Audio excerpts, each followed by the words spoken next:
Hello, everybody. Welcome to Rage and Love, where we passionately debate, explore, and review topics about history, religion, science, and current events. How are you doing today, Joe? Hey, I'm doing pretty good. It's a beautiful, well, not a beautiful Saturday here in Houston. It's been rainy, but hey, Rainy it's but it's nice. Saturday at Yeah, least. Yeah, not too bad. Yeah. Are you excited for today's show? I am. It should be a pretty fun show. A very exciting topic. We should. Yeah, It can go a lot of different directions. I assume. So I hope and I'm so. also excited. We're celebrating Kelly's birthday. So man, this is gonna be fun. Yeah, I agree too. So, since the dawn of human history, we've been attempting to understand and kind of expand our consciousness through rituals, using plants, and mind bending experiences. One of these things that people have used is psychedelics. They've shaped a lot of cultures and they've brought us amazing art. And they always continue to challenge reality, right? Like our reality and the way that we see the world. So today we're going to examine the world of hallucinogens from ancient traditions to modern neuroscience. What can these substances teach us about the nature of reality? So to help us on this journey to the unknown depths of the human brain is going to be joining us on this trip. Someone who has a lot of experience with mind trips and a great friend and fellow member of the atheist community of Austin. He's a geologist, silversmith, and overall, I would say a fucking awesome human being. Wow, what an You're making opening! me sound better than I am. So, Kelley Laughlin, happy birthday. thank you very Yeah, much. happy birthday, Kelly. Good to have you on the show today. When you Yeah, have as many as I've had, it's not such a big deal anymore. So, I'm right behind you, Kelly. So I I feel think the we all same way. are. We are following. And now to co-pilot this trip into the unknown, because I'm not really sure where this stream is going to take us today. So we need somebody else over here. He's also part of the ACA community, fellow nonprofit, physics enthusiast at heart, and he's good friend Eli Slack. Welcome. Hi, Hey, hey, hey nice guys! to have Happy you. birthday, Kelly! thanks, Eli. I feel like it Thanks needs for more having me, light. guys. I can see you, Yeah, we see shining you. bright. I was so So, embarrassed. I thought you were describing me the first time, and then you said Kelly. I was like, ah oh. man, That sorry was about that. that was Yeah, your intro wasn't as cool. you did, No, it but was you great. are cooler. Ah, I don't know. So, guys, first of all, before we get into anything, for people that don't know either of you, which should be nobody, because come on, it's Kelly. Where can people find you both? Let's start with you, Eli. Oh, well, like you said, you can find me on the nonprofits at the Atheist Community of Austin. I will be on Truth Wanted this next Friday, the 21st, as well. And then I have my own channel called The Honest Apostates. I have with a friend of mine where we right now we're breaking down the Bible. We have some other stuff have planned as well, but yeah, that's me. Oh, it's nice. got the honest apostates, right? Yeah, The Honest Cool, Apostates cool, or at Honest awesome. Apostates. Yeah. Yeah, that's cool. Yeah, I saw your friend on Truth One. It was that like 2 weeks ago, maybe, and hmm then he was talking about it. I was like, oh, that's cool. So I went and checked it out. Really good stuff. Thanks. Stuff. Yeah, thanks for checking it out. How about you, Kelly? You're like a little bit of everywhere. Yeah, I get around a little bit. I'm also on nonprofits. In fact, I'm going to be on nonprofits next week with Eli, as a matter of Oh fact. yeah. Oh, nice. Nice, yeah. Yeah, Nice. we'll be on together.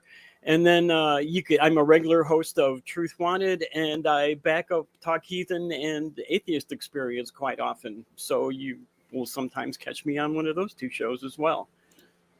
And I'm always Awesome. talking about starting my own show, but I never do. So You should. You should. I mean, all those really cool objects behind you. You could do a whole show on that. I would like to do something more in the veins of what we wanted Truth Wanted to be like, talking about weird things, the weird things that people believe in. So, hopefully I'll get that off the ground. I've been talking to Chris Mallard maybe about doing something on his network. So, Oh, cool. Cool. That's awesome. Yeah. Yeah, that sounds exciting. Yeah. I definitely Yeah. watch your stuff, Kelly. I enjoy. I don't know that I would, but that's cool. Thank you. Somebody Yeah. will. So, right. So, we mentioned it's your birthday coming up soon in 2 days. So, how many trips around the sun have you taken now? I'm going to be officially old this time. I'll be 65. Oh, okay. Yeah, that's That's the that marker. age when you're considered, yeah. Yeah, now Mature. I can get discounts at Denny's, and yeah. The You official reach, senior discount. You probably could have got away. You might could have got away with it before. Who knows? What are they gonna do? Maybe. ID you? Do they ID you? I don't know. I've never Yeah. tried. So I mean, I still get kids discounts, like I'll go to a restaurant and they give me the kids menu. So You mentioned that one time. I was like, that must be so frustrating. like Unless their kids menu slaps, then yeah. Well, they Like- always think that they're both that our child and her are like both of my Yeah. kids. They're like, oh, 2 kids menus, and I'm like, no, this is my wife. they're probably like, damn, he likes them young. They always thought she's my daughter for sure. It's wild, but she did get ID'd for alcohol like a couple months ago, so that was the first. No, I time where- didn't. I didn't get Oh, ID you're right. for You it. didn't get Yeah. ID'd. I got it backwards. Because I always do. But I always got that's ID. the significant one, though, right? Right, that was like the very first time I didn't get carded, and I was like, oh, okay, I guess I look 21. Now she knows she's feeling older now. Yeah. Yeah. We'll leave it at For a that. while. I don't have to give them my age. If they think I'm 21, cool. when I turned 21, I went out bar hopping, expecting to get carded everywhere I went, and nobody carded me. I was Just so excited to let show your down. new like I'm 21 ID. Yeah, Like, I what, you don't want to card me, I'm man? Come 21, on. yeah. When I turned 21, I was in the military. And I came back through the Denver airport and I went to the bar and they asked me for my ID. The only one I had was my military ID. So I handed it to him. Your birthday is on the back. He looks at the front of it, sets it back down on the counter and hands me my drink. I'm like, you're kidding me? Could have been doing that this whole time. Yep. Oh, man, yeah. I came home from the military and put on my Class A's and went out drinking. And I was 18 years old, didn't get carded anywhere, and never paid for a drink all night long. So Nice. Wow, that's nice. Awesome. So, let's see. Question for all of you. What was the best birthday you had? It could be like a party, celebration, trip, like travel trip or tripping trip. I've had a couple of really good birthday parties. Yeah, that's a hard Yeah, you would- decision. Yeah. Yeah. I mean, One of you want to go first? What do you think? Not, I don't remember too much about them. Usually when I have a really good time, people have to tell me I had a good time. So, I did have I was living in Carbondale, Illinois, which back then was known as a big party school town. Mhm. And for my 30th birthday, we went through 15 and a half kegs. So that was a pretty good birthday That's party. a kegger. Between there, the man. 4 of you. Yeah, right. That sounds like a party. That was a pretty good party. Yeah. That's insane. And then a few years later, we had a nice big bonfire, and a lot of my friends, like I for some reason, I have a reputation for doing drugs, and a lot of my friends gave me a lot of free drugs that night. So I ended up taking peyote, mushrooms, LSD. Concurrently? Yeah, all at the same Oh, time. wow. A lot of That's brave, cocaine. man. You're much Wow. braver than I. So Yeah. yeah, and that was a pretty good night. I had a good time that night. At least it turned out good. I ended The up parts- I The parts that firewalked you it. remember. Yeah, Yeah, the I parts you firewalked remember. that night actually. You firewalked? Really? Like Yeah, on hot coals? yeah. Wow. Yeah, yeah, Awesome. yeah. Like on the hot coal? Yeah. Maybe. What do you, Maybe. Yeah, maybe. Oh, yeah. No, Yeah, but I really maybe it did. was hot coal. I really did. Actually, I had a guy fall in the fire, and his hand went straight into the buried in the Ooh. coals, and he popped out, and he was fine, and didn't even realize that he did it. He was so drunk. Honestly, he was drunk. And when I saw him do that, I was like, okay, I could do this, you know, and did it. So, Well, I'm better than that guy. yeah, right. I'm not as drunk as he is. I'm just tripping my brains out. I'm okay. That's funny. That's a great story. I like that. How about Joseph? Do you have any? For my Any, birthday, I remember we rented out a presidential suite of a hotel. I think it was my 18th birthday, and I wasn't even supposed to be drinking, but yeah, we partied hard up there on the presidential suite and overflowed the hot tub. Had security come up there. Ended up getting kicked out that night. So we used to party pretty wild. That's a good one. Yeah. Mine, I don't know, maybe I'm sentimental in my old age. I had a pretty in my old age. You're old. I had You're quite old. I had a like one that sticks out just like a few years ago, like one of my like childhood friends had moved back from Vermont. I'm in Missouri, so he had moved to Vermont. Like he moved back. It was like after like I got out of like a not a great relationship and just like had a good time like riding go-karts, having some beer, throwing some axes, stuff like that, just like with a few people. Nice. Like it wasn't like didn't black out, didn't like do anything crazy, just drifted around some tight corners. Hey, that sounds fun. Go-karts are Yeah, it was always a good fun. time, man. Yeah. For sure. For sure. Yeah. Yeah. I like that. Yeah. Little stories. But we'll see. I got another So- one eventually, so we'll see how that one goes. See how I mean, you're still pretty young, so there's no telling what's coming next. Right. So, so speaking of trips, Kelley, I know you mentioned in the past that for the last at least several birthdays, you've always taken a mind trip. Yeah, I have. You have tell us a little bit about that, the experience. What is? Ooh. I think I have a Well, bit of a like- lag right now, so Oh, I sorry about that. no, that's okay. I might have to refresh, but let's get through this and then we'll see what happens. Alright. It might just fix itself. So Mhm. I've had a habit of doing it throughout my life. I used to do it a lot. I gotta say, I shouldn't admit that, but I used to take a lot of hallucinogens when I was younger. But as I've gotten older, I try to do it at least once a year, and that's usually on my birthday, because I want to kind of knock myself out of my thinking that I get caught up in. So it helps me look at the world in a different way every time I do it. And sometimes we kind of get like stuck in our ruts, and it helps me get out of that rut every year, right? So to me, it helps me see the world in a new, fresher way every year, if that makes any sense. it's a at all. reset of your mind and the way you view things. No, Wow. I definitely can relate to that. Yeah. I like that. I mean, it's like starting off a new trip around the sun. That's the in a fresh Start your way. trip with a trip. Yeah. A Hey, trip with a trip. Yeah. Right. yeah, Right. nice. Yeah. No, that's a really good, refreshing way to reset yourself.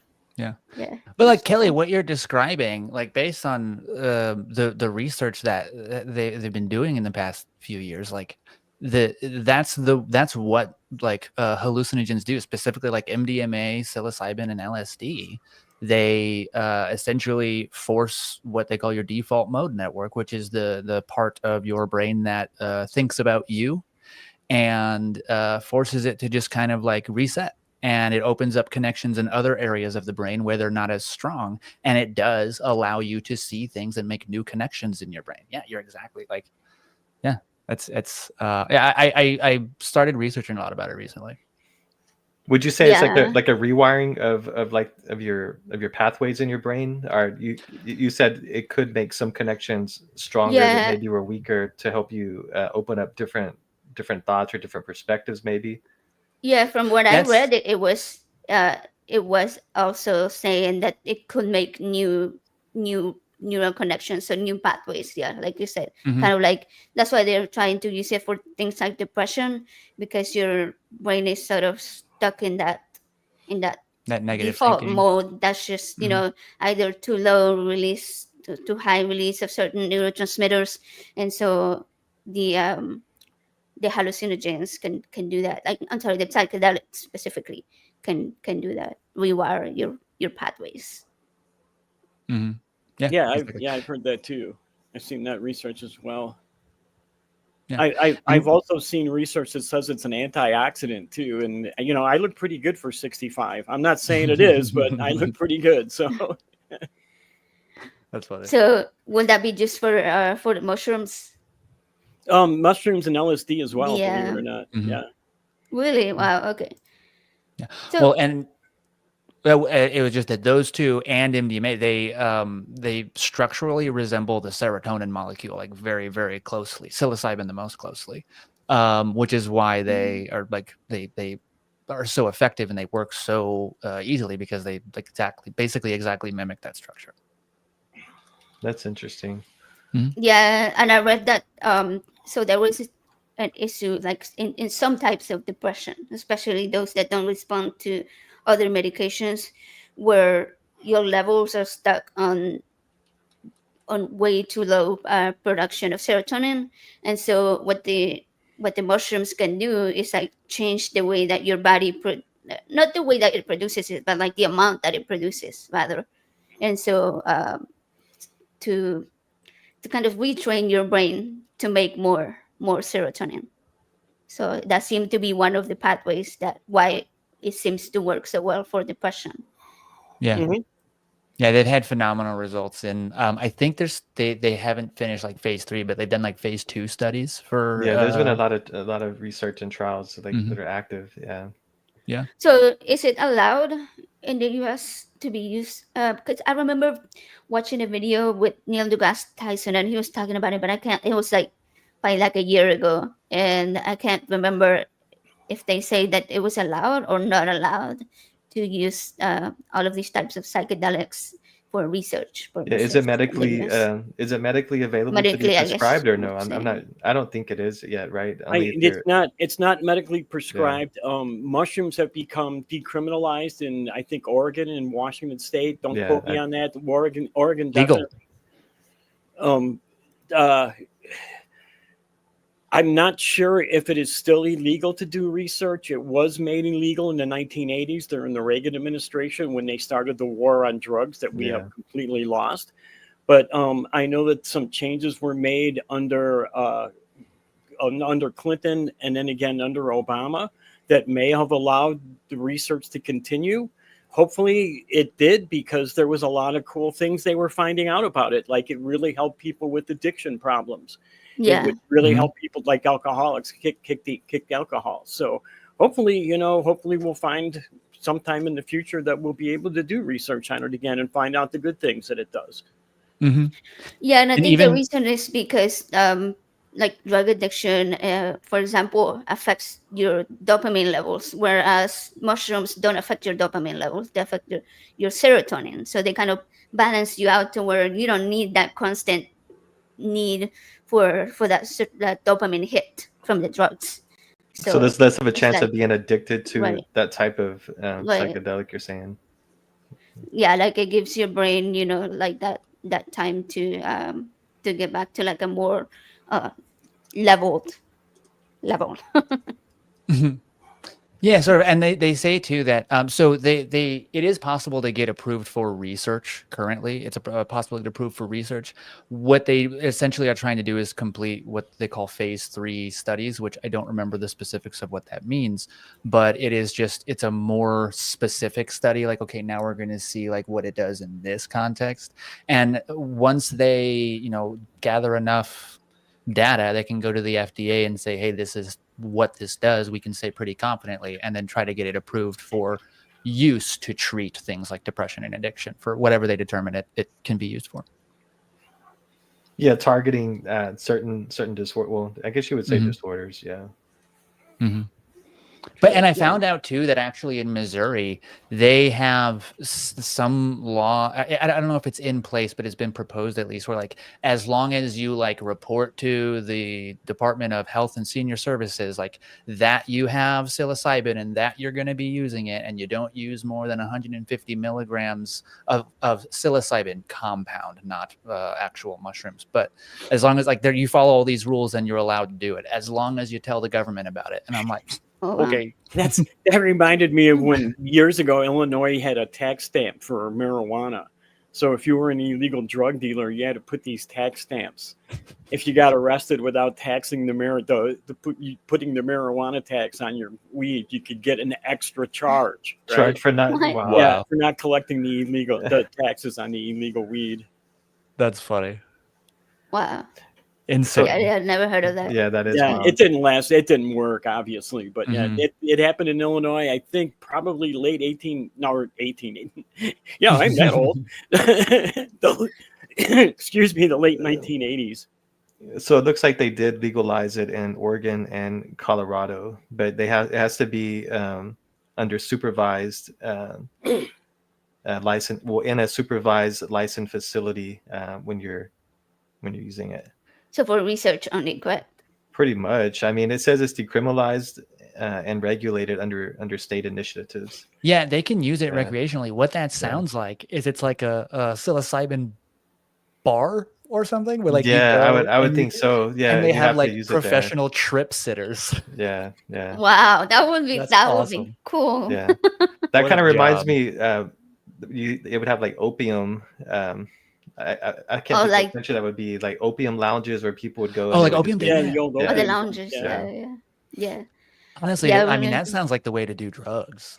Yeah, I If you're mean, gonna. I mean, have people yeah. be safe. I mean, make sure Yeah. it's a safe environment for people. I mean, But it's a controlled environment. It's taxed. It's regulated. It's supervised. Like it's the same thing we have here in Texas. Kind of like a I mean, bar. they're trying to, they don't want to legalize marijuana, but if it's not legalized, people are still gonna, seek it, and you're gonna have to go underground and buy it from unregulated dealers, and risk your life. I mean, you're more likely to get killed buying it than getting killed by the drug itself when it's not regulated. And then you get states like where I'm at in Michigan, they've completely legalized it, medical and recreational, and we've seen a downtick in opioid use. We've seen a downtick in other illegal drug uses because this is now legal and people have good access to it, Yeah. and cheap Mhm. access to it as well. So Yeah. Turns out, like, if you just let people be happy, then like bad stuff stops happening. we're not allowed to be happy. The Constitution says we're allowed to pursue happiness, not actually catch it. Well, pursue. That's just chase it. It's like just the carrot chase it. always hanging there. We're Yeah, always right, chasing right. it, right? We can see it, but it's. That means still I'm not gonna in start our Oh, reach. saying- there. that means I'm going to start saying pursuant to happiness. Like every time I'm asked to justify a crime, it was pursuant to happiness, Your Honor. I like that. Speaking of the United States, Eli, I know you mentioned to me a couple of days ago, I think it was, that you were looking into the history of psychedelics in the U.S. and that it had a short history. Because I know that a lot of different cultures have used it for like thousands of years, like plants and mushrooms and stuff. Is it different here? Well, I guess what I should have said, that's a good point. I'm sure I don't know much about like how it was used by the indigenous cultures here. What I learned about, it's only been a short time that I've started, but what I learned about was how, and I can't even remember the guy's name, but he was a finance guy, a banker or something. And he was mycologically inclined, but his wife was a really, really, really good mycologist, and she had heard about this mushroom down in Oaxaca, Mexico, that the local natives were using ritualistically in ceremonies, and that it was psychedelic. They didn't have that term at the time, but that it gave really like spiritual or enlightened experiences. So, and that was only as early as like the 1950s. I think it was even later than that. But they went down to Oaxaca. They met a lady named Maria Sabina. She was, I think they call it a culadera, but I might be getting the wrong word. It was a new one, but it was supposed to be like a healer. She was in this culture, she was a healer, and she would kind of oversee and administer the ceremonies. So he had to kind of like convince her to show him the mushrooms, and she wasn't really like eager to do it. Eventually she gave in and did, and then he came and she was like, you can't tell anybody else about that. He was like, no, I promise I won't. He came back and published it in Time magazine, and fucking I apologize, I don't know if I'm allowed to swear. You are, it's not a problem. Yeah, Okay. you're fine. So he published it in Time magazine, and then a lot of people, that's when like the psychedelic era started going. So like a lot of the famous musicians started going down to try the mushroom, and she ended up regretting sharing it with the guy. And she actually faced some scrutiny from like her village because of the way that the new attention negatively impacted the town. That's true. Yeah, that makes sense. That makes sense. So Kelley, we have a surprise for you. Uh-oh. Hey! We have Oh, hey, somebody's- Chris. What's up, man? How you doing? Doing Awesome. good. How are you doing? That's awesome. That's Happy an awesome birthday. surprise. Thanks. Hugs.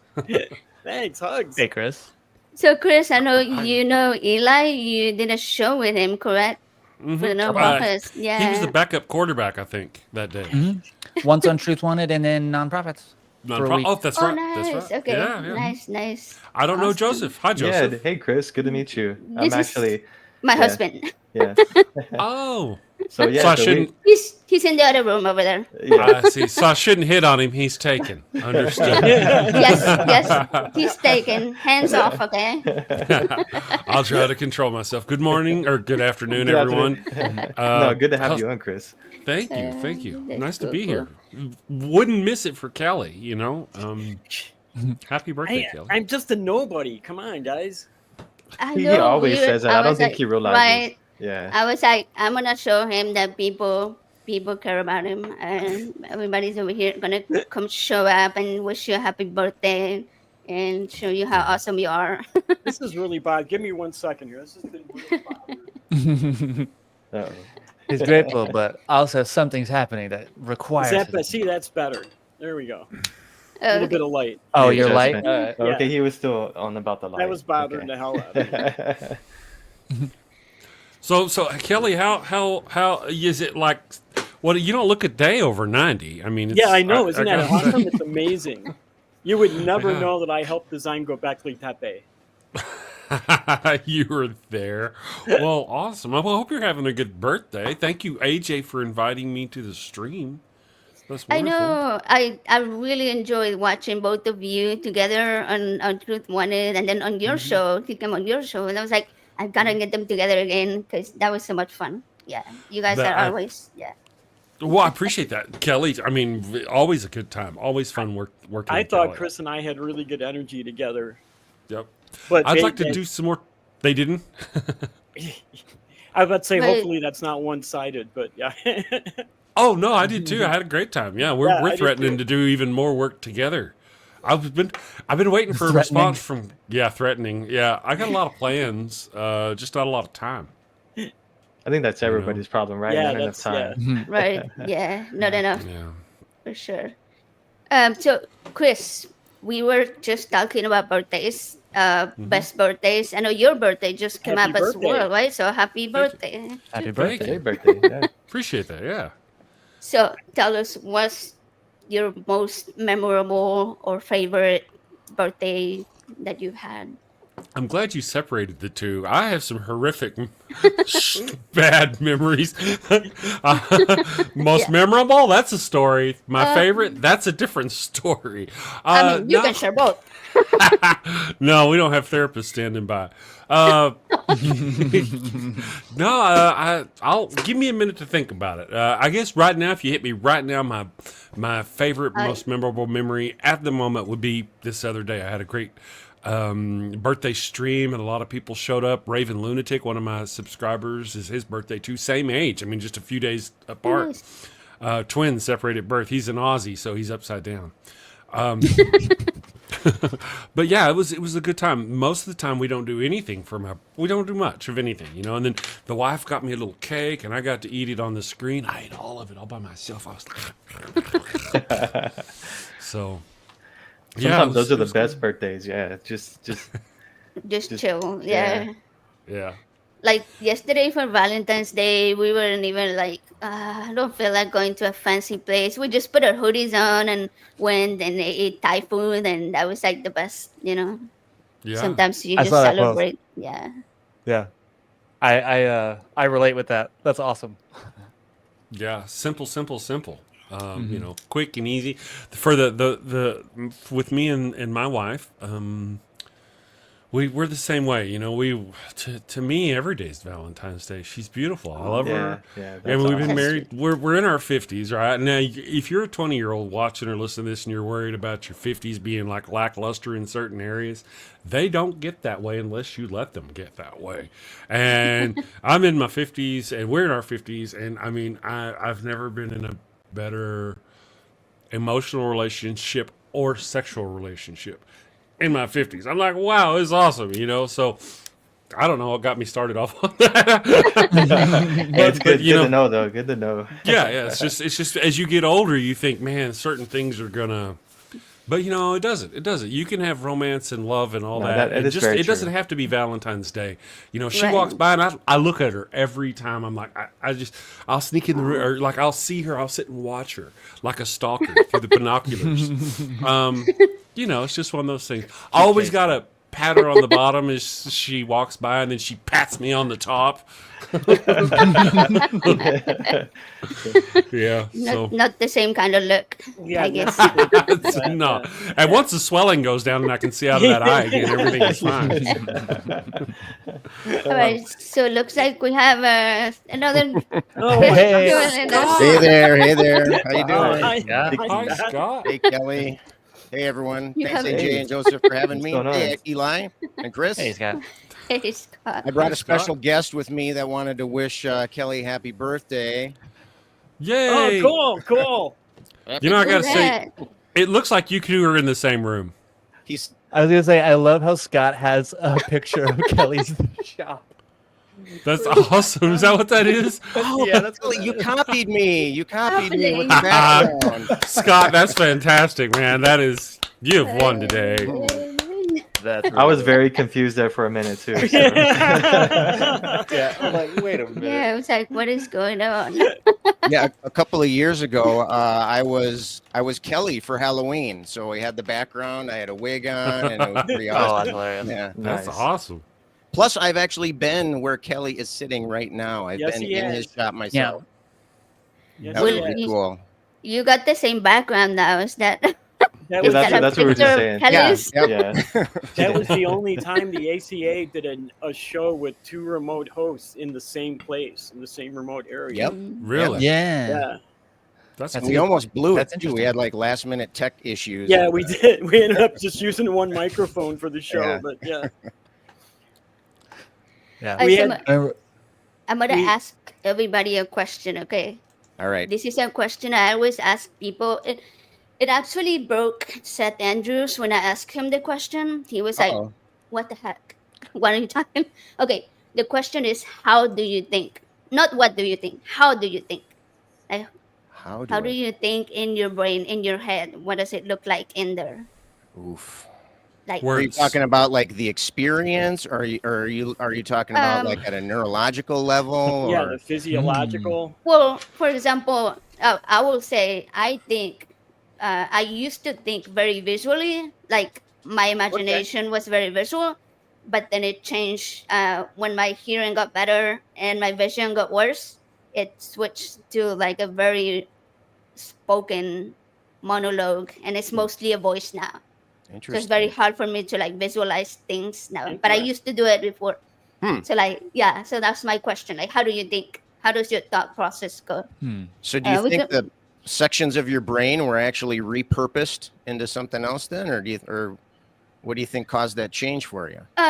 Well, I'm thinking it had to do with my senses changing because before that, I had a pretty average vision, but almost no hearing. Mm-hmm. So that's when my thinking was mostly visual. But then when I got my cochlear implant, I would say my world was mostly hearing based. Like I was getting a lot of sound input that I didn't have before, like Right. understanding speech and language a lot better. But my vision got really really bad to the point that I was considered legally blind. Mm-hmm. So it was like I think that because I didn't have so much of that visual input, my hearing is what sort of shaped my thinking over the next few years. Interesting. But you can't intentionally go back to the visualizing though. Is that what you were saying? Right. It's Like like if it's, you sit down and you try to visualize, is it harder? yeah, it's a lot Oh, harder. okay. And it's like Interesting. mostly like very toned down colors. Okay. Oh, hey. I was just gonna leave you there Oh, look at backstage. this here. We I Oh, got the whole jeez. gangs here. Just when I was starting to have a good time. Oh, Yeah, well, well. I do apologize about that, but when I logged in, it asked the question about an optional edition, and I was thinking, pissing off everybody on the planet, one person at a time. But then I remembered there was the guy in one of the Hitchhiker's Guidebooks who was doing it in alphabetical order. So I figured, well, hell, I Right. can't beat that. So I'll just let it slide. So how's everybody going? Doing great. Hey, Thanks it's for good. showing Good up, to see you. Infidel. Well, I got to Really? say, I was really hoping Kelley wouldn't show up, but you can't get everything you wish for. I was I was ready to do backup Kelley today. I was doing backup. Yeah. Just You, put a you wig would on. be the right we're good. choice. I mean, you've already done it before. Yep. And he's got the background already too. So Right, you were I was ready. thinking You were about- ready. Infidel, I was thinking about the way we completely didn't try to sabotage Kelly's internet the day that he and Scott were broadcasting from so that you and I could go on as backups. That's right. You guys were doing backups that day. We were. Well, I think we both, between the two of us, we at least spent $1,000 just hiring other people, running decoys, and it was a very complex Allegedly. operation. But obviously, something was wrong somewhere. So we'll try to do better next time.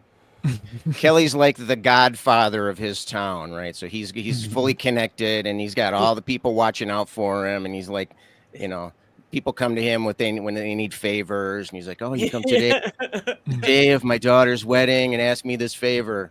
Someday I'll come back and ask a favor of you. Someday, Infidel is going to try to denial of service my system. So watch out for me." Yeah, well, it definitely didn't work, and without a doubt, we didn't get this escorted out of the town. We got escorted out of the state personally. They wanted to make sure we didn't come back, but I kind of figured it was for me being me because I'm kind of accustomed to that treatment. You don't belong here, so you got to go. Yeah, I was just gonna put you down on the stage, keep you down there on the bottom. No. Yeah, well, I was kind of hoping. 'Cause Appropriate. once again, as I said, it's bad enough, but then Scott and Eli and Chris, I haven't had the pleasure of working with you, but when I do, I'm sure I'll make sure to make it as miserable as I possibly can. I'm sure all of them can attest to that. Yeah, Infidel is the best worst. He's the best Oh, well, worst. I've seen you, Infidel. I've been watching. Yes. Oh, yeah. I'm looking we've forward done to a lot of the nonprofits together. Yeah. Yeah, I haven't been on in 3 months, but I'm going to be on here in a couple weeks. So Yeah, that'll be you're on with me again. yeah. I'm I hoping to be know. on I the- figured Watch I out. had to suffer a little bit. It's Yeah. just one of those things. I just punch you. Yeah, I mean, Sacrifice I you make for deserve the it. show. Of course, I'm trying to think of who it was that posted the link about. I know I posted it in the chat in the nonprofits, but somebody brought up a link about Jesus dying with an erection. This priest said that to his congregation during I know I saw that too. What? I don't know who it was. What would Yeah, make a I- priest even think about that? I guess it's to explain certain things that may happen at certain times for them. But yeah, I thought it was quite the read. And they didn't fire him, so they're, I guess it's like, hey, you're not supposed to say that part out loud. Yeah. But hey, numbers are still good, so I was just Yeah, I thinking- mean, absolutely. Because if the numbers drop, progressive, regressive, whatever it is, you got to step back and think. At the end of the day, you got to keep the butts in the pews. I was just looking at the screen thinking if we had 2 more people, we could play Hollywood Squares. We could, or the Brady Bunch. Oh, the Brady Bunch. That's what Wow. I was thinking too. I mean, you never know. They look up, say. So, Chris, you have a lot of really funny Jesus and religious songs that you've created, like the goat songs. And do you come up with nice. those yourself? How do you do that? yeah, I do. I can't help it. It's a curse. I think it's an aneurysm pressing against a nerve. I don't know. Yeah, I come up with this. I don't do the music. I mean, I write the songs, but yeah, it's just funny stuff. To be honest, the Pharaoh's curse. If you're familiar with the story of the Pharaoh, he got an STD from Abram and Sarai whenever they traveled down to Egypt. He even gave Sarai back and said, she's given me a disease, or I've gotten a disease. My whole household has gotten a disease because of her. And so the Pharaoh's curse is an STD. So if you've heard the Pharaoh's curse song, it's about that. But in reality, yeah, it starts out with "Mi burrito está no bueno." It burns when I pee. Now, I gotta be honest. That was just something I sit here. I'd be like, I'm stalling. Y'all are watching my show, and I'm trying to fix something over here. And I just "Mi burrito está no bueno," and I just kind of did that. And then one day I turned it into a song, man. It was. Say, hey, that's catchy. Okay. And here we are. that Okay. starts as a bit and then becomes a song. It became a whole song. Yeah. Love it. I'm gonna try to put it on, okay, for a second. Oh, Wait. please, yeah, if you can. I think everybody needs to hear it. Let's see. There's a music video. Are you able to show it? Yeah, I think that's Yeah. Oh, perfect. Yeah, please show that. That's fantastic. So let's see. Hold on. I'm trying to put it on the right size. Oh, I got you. It's being Fuck tricky. those isn't it? kids. There it is. the ad. Skip the ad.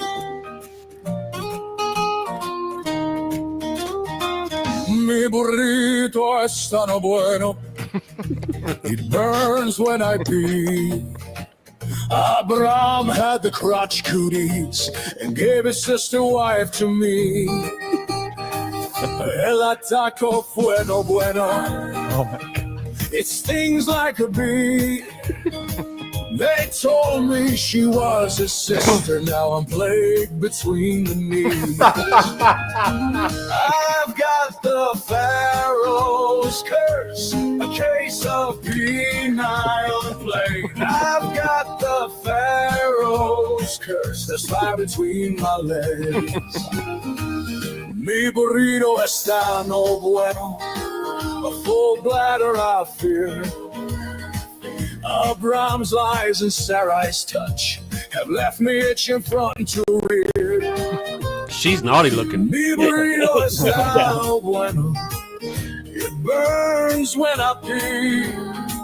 Abraham had the crotch cooties That's and a slapping gave his tune. sister wife to me. I've got the Pharaoh's curse. I mean, So who's singing That's- this? Is that you singing it, Chris? No, it's AI. Oh, it's AI. Okay. It's okay. AI did it all. I was Yeah. like, wow. Were the graphics AI generated too? Yeah. Did you specify that, or is that what the AI came up with? Oh no! I went to Sora. Sora is like a thing you get for free if you pay for ChatGPT. Oh, okay. Sora. So I went there, and what it'll let you do is it'll let you do 5 seconds, up to 5-second clips, and up to 720p. And then you just give it a little description. Now, part of the deal with that is that he's got the Pharaoh's curse, right? So I'm really gonna release a line of products called the Pharaoh's sombrero, and they're gonna be condoms. As part of Father Flanagan's That's why the Pharaoh's wearing the sombrero, right? Because he's okay. wearing it's to sell the Pharaoh's sombrero condoms, and it's all just part of. Do you have the goat scented flesh candle commercial available? Do you can you show them that one? It's not a song; it's a commercial. Let me pull it up real quick. I can find And you it. did this one with AI as well. This one I did with AI. Of course, I wrote all the script. I did all the voicing in this upload. If she can find it, if she can't, I'll post it over here. Okay. It's got the voice of Ian McKellen and the voice of Christopher Judge. He's the Teal'c from Stargate. So yeah, I used a voice changer to change my voice to do the voices. To actually use theirs. Yeah, AI is just crazy. It's amazing. It's crazy the things that it can do and what you can create with it. The goat scented candle song, right? Commercial, yeah, parody song. It says a parody commercial. Actually, it's not a song. There's a song to it. Wait, are you going to release goat scented flesh candles? Yes, flesh candles for real. Yeah. For real, yeah. We're gonna have. All right, so here's the deal. We got goat scented flesh candles. Father Flanagan's is a line of parody products by Father Flanagan because it's Father Flanagan's line of inflatable altar boys. So are these real candles or is flesh candle a euphemism for something? Flesh candle. That's what we're calling them. We're calling them our flesh candle. No, I'm gonna sell. We're gonna try to sell real candles. We're gonna white label candles. There's gonna be the goat scented flesh candle, lamb scented flesh candle, dove scented flesh candle, human scented flesh candle. So we're going to have all of those products. It's just a matter of getting them underneath the line of Father Flanagan's and finding white label places to buy it. We've actually, I think Durante, who I'm tinkering with working on this, has actually found a drop shipper who will white label and drop ship our candles for us. And then there's also the Blame Eve line of feminine hygiene products that we have. We've just got a lot. There's a lot of things that are coming down the pipeline for sure. Yeah, that's right. Yeah. If I can get all my rose in a duck, there she goes. Is that the commercial? No, that's the song. You're close. That's the song. Yeah, that's the one I could find. Let me find it for you real quick. Yeah, can I share it with you? It. Yeah, there is a. I got you right here. On the right side of your screen. We have a private chat. You could send the link in there. Yeah. Can I? Okay, I'll do that. Yeah. Perfect. Copy. How are you doing over there, Kelley? I'm doing good. How are you? Kelly's like, I want to talk about me. I want to talk about No. Well, yeah, I do have to say that I came in here and wanted to talk shit with everybody, but the truth is, I'm really glad to see you're doing better, Kelley. Thank you so much. I am too. So thank you so much. I think we were all worried. Ray said she was praying for you, so it must have worked. I think we were all praying. Got that. I'm glad you did because it'd have been too bad if you'd have lacked faith. I'll be honest. I was not letting on about how bad off I was, to be honest with you. So I know. Well, then we're extra glad you're doing well. Yeah. Everybody knew. So now, if you're just remember, we have therapists standing by. So if this commercial is too much, just let us know. Let's go. I'm not like an official therapist, but I can help you with your thoughts as you process this. You might unmute it there. All right, here we go. Yeah, you haven't muted. Oh, right. Again. So start over there. Have there you go. sued again? Oh, and it's bad this time. A chicken just won't do. But wait, you don't have a goat for your burnt offering. Oh no, the Lord's wrath is upon you. Insignificant person whose name I don't know, you have sinned. Probably. I shall smite thee. What do? You're all out of goats. She left you for another man. Fear not, my wayward child. Introducing Father Flanagan's line of goat-scented flesh candles. No goat? No problem. Just light one of these bad boys and let the sweet, savory scent of burning goat flesh rise up to the heavens. Is that goat? It's easy, it's fast, and deluxe models even have patented technology that produces a goat screaming sound as the wick burns. Father Flanagan's line of goat-scented candles. Save a goat, burn a candle. Father Flanagan's line of goat-scented flesh candles are part of our You Do You Jew interfaith outreach program.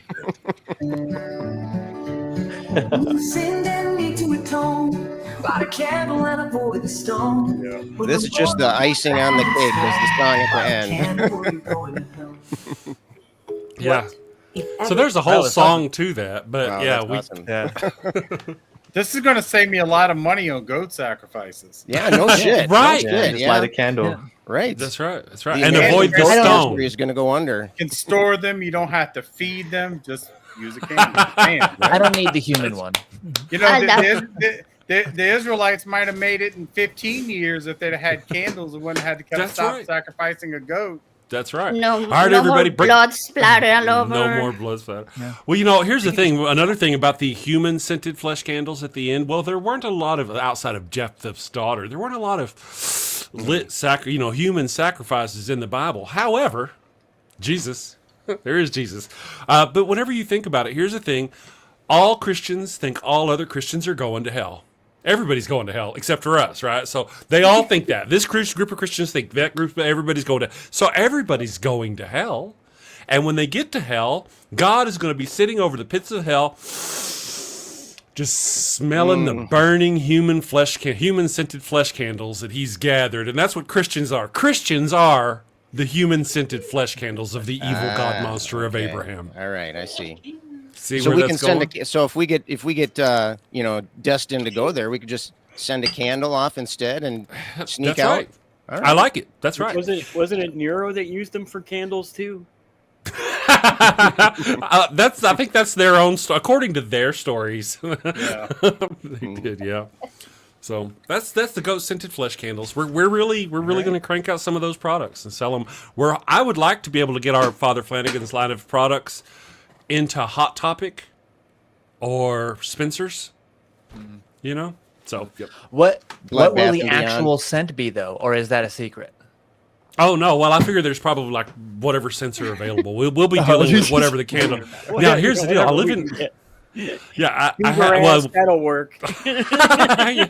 Oh yes, here's our goat scented flesh candle. It's actually jasmine. I know, it's like, you mean it really doesn't smell like a dead goat? It's like, I don't know. You lost me there. Once it gets to the atmosphere, you can't tell the difference. That's right. Well, you know, I live in New Mexico in kind of the rural area, and there's lots of goats here. So we've talked about getting real goat fur and sending it with each candle. It's the romantic notions. Oh yeah. Right. New Mexico, how is it? How is it? It's all right. It's nice. Yeah. I like it. I mean, it might be That's on my renamed short list New right America now. soon. You think it's going to be renamed to New America soon? New America. Would not surprise me a bit. But you know, there are a lot of people that don't know that New Mexico was actually founded before Mexico. Was Go it? look that up. Okay, Yep. I did not know that. It's a tricky thing. It's named after technically something else. Or some other business. But New Mexico was technically named before Old Mexico was. But that doesn't matter to these people. Does it matter to these people? To the people we're dealing with who renamed it the Gulf of America? I don't think it matters to them. I don't think they know. There's a level of ignorance that is just stunning to me. Not that that's what this stream is about. Yeah, we could all rant for days on Yeah, that. I'm sure we're all having some feelings about that still, and going to continue to. And I guess true. feelings is being generous. Yes. Yeah, we originally were talking about drugs before everybody showed up. All right. Got No those too. surprise there. Psychedelics.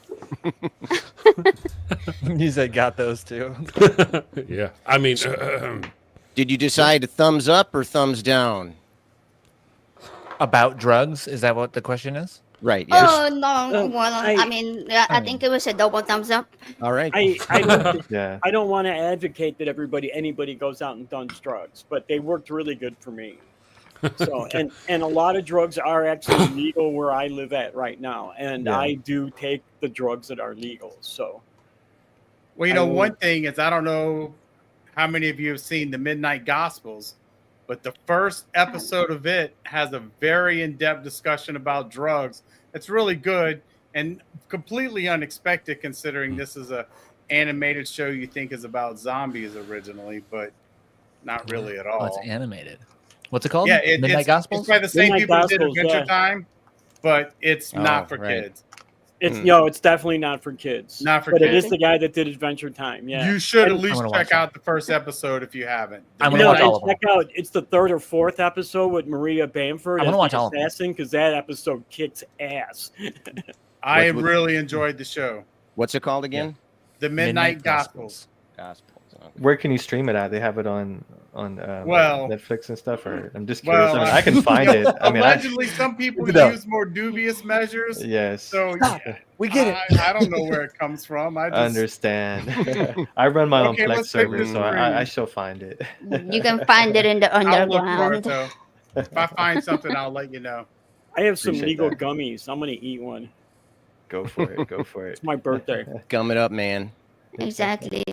That's what we're here Hell, for. It's Hey, your you're 40 birthday. years Have old two. now. You got to start living life, Yes. man. Yeah. Yeah. Did you finally reach the age where you're old enough to make those choices for yourself, Yep. Kelly? Yeah. Yeah. Yeah. You're 16 now. It's time I started Getting adulting. younger and damn it. younger. And you should start to expect some changes to happen to your body, Kelly. It's perfectly normal. Damn, I didn't know this was going to be that kind of show. I'd have dressed differently. Believe me, they started last month. That's funny. You can also buy weed here in little Mylar packages. oh, It's amazing. Awesome. Just like you buy on the street back in the old days. well, Yeah, Just except like they're Mama nice- used to make. Except they're nice, Yeah. pretty Mylar packages instead Right, of just some exactly. Right. dumpy old Ziploc baggie, you know? if you had a good dealer, they were Ziploc Yes. baggies. If they Yeah. weren't a good dealer, they were the open-end baggies, and they just wrapped around. They'd lick Yeah, them. the old right, sandwich I'm like, bag. did you just lick my bag? yeah. No, you get the cellophane from the bottom of the cigarette pack, and then they just melt it closed with the Yeah. Here you go. Yeah, now you. That's true. Who here has done the drug trade shuffle in a Safeway parking lot where you just pull up beside and you hand them the dollar? You're like, "Hey, buddy, how are you doing?" Stick your hand like you're shaking. Yeah.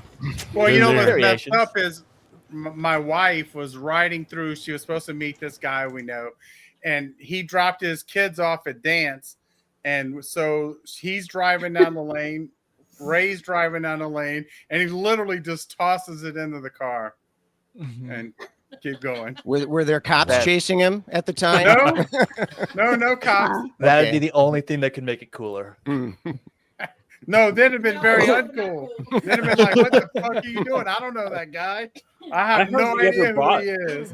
Yeah. I hardly What do you ever mean my bought number's illegal. on his phone 25 times? It's a setup. That's set up.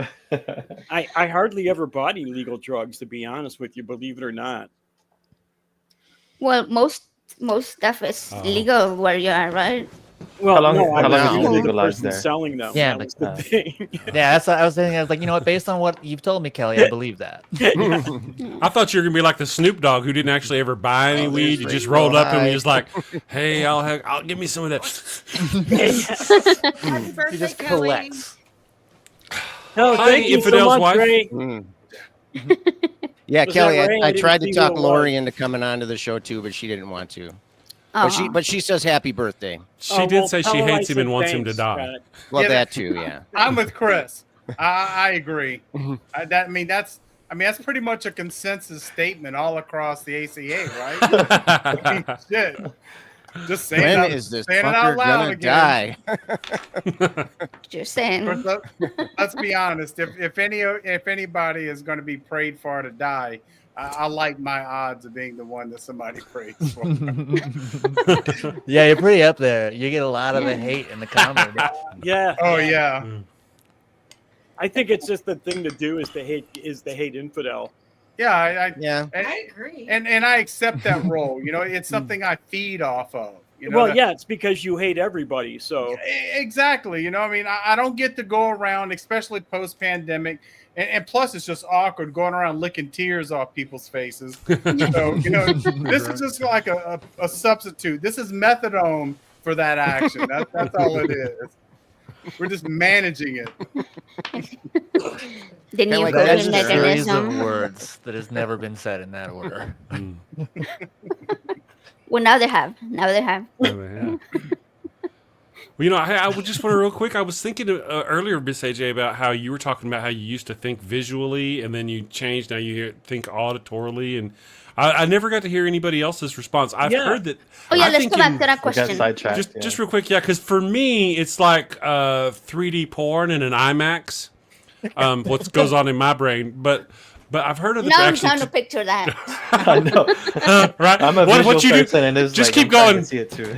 You'd be like, as it comes at you. Anyway, for me, it's words. I visualize images whenever I'm trying to think of something. Like my headset broke, my other headset broke, and I actually kind of sit down. I was like, all right, this piece goes in there, and I can visualize that. But oftentimes, I have a voice in my head. Several voices, but in this case we're talking about one specific voice. Listen to the one in the middle. The one in the middle, that's right. So that's me. I usually I do the visual thinking whenever I'm trying to noodle soothe through something, but generally I talk to myself in my brain. That's weird, because like when I try to do that visual thing and try to solve a problem, I ended up like I will like run through movies in my head, and they almost always turn into a comedy.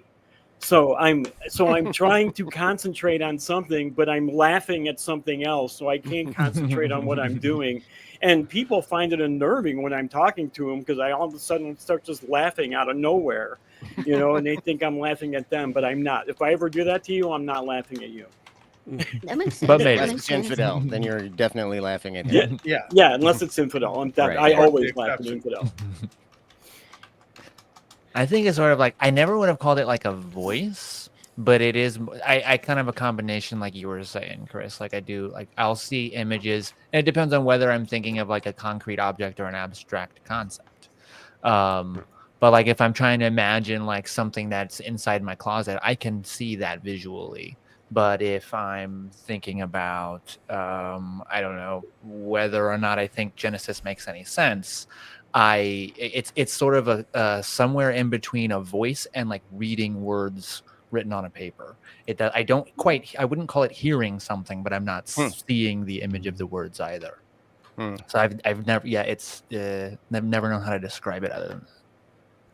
Yeah, I think I have a mixture. I can think visually. I think I have conversations in my head too, but I'm also wrestling with ADD symptoms too. So for me, very often it's chaos up there, and so it's a matter of reining in the chaos and trying to limiting myself to just having one or two conversations going on at once in my head. So very often I can find things that help me to rein that stuff in too. But usually it's chaos, and so I'm kind of fighting against the current often. Scott, you're a mathematician, right?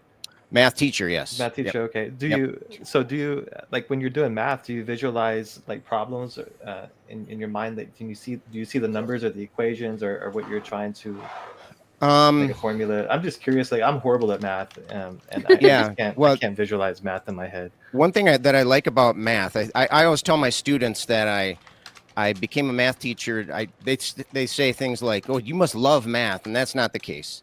It's I became a math teacher because I love teaching, because I love working with people, and I just was a math teacher just because I was good at math. And Gotcha. But when I'm thinking about math, though, I find it actually calming for the chaos, and so that might be something that attracted me to that, is because I think in terms of like relationships and not relationships between people, but relationships between quantities and things and systems and things like that. And so I don't picture numbers kind of like I don't know if you remember what was that movie that Russell Crowe was in, Beautiful Mind, right? And there'd be like numbers flying up on the screen and stuff, and it's not like that. It's more like a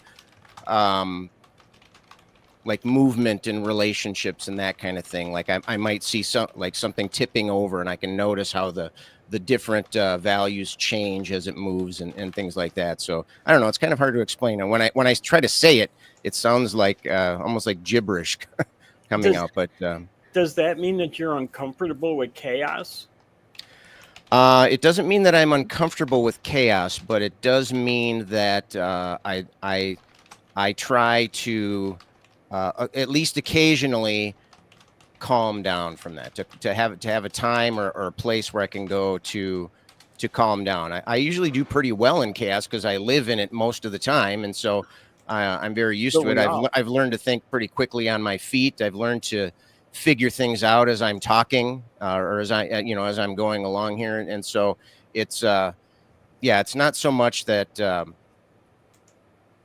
being in chaos doesn't really have a big effect on me. But if I can do, like, for example, one thing that I like to do is I like to watch military movies, like for example, Hunt for Red October or something like that, where when they speak very clearly, and they have their special code, like when they're on the submarine, or like watching Apollo 13, they have their special code that they use, and it's very specific, and it's intended to be unambiguous and very clear. And so doing that kind of stuff helps me kind of calm the mind a little bit, and that's a very soothing feeling, and that's something that I seek quite a bit. I relate very strongly to that. You know, one of the things I like to do, I know this is weird, I usually do it alone because it's bothersome to the wife, but I listen to multiple, like I'll have multiple live streams up. I'll have your show, I'll have this other show, and it's like I'll have 3 or 4 shows, and I'll just be sitting, not really listening, but I listen to.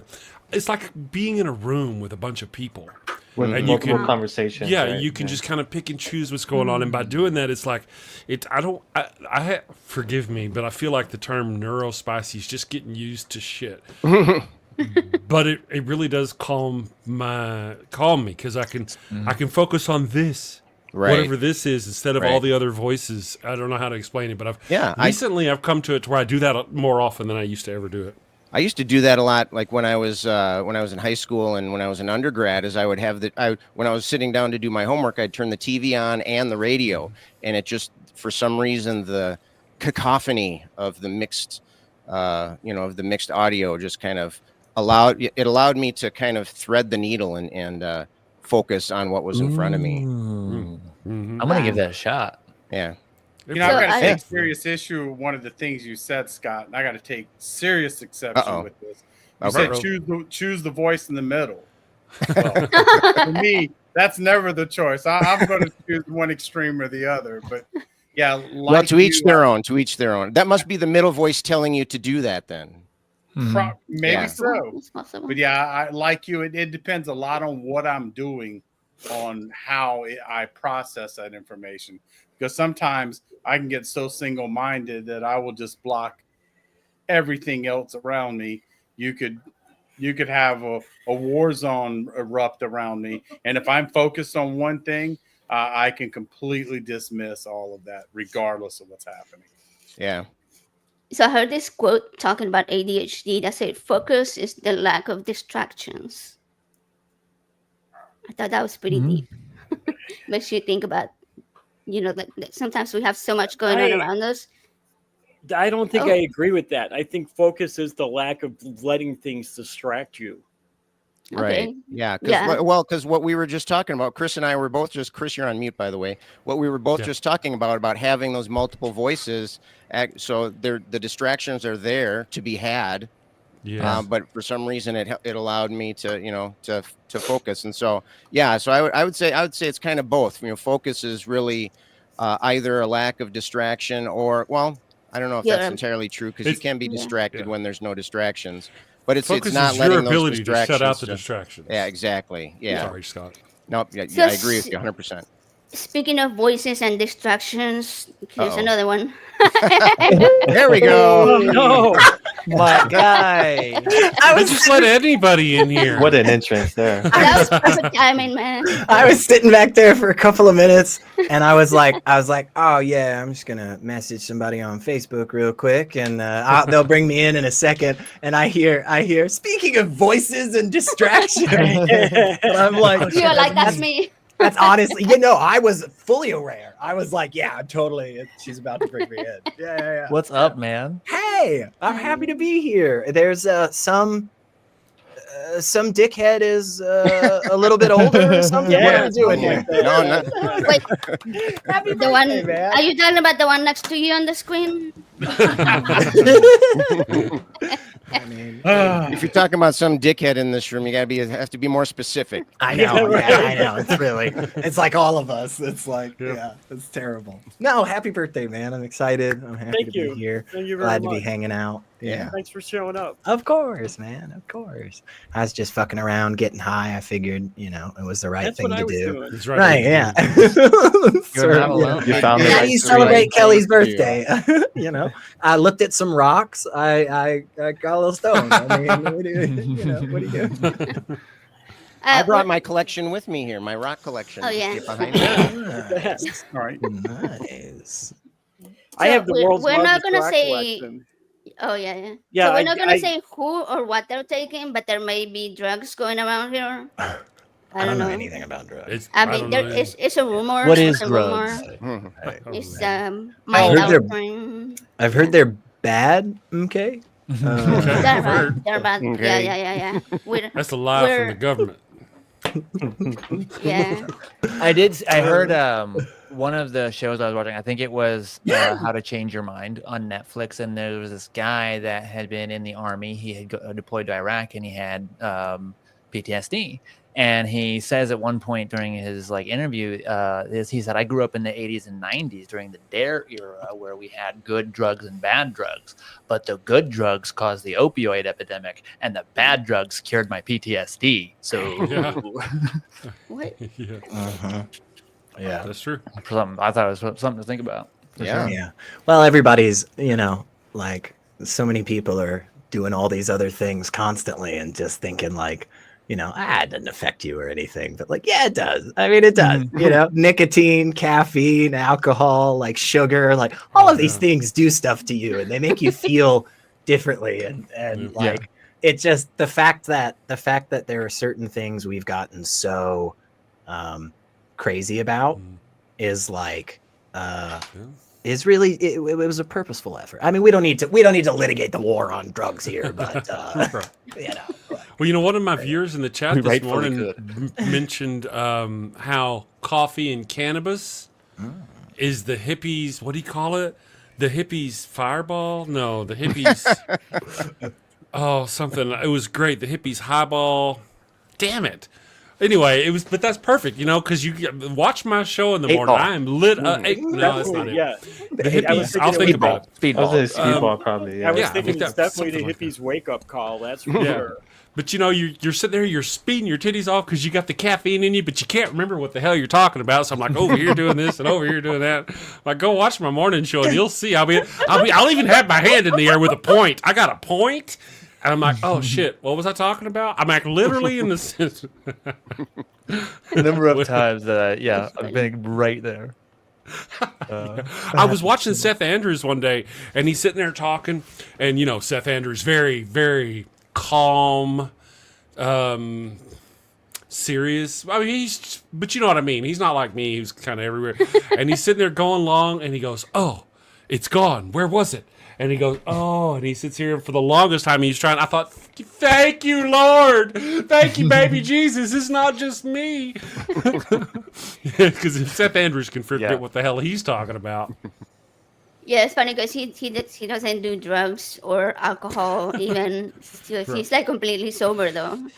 Right. That's kind of my point, So, and how do I remember what I'm talking about despite my infirmities? Well, this is what I often will think to myself. I'll be watching somebody, online, and we all know the whack jobs out there in the apologist space and stuff, saying all kinds of bullshit and nonsense. And I'll think to myself, this guy's sober. I'm fucking hammered, at this particular moment watching this video, and I am definitely making more sense than this guy, that shouldn't be the case. That just shouldn't be how it works,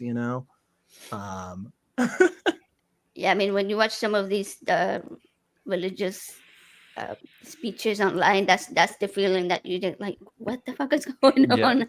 Right. What are they on? And share some of that with me. Right. Don't be bogarting the good stuff. What the heck? I think I would get bored without drugs. Yeah. Honestly. I taught myself how to play the piano on weed. I taught myself how to play the cello on weed. That was just yesterday. If only. I spent 4 years teaching myself the cello. That feels more like a cocaine thing. Like I learned 5 different instruments in one day. I got it all done, man. I got it all done, man. Or like someone who doesn't have ADHD taking Adderall.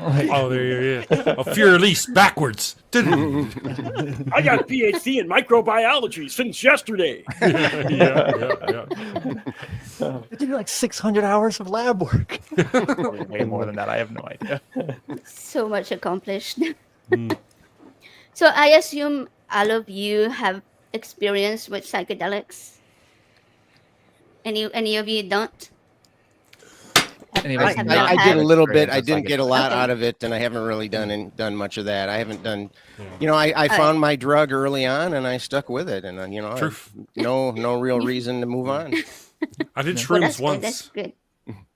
Okay, my question was, what was the best and worst trip you had? You can go around the room sharing. Kelley, you start. Oh my goodness, that's such a hard thing to say. That's just like if you had 5 things you could have on a desert island, you know. It's such a hard. Man, I've had, you know, if you've had so many trips like I have, it's really hard to coalesce them down into one of your favorites. I've had a lot of really, really fun things that have happened to me. I've had a lot of really good insights that have happened to me while I've been on psychedelics. I have heard of a lot of people having bad trips. I have seen people having bad trips, but I have never had one myself. And I have been there talking people down from bad trips. But it's hard for me to say what was my favorite trip, because I have literally had, and I'm not exaggerating, thousands of trips.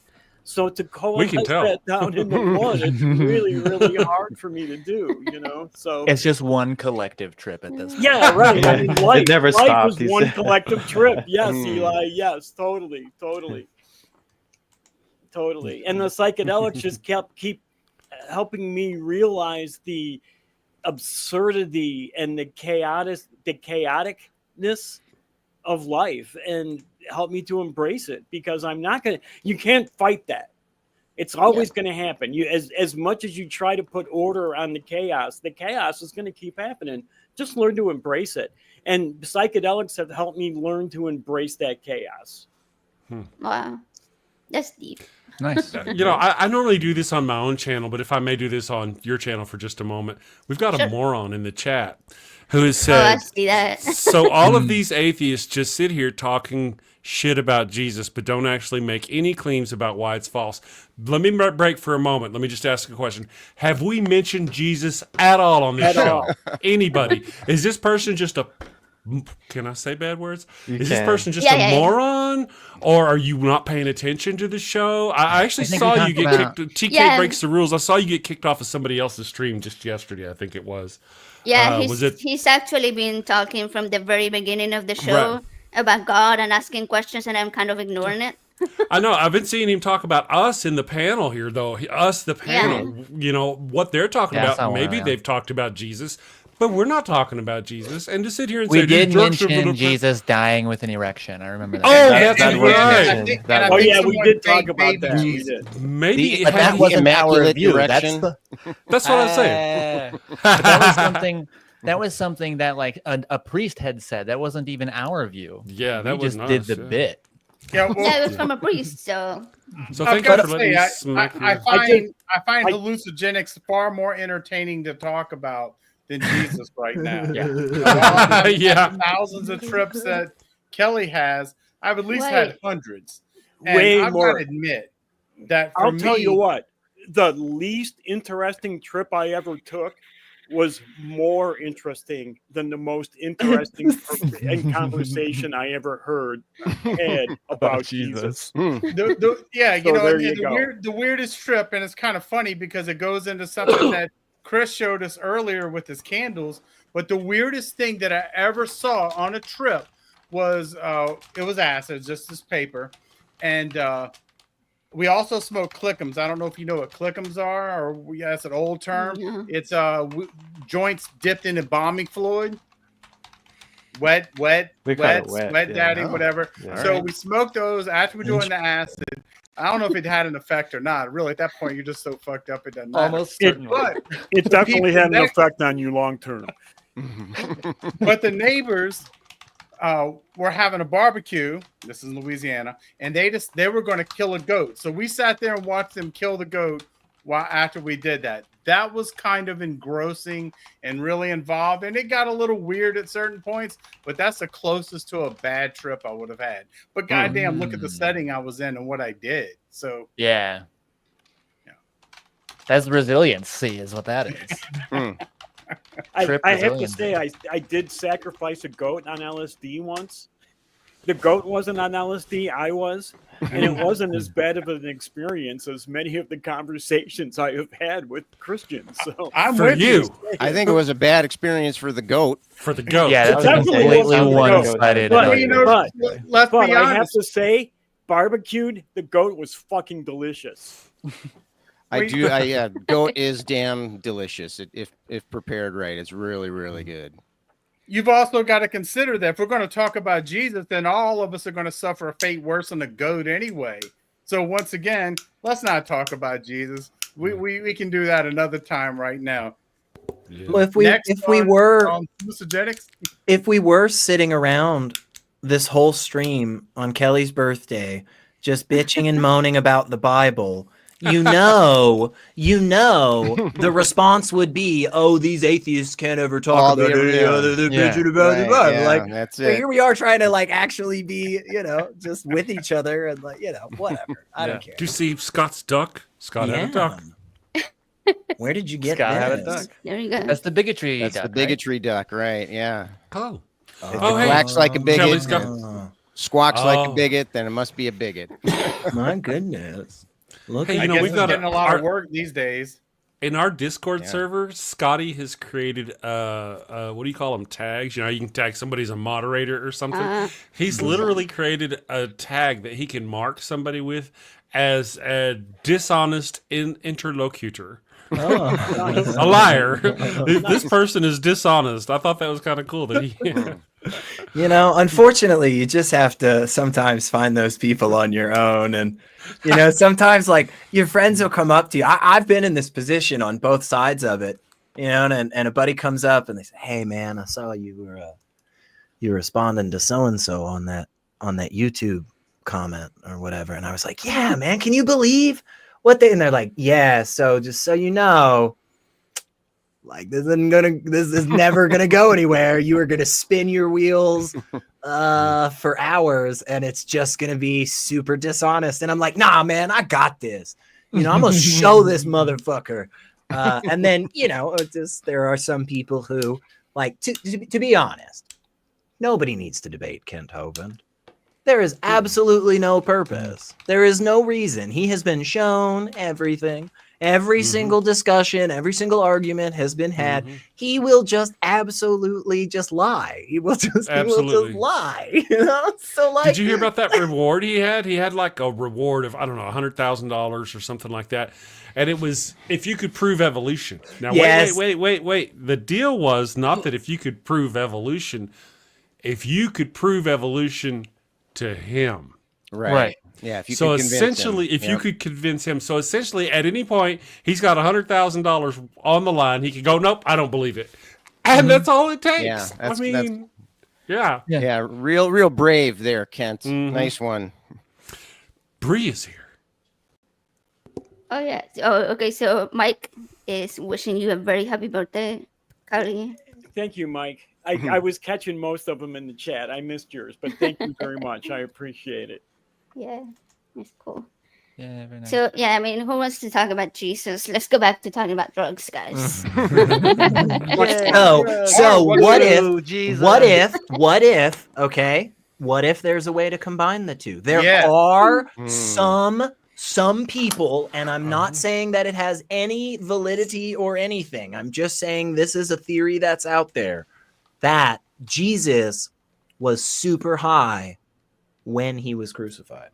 And so that's just something that some people say. They say it might be a thing. He might have done At least 3 feet off the ground. I was I'm about thinking. to say. I was Yeah. just about to say. I think it was He's up higher on than a- everybody watching, right? Yeah. And it was above sea level too. So Right? Yeah, on a hill too. Yeah. That reminds me of Gabriel's favorite joke But- for a while. And what it was is that Jesus is on the cross and he starts going, "Hey, John." And so John battles through the Roman soldiers, all beat up, mangled, and everything else. And he's like, "What?" And before he can even get an answer, he's thrown back down at the bottom of the hill. So this goes on 4 or 5 times of Jesus going, "Hey, John." And John is putting everything on the line to get to Jesus. And finally he fights through and he's at the bottom of the cross and he's on his knees in front of the cross. He's like, "Yes, Lord, what?" And he's like, "Hey, John, I can see your house from here."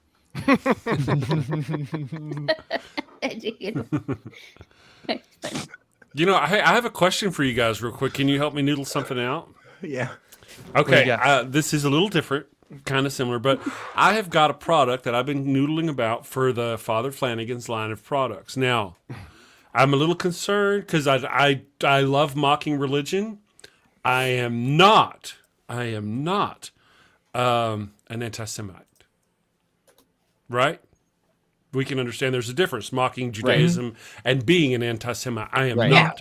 Right. So I've got a commercial I've been working on that I've been having a hard time. I love it. I'm mocking religion. I'm mocking the traditions of the religion. I've even asked Chat AI, do you think this is anti-Semitic or not? And what it is it's a product for Father Flanagan's line of products. It's InstaJew. Pull out the Slack and give it a whack. It's a little box. You put the PP into it, and then you pull out the foreskin and pull out the Slack and give it a whack. And it's InstaJew. All right. So it's like a wonderful little product. guillotine for your. Yes. Is For it your a, manhood. a dildo teen? Is that what? All right. A phallotine. Sometimes I just got to Phallotine. say what comes to the brain, and sometimes Oh, it's no. good and sometimes not. So it's not. Is it? Does anybody think that's anti-Semitic? I don't think No, it's anti-Semitic. I don't. I think Okay. that's incredibly fucking comedic. Pull out the I Slack, give it a whack. fucking love it. Okay. However, Yeah, I don't think it's the. However, The word know, InstaJew you is bad. know that there are going to be people out there that are going to take that as being anti-Semitic. Yeah, they will. That's- They will. no frame it matter- that way. I don't no know. matter I what. think you're. But I they think could you're do that with the firmly in ghost scented safe flesh candles area there. commercial. Yeah, they're 'Cause going to. A lot of them are going to cry about anything that happens. So we can't let starting them. out Right, there, if yeah. you're going to work on pleasing them. You're Whether or not already- somebody's going to cry is not the criteria for good or bad Yes. here. Okay. Right? Yes. Well, no, I totally get that, but there are some things that are legitimately Of really course. anti-Semitic, and I just wanted to make sure. Now, the only catch was the AI really thought the only catch was that's a good one. The AI thought the term "you Jew" or InstaJew might be belittling what it is to be a Jew because all you have to do is whack off the end of this and Reductive. suddenly you're a Jew. Instant. Yeah, and of course that's not. But that really is what it's saying. Are you new to the family? Did she convince you to get married and become part of the faith? Well, InstaJew comes in normal sizes because for babies, and then adult sizes, right? Because they're usually for babies.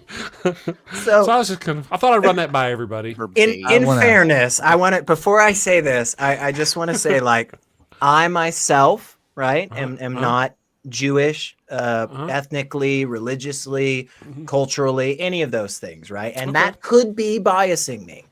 But I will say, when you first said, like, what InstaJew?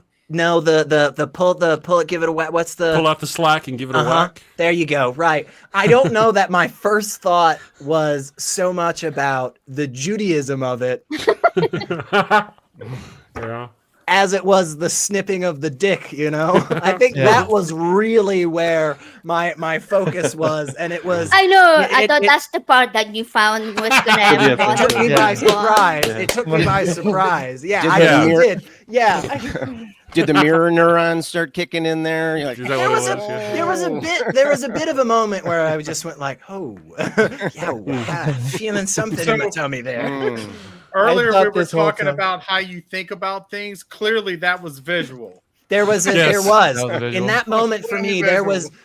quite a burning image in my head. And I'll be honest, and again, this could be my bias, but it wasn't the Star of David or the Torah. Yeah.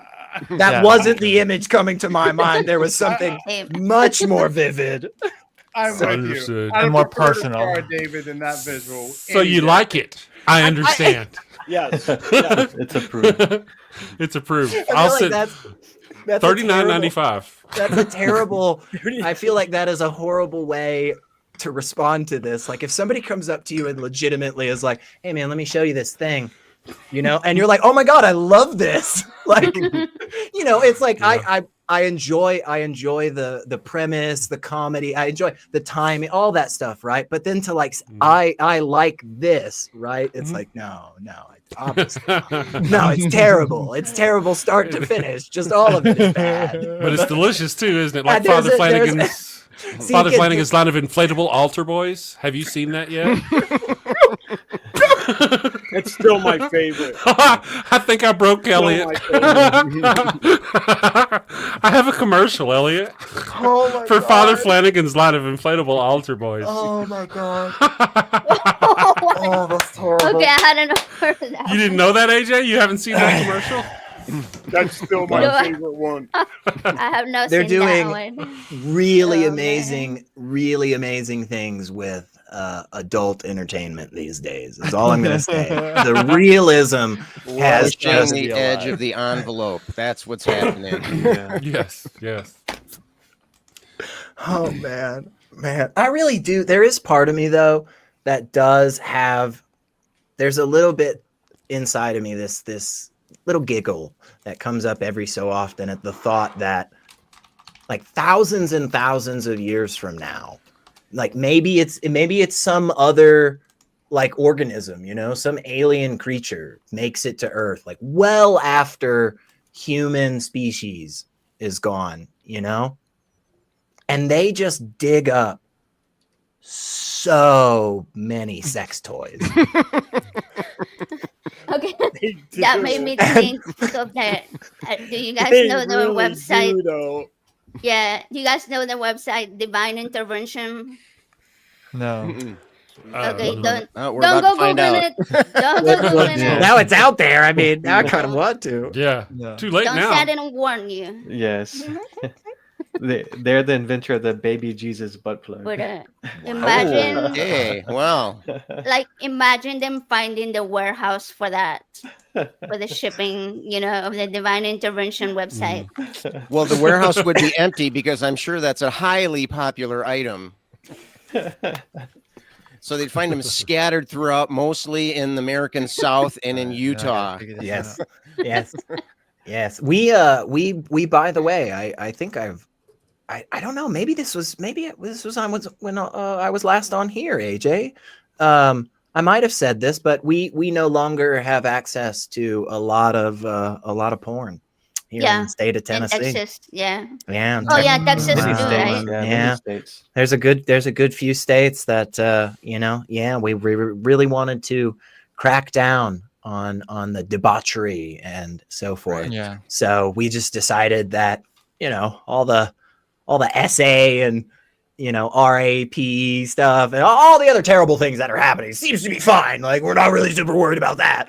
But for some reason, like a titty pic is gonna ruin. Well, you gotta draw the line somewhere. Yeah, man. you're Draw right, the you're line right. somewhere. And usually it's at the elbows and at the neckline, long skirt. You got to make sure everything's covered. You can't take any chances. If you show an elbow, that's halfway to hell. I mean, Paying for VPNs, right? yeah. Yeah. So I think the problem was that the government wanted the websites to have an 18 plus warning or something like that, where you have to enter your date of birth, but they had to pay for that service. The They website want- has to pay for that service. They want So, they want They didn't want to. they want IDs. Yeah, ID verification. Oh, okay, that's Right. what it was. Yeah, Okay. yeah. They want ID verification now. So so to Yeah. process it, they will have to pay for it, and they didn't want to do that. So Yeah. but I mean, And- and, Which you know, I'm grateful for that, right? or like I would be in that position, because like that's the company saying like, no, we're not going to like give the state government access to like these private viewing habits of every single set of everybody that uses our website. That's insane. Yeah. That's because that's exactly what it would amount to. It would amount to Yeah. every single person being on a list with all of these things being, you know, The completely perverts. accessible. And Mhm. yeah, and like why profiling? would you ever want that? You know, where's the value there? That's not how you stop any of the criminality that occurs, which it does. Like let's be honest about, you know, the porn industry and sex and stuff. Mhm. Like, yes, there is bad things there. Funny enough, that's the fucking same in fast food and construction, man. Like there's Right. always bad things. You have to put institutions and systems in place that are actually going to affect. And so this doesn't like stop any of like the CP.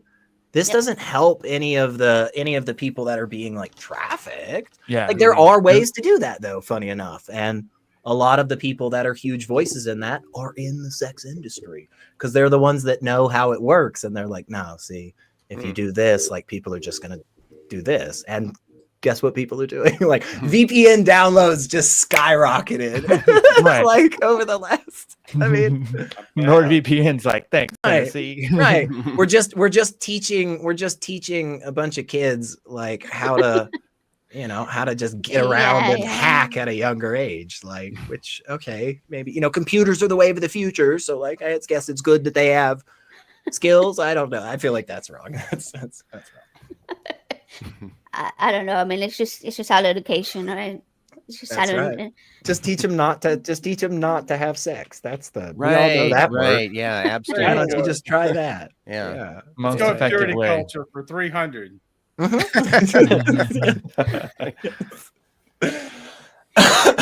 Oh God. So we got completely sidetracked. Over We did, here yeah, from sorry. the- No, Yeah. it's we- okay though. yeah, That's- we that's were good. talking Fully. about trips, right? I That's think how we only chaos- heard That's Yeah, how we- chaos works. Mhm. right. This I feel like this is very chaotic over here. So I does could- anybody else want to share their bad or good trips? Oh yeah, Joe? I've had some wild freaking trips for sure. You have?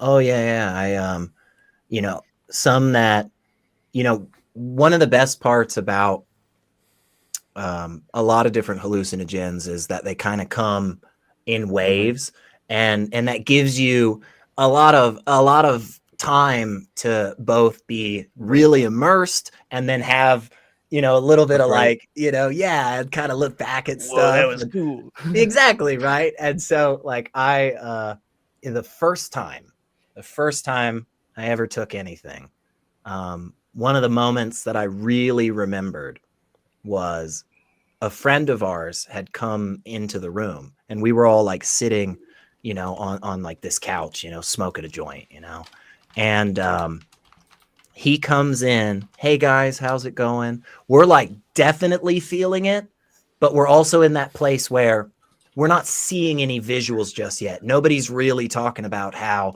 you know, the walls are melting or anything. Well, when this guy comes in to the room, all of a sudden we're all starting to now see, you know, it's really kicking in. And he sits down on the couch next to me, and the entire room just like he pulled it down with him, you know? And I was like, hey man, hey, Can you stand up? you just gotta stand up for me. You have Stop to. fucking up the room. Everything is sideways right now. And he's like, man, I don't understand what you mean. I don't get this. Yeah. And I'm like, dude, look, if you just stand up, everything is going to be right with the world. And he just went, okay, Elliot, what? And the moment he stood up, no joke, everything popped back up into place and then was just breathing. And I was like, man, that's wild, man. Isn't it- Did you That's see it. that? And he was like, no, I did not. No, I did isn't not." that weird though? It's awesome. No, It's for sure awesome. didn't. Yeah, he was definitely not feeling it and having that. But yeah, we all had a great time, man. I've watched a fungus grow and completely take over this log, and like starting to decompose it right in front of me, only Wow. for a friend to come up and be like, hey man, what are you doing? And I'm like, man, isn't that fucking wild? Look at nature, man. It's just like all happening. And he's like, yeah, it's fungus, Elliot. And then all of a sudden it instantly snapped back to where it was and it was just fungus again. And it wasn't moving or anything. And I was like, okay, yeah, I guess it is just fungus. And yeah, I mean, The best stories are if you can't tell if it's a good trip story or a bad trip story. Those are always the best ones. Yeah, where's the line, right? Yeah. That's true.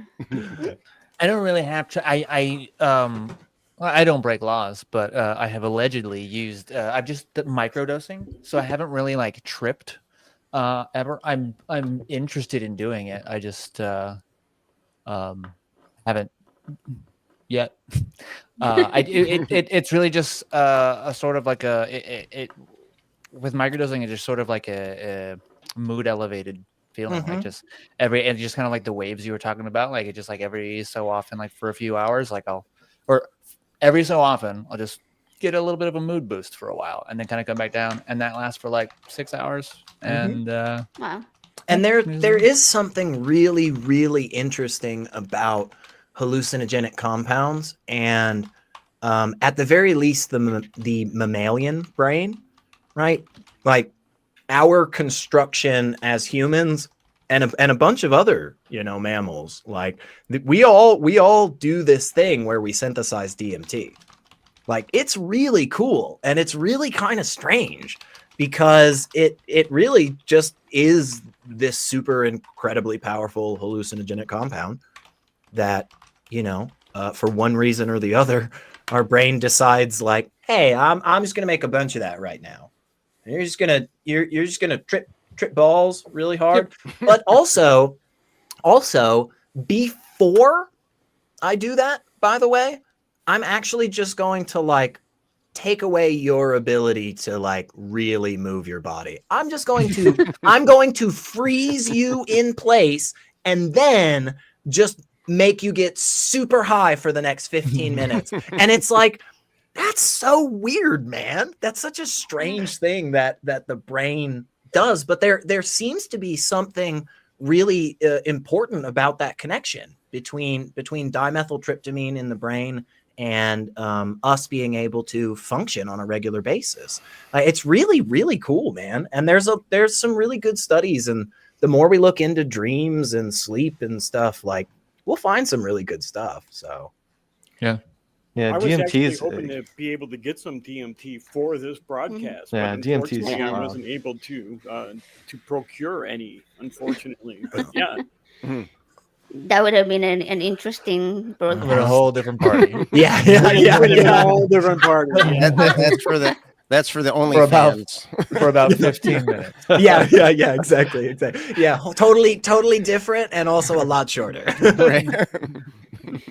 Yeah, I haven't taken any mushrooms or LSD before. I want to try them, but the only sort of hallucinogenic, it's not a psychedelic, but it's a hallucinogenic that I have experience with is ketamine. And I used to take it at home for chronic pain, but then every time that I have any type of surgery or procedure, my pain doctor asked me to let them know to run ketamine. So I always told them like, hey, you want to do this when I am in the OR because I'll be like completely out of it. But they always give it to me like as soon as they're willing you in. And even if I need you to do something in the OR, like move yourself into the other bed, I'm like, no. So this one time I was having endoscopy, I think it was. And they were like, okay, we're going to keep you awake because we need you to do this and that once we get to the OR. And I was like, oh, okay, sure. Then they gave me the ketamine before they started wheeling me out. So like, I don't remember anything that happened over there. They got it done somehow, but I remember the trip there. They probably weren't on ketamine though. They were. I feel very confident. Right. Yeah. But it was funny because it was like Maybe I could Xanax. sort of hear everybody. I'm not really sure what they were saying. I just could like hear their voices, and then I was going. I'm guessing it was my eyes being open and seeing all the lights and stuff. but in my hallucination, it looked like a Minecraft tunnel. It was like all blocks, like complete blocks, just like through the whole tunnel, and like all of these weird characters. And the one that I remember the most was the penguins.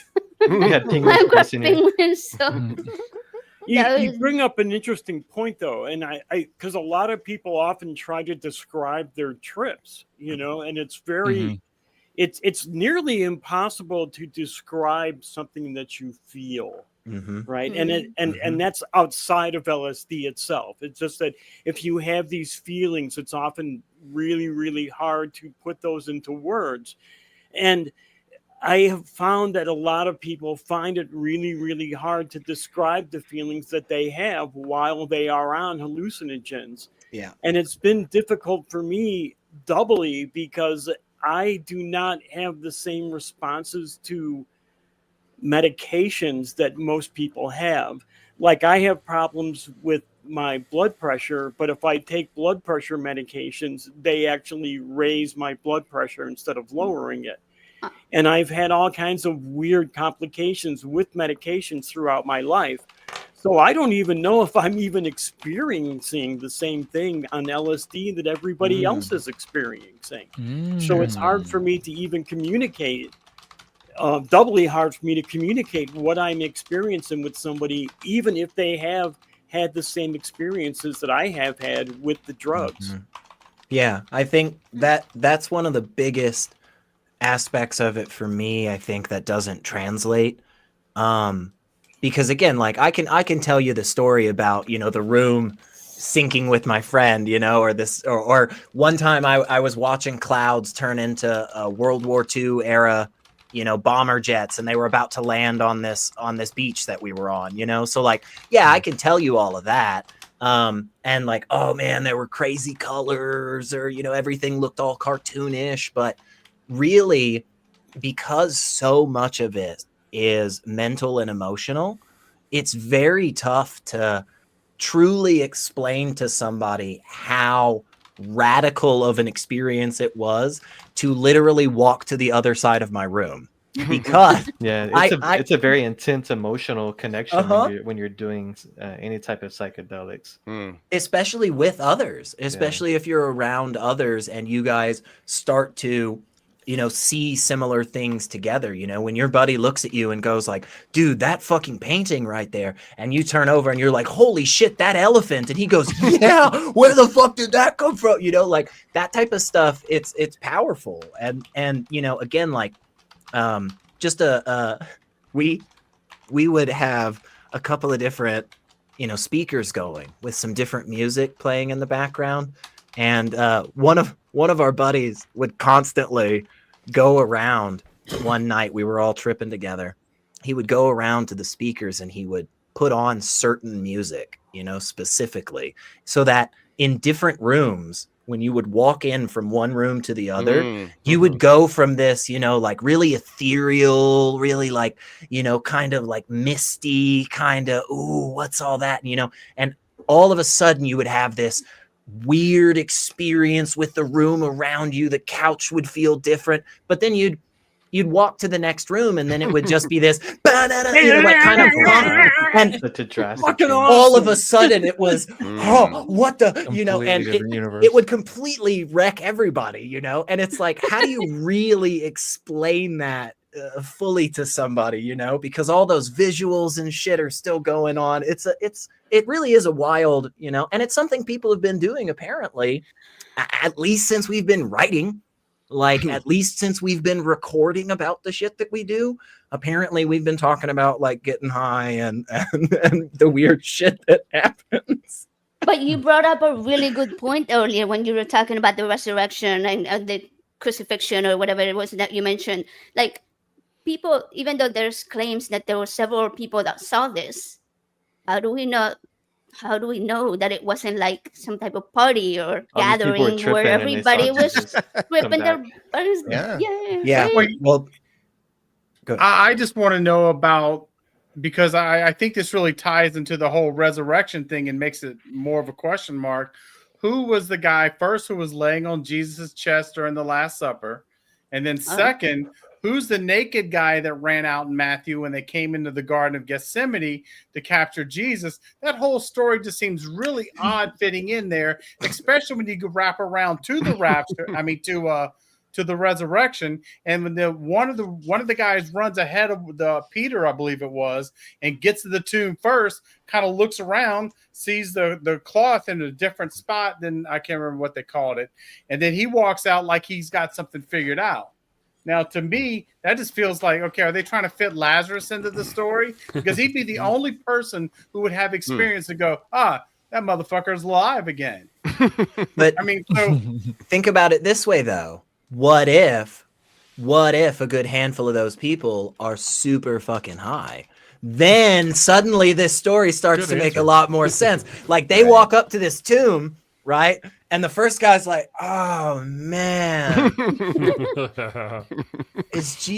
there was a rock there last night, right? I swear, dude. Hey, oh shit, dude. Do you see that? Is that like an angel? Oh my god! Like it makes a lot more sense. Something. Yeah, right? Well, you also got to presume that Jesus had a drug history because, and in many ways, Jesus is viewed as like a remake of Moses. There's a lot of similarities there. Instead of 40 years in the wilderness, is 40 days. There's a whole bunch of connections between the two. And look, Moses with the burning bush, clearly there was some kind of drug rush. Definitely. And in the 40 days, you got Satan bringing him up to the mountain and saying, hey, all this is yours. Once again, Jesus is fucking tripping balls going, all right, I'll pass. Oxygen. I got this. I got this. There's a history already there. Jesus could turn water into wine. What did he turn sugar cubes into? Is what I want to know. Sugar cocaine is what ministry. Hot rod. Jesus built my hot rod. It goes. Jesus was cool. He was so cool. You could turn water into wine, stone into bread, sugar into cocaine. He was cool. He was very cool. Quick, it's clearly got to be cocaine. I'm with you. You're talking about the Gethsemane. That's one of my favorite stories. I love how Jesus was alone talking to God, and yet somebody who was not listed as among the people who were there is the person credited with writing the book. It makes sense. I can. It does, doesn't it? Yeah. No. So it's because the words are inspired by. Wait, Jesus. Oh, you can do this. That you nailed it. You nailed it. That's it. That's right. You can do another take. You can do it.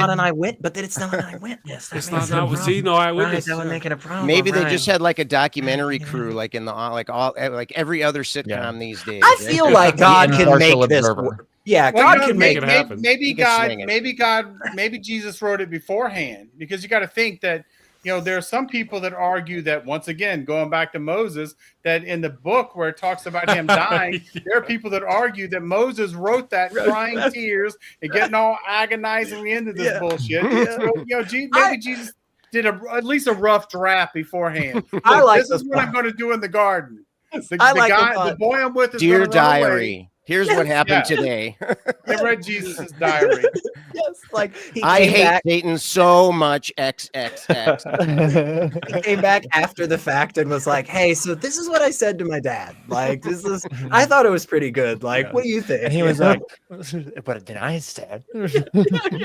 I think you should stand up to him. It's time. You should just lay down your life on him. You need to stand up to your dad more. Jesus, good job. You don't have to take this shit. Yeah, fuck that, Jesus. You do it. And they killed him. The Christian managed to get us to talk about stuff. Jesus. Yeah. But at least it's fun. He comes down. He's like, dude, my dad wants me to be all like sacrificed and stuff. That's some fucking bullshit, man. I just want to get high, like go hang out with Mary Magdalene. Like, I'm going to picture Jesus talking like that every time from now on. Yeah. I used to think that Mary Magdalene was like his side chick, but the more I think about like the things about, how he liked all the men and the naked young man leaving the Garden of Gethsemane, all that stuff, I'm starting to think him and Mary Magdalene might have just been doing each other's hair and nails. I could be wrong. yeah, There's nothing wrong. I think with Mary that. was Jesus's beard. Yeah, for sure. There was Like, something fishy going on. That's Something was going on with that fig tree too. I think. Yeah, it's 100%, That's dude. What are you fantastic. talking about? Like this guy is hanging out with a bunch of unmarried young men. You know, like He's like, come Yeah. on. Yeah. He's like, you can go to heaven if you make everybody here think that you're, you know. You know Yeah, what? yeah, Because yeah. after all, he said he's going to make them fishers of men. Of men. Yeah. And what do you use? You use your rod. I guess your net, huh? Back in that day, that would be a net thing. But I like my part. My joke funnier. Infidel. I mean, even in the Gospel of Thomas, it says that Jesus said he was going to turn our women into men so they could go to heaven. So I don't know about all these straight people, but I think that heaven is just for men. So sorry Heaven about is for that, men. guys. It would make sense. I mean, when No you really girls think allowed. about it, why No girls women allowed. aren't worth it? I mean, they Yeah. can't even course. talk. Isn't that Calvin and Hobbes that has that sign on his clubhouse, right? It's the gross club, the girl, something about girls no allowed. girls. Something, Yeah. I don't know. Something about, I don't know. Sorry. Ember, for I didn't know derailing about there. the naked boy in Jesus' tent in Matthew. I did not know about that. That's adding info to me. That's I'm gonna put that in there right over Oh, there. it's great because Yeah. the story's bizarre as hell. It really is because they don't go into detail, which just makes me more suspicious. Yeah. You know, Right. it's like, yeah, We just gonna why'd you just skip throw over that that? naked guy in there? Is this so Right. we can write a better play about it later when we have a naked guy run across the Yeah. screen? And For the here's one plot. for the What are we for doing? the Are we going to reenact it? for the arrogant believer there in the chat. I just want to. So we've got the Garden of Gethsemane, right? And Jesus knows the next day he's going to be sacrificed. He's going to go through a lot of pain. Presumably his disciples know. They all know what's coming. They know they've girded their loins for this circumstance, and yet they can't stay awake. His disciples are there. They can't stay awake. He comes down. He admonishes them like 3 times. Why are you guys falling asleep? Why are they falling asleep? Because Jesus is up there getting his busy on with some young man, and that's what's really going on. He's not up there praying. He's going to Pound Town. And his disciples know what's going on, and they don't give a shit. And that's what's really happening in the story. I'm just saying. Because it's talking about Jesus is up there alone by himself praying and gives us word for word what he said. But if Jesus was alone, There's so much of There's of so all much of wrong. these ancient books, to be honest, where they just throw in this story kind of out of nowhere almost, and it's like it really does not answer as many questions as I Right. feel like the people at the time, wanted it to. And a lot of them, it's kind of like, hey, if you don't know about some other things in the kind of culture Yeah. at this time, like this just isn't going to make any sense. Like the Right. Quran, for instance, there's this fucking story about like these brothers that fall asleep in a fucking cave or something for like a few hundred years or some shit, And then like there's these creatures, Gog and Magog, that get like locked up by God, and then one day they're gonna like destroy the world or something. It's so weird and nonsensical, unless you know that like a shit ton of the cultures in that area of the world at that time had that story, and we can trace it back and all that jazz. Then it's like, oh, okay, well, it's still kind of a dumb story, but at least that makes more sense. Now I But- know where it came from. yeah, well, it's just like it literally is just like Allah just comes in every so often to just tell you something kind of weird and stupid. It's just the same with the Bible. Like out of nowhere, all of a sudden, as you're going along in the Bible, it's just like, now sit down as I tell you. Billy had a son, and Billy named that son Joseph. And Joseph then had a son, and he named that son Billy. And then Billy had a son, but not the first Billy, the second Billy. And that Billy had another son, and that son's, and it's just like, why in the fuck are you doing this? Why is this happening, Rob? Why is this just a list of people and their fucking genealogy? It doesn't make sense. I got one for you. There was no good shows on back then. They were desperate Yeah, for some. entertainment was Hey, limited. Elliot, I got one for you. So you're talking about just kind of rando, just a random, right? So you've got Moses. He's here. I think, forgive me, it's been a while, but he goes to the Pharaoh. He's going to go to the Pharaoh. He leaves from the Pharaoh, and he's going somewhere else on the command of God. They're like, God and Moses are like, dude, you go over here and do this thing for me. And Moses is like, dude, I'm going to go do that thing for you. And then like the very next book, God meets Moses on the road and goes, I'm going to kill you. And Moses' wife is going, oh no, let's circumcise you now. And they cut off the end of his penis. Right? Is that not just out of nowhere? Just one of those. Just one of those that makes you go like, "What the hell?" Yeah. What message do you want me to get from this? You know, what am I supposed to understand from this? Because a moment ago, a moment ago, I felt like what I was understanding was like, hey, be a good prophet of God, and like go do the things that God wants. But then it feels like God really wants me to snip some skin off my dick. So I don't know here. I don't. Have we got a product for you? That's right. Insta-Jew. Pull out the slack, give it a whack. I mean, when you're sitting on the side of a dirty, dusty road and you've got two rocks, one rock you're laying your phallus upon, the other rock is sharpened for his pleasure, and you're fixing to start mashing off the fleshy bits.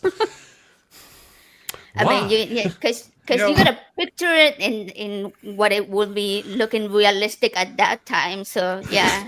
What made that story even more bizarre is actually Zipporah, the wife, circumcised her son. Oh, it was the son, wasn't it? Oh yeah. Right. Oh, that's right. The son rubbed it on Moses' feet. Yeah. But did they actually? Let me say, was it? And I don't remember exactly. You're right. It was the son. Thank you for that. But did they actually have a specific rock that they had for that, or did they have a ceremonial rock that they used? I'm not remembering. You know what I'm talking about? They had a specific, not a knife. It was a rock. They made a little rock to cut off the flesh. Yeah, I wouldn't.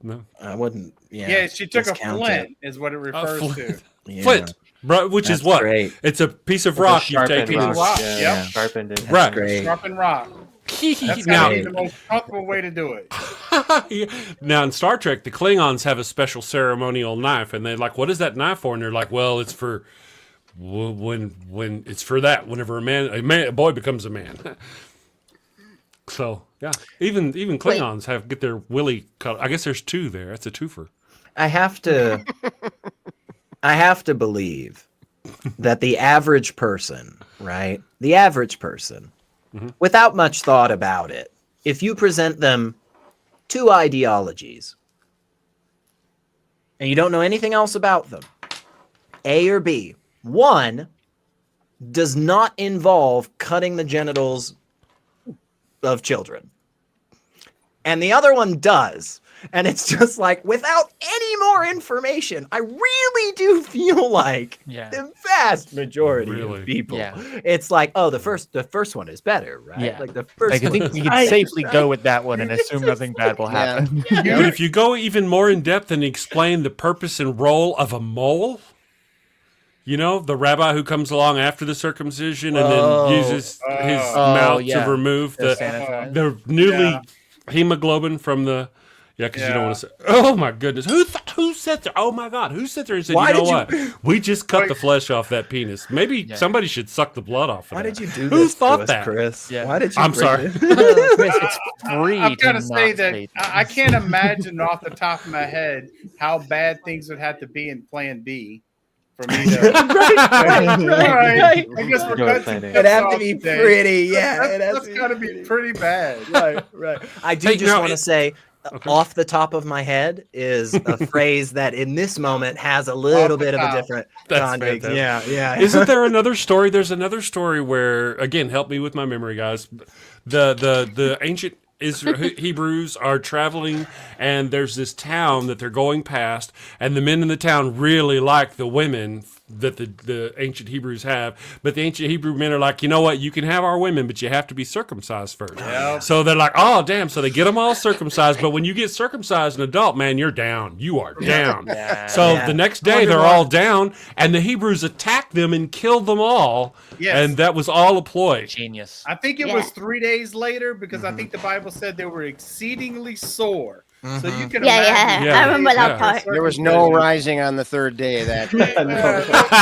Oh, Yeah. Scott went there. Now the best part of that story, as we all know, Mhm. is that thank goodness for the love of Yahweh that all of those pagan Canaanite assholes were converted to Judaism right before they were murdered. I mean, it's Right. so the beauty, the joy. Don't you see it, you guys? Oh, Yeah, It's so yeah. lovely. I'm getting That's emotional funny. right now. PTL, Are you man. gonna pass an offering plate now? Pass the plate.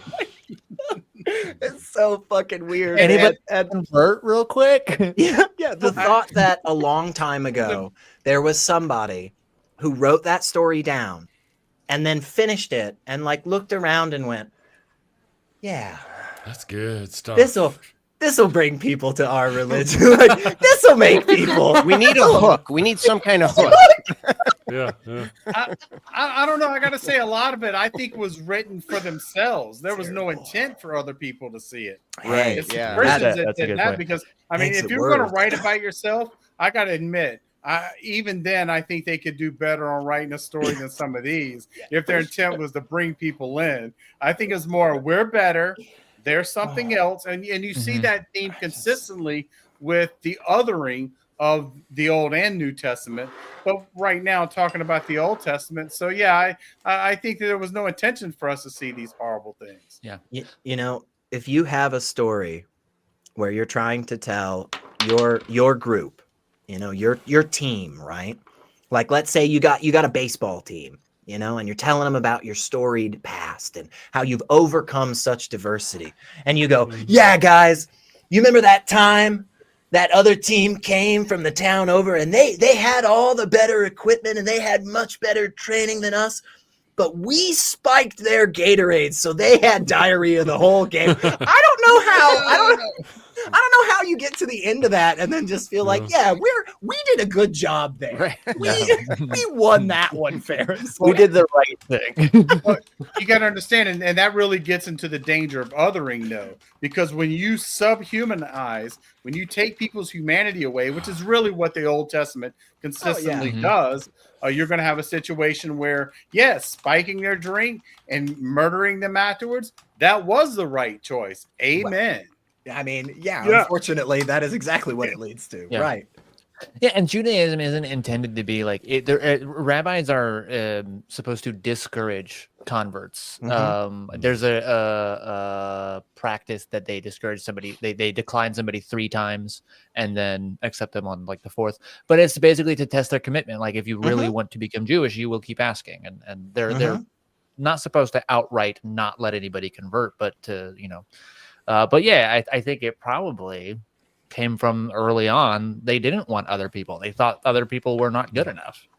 You know, I may point out that throughout the Bible, the people of God talk about the other people of God as though they're bad. When they're in the story of the traveler to Gibeah, he talks about he's got to get through all these towns. He's surrounded by towns, but they're bad people towns. He doesn't want to get there, so he's got to get to Gibeah, I think. I don't remember, but I don't remember what it is. He's got to get there. So he gets there to this town of good Jewish people. He goes to the city center. An old man takes him to his home. It's the opposite story of the story of Lot. An old man takes him to his home, and then every man, a horny horde of homosexual Hebrews, bang on the door demanding to have sex. So this town of good Jewish people are actually all completely corrupt. I mean, it says they don't want to stop anywhere because they're all bad people. And he finally stops at this good people place, and they're all horrific. And then in the end of the story, like 100,000 people are killed in a battle to avenge this one girl that the guy threw out. It's a horrific tale about how the people who are supposed to be, I mean, all of the people of the Bible are all descendants of Cain, or not Cain and Abel, but the Noah, Ham, the Canaanites, all of the people who are people of the Sodom and Gomorrah. They're Canaanites. They're all ancient Hebrews of one fashion or another. So, one thing about that story that's really fucked up is you mentioned it was the Benjamites who the war was fought Benjamites, against. yes. The other tribes came against them, and they agreed not to let any of their daughters marry them. So the story gets worse because then at the end, when they make peace, they're like, oh, shit, they don't have any wives now. So they're like, hey, if you go over in this area, there's some girls you can steal. So go steal them. So they create a plan so they don't have to give their wives up. But hey, the Benjamites need to have sex too, right? They need kids. Go over there and steal those. We're cool with that. And then the other cool part about the other fucked up part of the end of that is that at the end, there's a big battle. Well, all these other armies come to avenge that girl, and they go to God on a mountain, and they're like, God, what do we do? And God's like, go forth and attack them. And they go down and attack the Benjamites and get their asses handed to them. So they go back away from the mountain. They're like, oh my God, we just got beat down. And they go to God, and they're like, God, what do we do? And they're like, go attack the Benjamites like 3 times or something. And they keep following God's order, and they keep getting decimated by the Benjamites. And then finally, on their own, they go down there, they attack, and then they kind of run away, and the Benjamites follow them out to finish them off. But that was only part of their force, and they sneak into the city with the rest of their force. So every time they obeyed God, they got slaughtered. And whenever they didn't obey God, they finally went, this ain't working.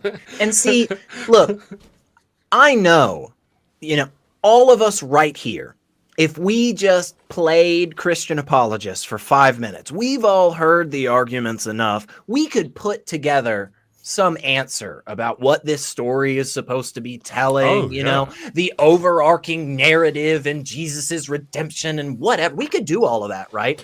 But don't you just hear that whole fucking story and just think, whatever the intention is, there has to be a better way to do this. There has to be a more straightforward way to get to this punchline here. Why are you putting us through all of this, God? This doesn't make any fucking sense. If God really is omniscient, if God really had all that incredible wisdom, he would know that one day Kelley would have a birthday and we would all be sitting here just like, what the fuck is this nonsense? And ignoring the fuck out of Kelley. Yeah. Who's Kelley? What's that? Oh. He made it another year. That's all. We just I have loved the conversation. Please don't bring it back to me because this has been a great conversation. All this was like a wellness check, right? It's just when you're calling. Sure the old guy was. That's what I'm saying, right? Kelley, I bet you're wondering why we've all gathered you here today. Making sure he hasn't died and his cats aren't eating his organs. That's right. Kelley, your behavior has affected me in the following way. Way to go, Eli. Drugs, Kelley. This is an intervention. Okay, Scott, go ahead, lead off. Here's how you affect me, Kelley. You've got too many rocks. Here's how you affect me, Kelley. We think you're a hoarder. You've got too many rocks.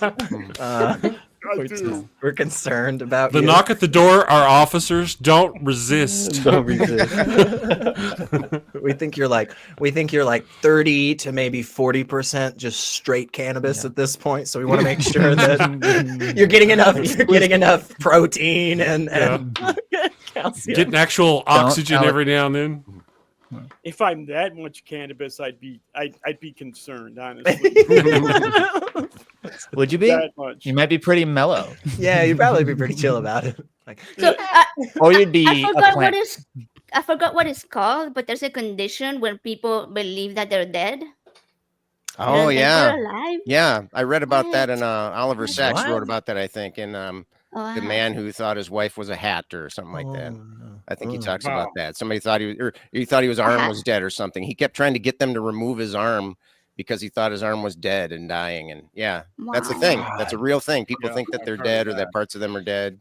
That's wild. I've never heard of that before. I remember reading at one point a woman who I think had like some form of psychosis, who later explained that there was a moment in time where she remembered believing that she was dead. And that like she was just sitting in her chair or wherever she was and she was dead and everything was happening. But then she had to like go through this thought process, and she explained it. Like she's like, no, like people are interacting with me. I'm moving, I'm touching this thing, I can feel it, I can hear, I can smell. I'm probably not dead. but I'm pretty sure I'm dead. Right. Yeah. And so, yeah, I mean, I don't know much more about it than just that, but That's such a weird thought. Do they have a name for that, Eli? Because I've been trying to put my finger on that for a while now. We can come up with one. You want to call it something? I have no idea. Just checking your pulse every so often. Yeah, Kelly. right. It's like, Making sure. okay, no, it's still going. You know, all you wonderful people, I hate to interrupt again. I'm going to go do that voodoo that I do, but I'm going to do it somewhere else. Yeah. No, Thank thank you. you, It's been a pleasure thank having you you on, so Chris. much for showing up, man. You have no idea how much it meant to me. It really, really so much. Thank you so much for being here. See you, Chris. You're awesome. Have a good one. Thank you. Good to Yeah, see you. thank you. Take care. Thank you all. See you around into that jackass in the chat. Oh yeah, I had to block him Yeah, because No. he was I think- using some slur words and insulting people directly, and I asked him not to several times. Asked him not to use a specific word, and he continued to use it. So yeah. He was a I saw troll. that. All right. Pretty Thank sure you it's all, an guys. actual child. Well, yeah, It I could wouldn't be. be surprised. I was It's curious about the possible, age. yeah. Thank you guys. See you later. All right. Oh, thank you, Sit Chris. safely, my Chris. friends. Take Thanks care. again, Chris. Thank you so much. Thank you. Bye. So yeah, what that situation where people believe that they're dead or that part of them is dead, I was thinking if that could be connected to what we were speaking of earlier. What was it called, Eli? You say something about the this Default network. mode network. Yes, default mode network. Like it sort of helps us identify that we are an individual, that we are, like who we are. And there was another term for people who do psychedelics specifically called the ego death, where it kind of like disconnects you from who you are. Like if it could possibly have some type of connection with that, like brain wiring wise. Sounds like it could be. It could be. I think so. Yeah. I wonder if it has to do. I don't know. I'm completely speculating. Oh yeah, me too. Me Yeah, too. speculate. Yeah, No fuck it. experience whatsoever. Yeah, let's Yeah. speculate. Yeah.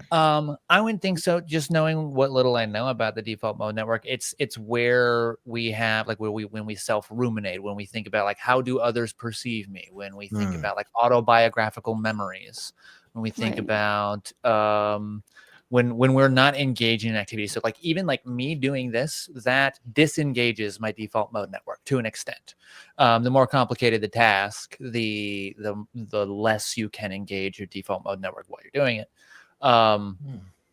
But having lost my train of thought now, I don't know how that could be. I don't know how it could or couldn't be connected. I'm does- wondering how Kelly's default mode network is right now. I thought I did not know what a default mode network was, but I found it interesting because I just went and looked it up. I found it interesting because sometimes we often have really, really good insights when we're not trying to have those insights. That when we're not thinking at all, when we're doing things that require us to not consciously be thinking about them. Like I'm trying to think, like when you're in the shower, right? You don't have to think about taking a shower. You just do it. You've done it 1,000 times. You just do it. But people often have these really awesome insights. Wow. I never thought about that while you're taking a shower, because your brain is free to think about things like that and not work to like make your feet walk in front of each other instead, right? That you're able to just free up your mind and think about things that you don't normally get to think about. I think it was Daniel Dennett in Consciousness Explained. He talked a little bit about that, and he thought that our dreams, or that the way, one of the ways that our brain worked is that it was just constantly coming up with ideas, and then our senses would correct it. And so that way, when you're dreaming, your senses are all shut off, and so there's nothing to kind of nudge you back onto the track. So your brain just kind of wanders, and just since it's not getting any negative feedback from its senses, it feels like, oh, that must be right, that must be real. Let's build on that, kind of a yes and thing. Yeah, It's kind of interesting. yes, and love that. Yeah. The way that we construct the reality around us in our heads is wild to think about the fact that we are able to navigate the world around us, honestly. Right. Like, because, you know, the more that you investigate this, there are some really, really cool questions that come up. Like, I totally understand that there are people out there that are just like, whoa, this is so fucking wild. Like, it'll never be explained. But we do have a pretty decent understanding in a lot of capacities, right? Again, like I hadn't heard about the default mode network, but the moment you started talking about that, I was like, oh yeah, that kind of makes sense, especially with like just organisms becoming more complicated. One of the ways in part that you would need you could do that is by having that ability to kind of think about the things that you've just done, that moment of, wait, when I got that last piece of food, that made me feel like this. Maybe I shouldn't do that in the future, you know? Like the last time that I engaged with this other, you know, creature, like I did this or that, and maybe that's not the best way, you know? So like that all makes sense when it comes to like consciousness, I think. It's like, yeah, I can see the connection there. And even if some of it's still kind of fuzzy and gray, like, you know, even if, there's a lot of fucking weird shit happening up here, like, it doesn't mean that we're completely in the fucking dark. It doesn't mean that it's some, you know, magical control from outside or anything. Like, it's fascinatingly cool. Right. Like, yeah, totally agree. That was like the really cool thing when I started looking into like psychedelics. It was really like mushrooms is what I started looking into, but like that was around there. Okay, like what is it actually going to do? Like if I do this, what is it going to do to my brain and body? And like what should I expect from that? And then not only did I learn that, but I learned more about like some of my own behaviors and habits. I'm like, oh, that's why I fucking do that. And it was like just a really cool like kind of just learning journey to take. Just about shrooms. Yeah. And it is all very, I mean, there's been some really cool studies, you know, in the past. I mean, for sure with like MDMA, you know, ecstasy and other various, you know, hallucinogenic and so forth, psychedelic. And a lot of the benefit can come to people from that moment of detaching, right? From that ability to kind of, you know, arm's length deal with some of the more difficult things. That's where psilocybin, you know, most recently, for instance, with FDA trials has been really found to be very helpful. They'll give small doses to individuals coupled with, you know, regular visits to a mental health professional and talk with them, you know, during, before, or after, you know, about different things. And it's amazing some of the progress that people have really been able to make, because sometimes it just kind of, it's like there's a block, you know, it's like there's just like a block in this one pathway and it opens up. And once it opens up, it's like, oh my gosh, everything's better now. Like everything's different, you know? Did you watch that? There's a documentary about a trial in the UK by like Dr. Calvin Harrison, I think is the guy's name. I could be getting that completely wrong, but basically it sounds like you're exactly describing that video. Is it the one where the MDMA patients are like, let's think about our death. Let's think about our parents dying. Like, is that the one? No, I haven't seen that one. This was a psilocybin trial. UK, like 3 years ago. Okay. Yeah. I bet you that was what they were using for the article I was reading. I remember hearing about an MDMA trial a while ago where like the patients, it might be back in the 70s, but basically they were all laying around like super high and somebody was like, hey man, what would it be like what's the worst thing that could happen? And then somebody was like, I don't know, man, probably me dying. And he's like, oh man, that's terrible, like let's think about that for a while.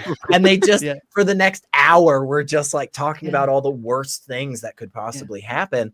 And then afterwards they were so much more calm. They were so less anxious about all these things, and they had time to kind of, cope with it, deal with it, Examine it objectively. Yeah, it's fascinating. It's Yeah, but really, I mean, really interesting. It's kind of like what they do in some type of therapies, right? Like they make you expose yourself to something that you Absolutely. are afraid of, or like, past trauma that you've had. And then Yeah. by repeating that in a safe space with somebody that knows how to calm you down and walk you through it, then And- you're making new connections in your brain that the next time that you talk about it, it's not going to be so, traumatic. Yeah, and we So it use sounds like it's, by using this type of hallucinogenics, it sounds like it could be a similar effect. and we do that technique oftentimes with coupled with various drugs, various pharmaceuticals.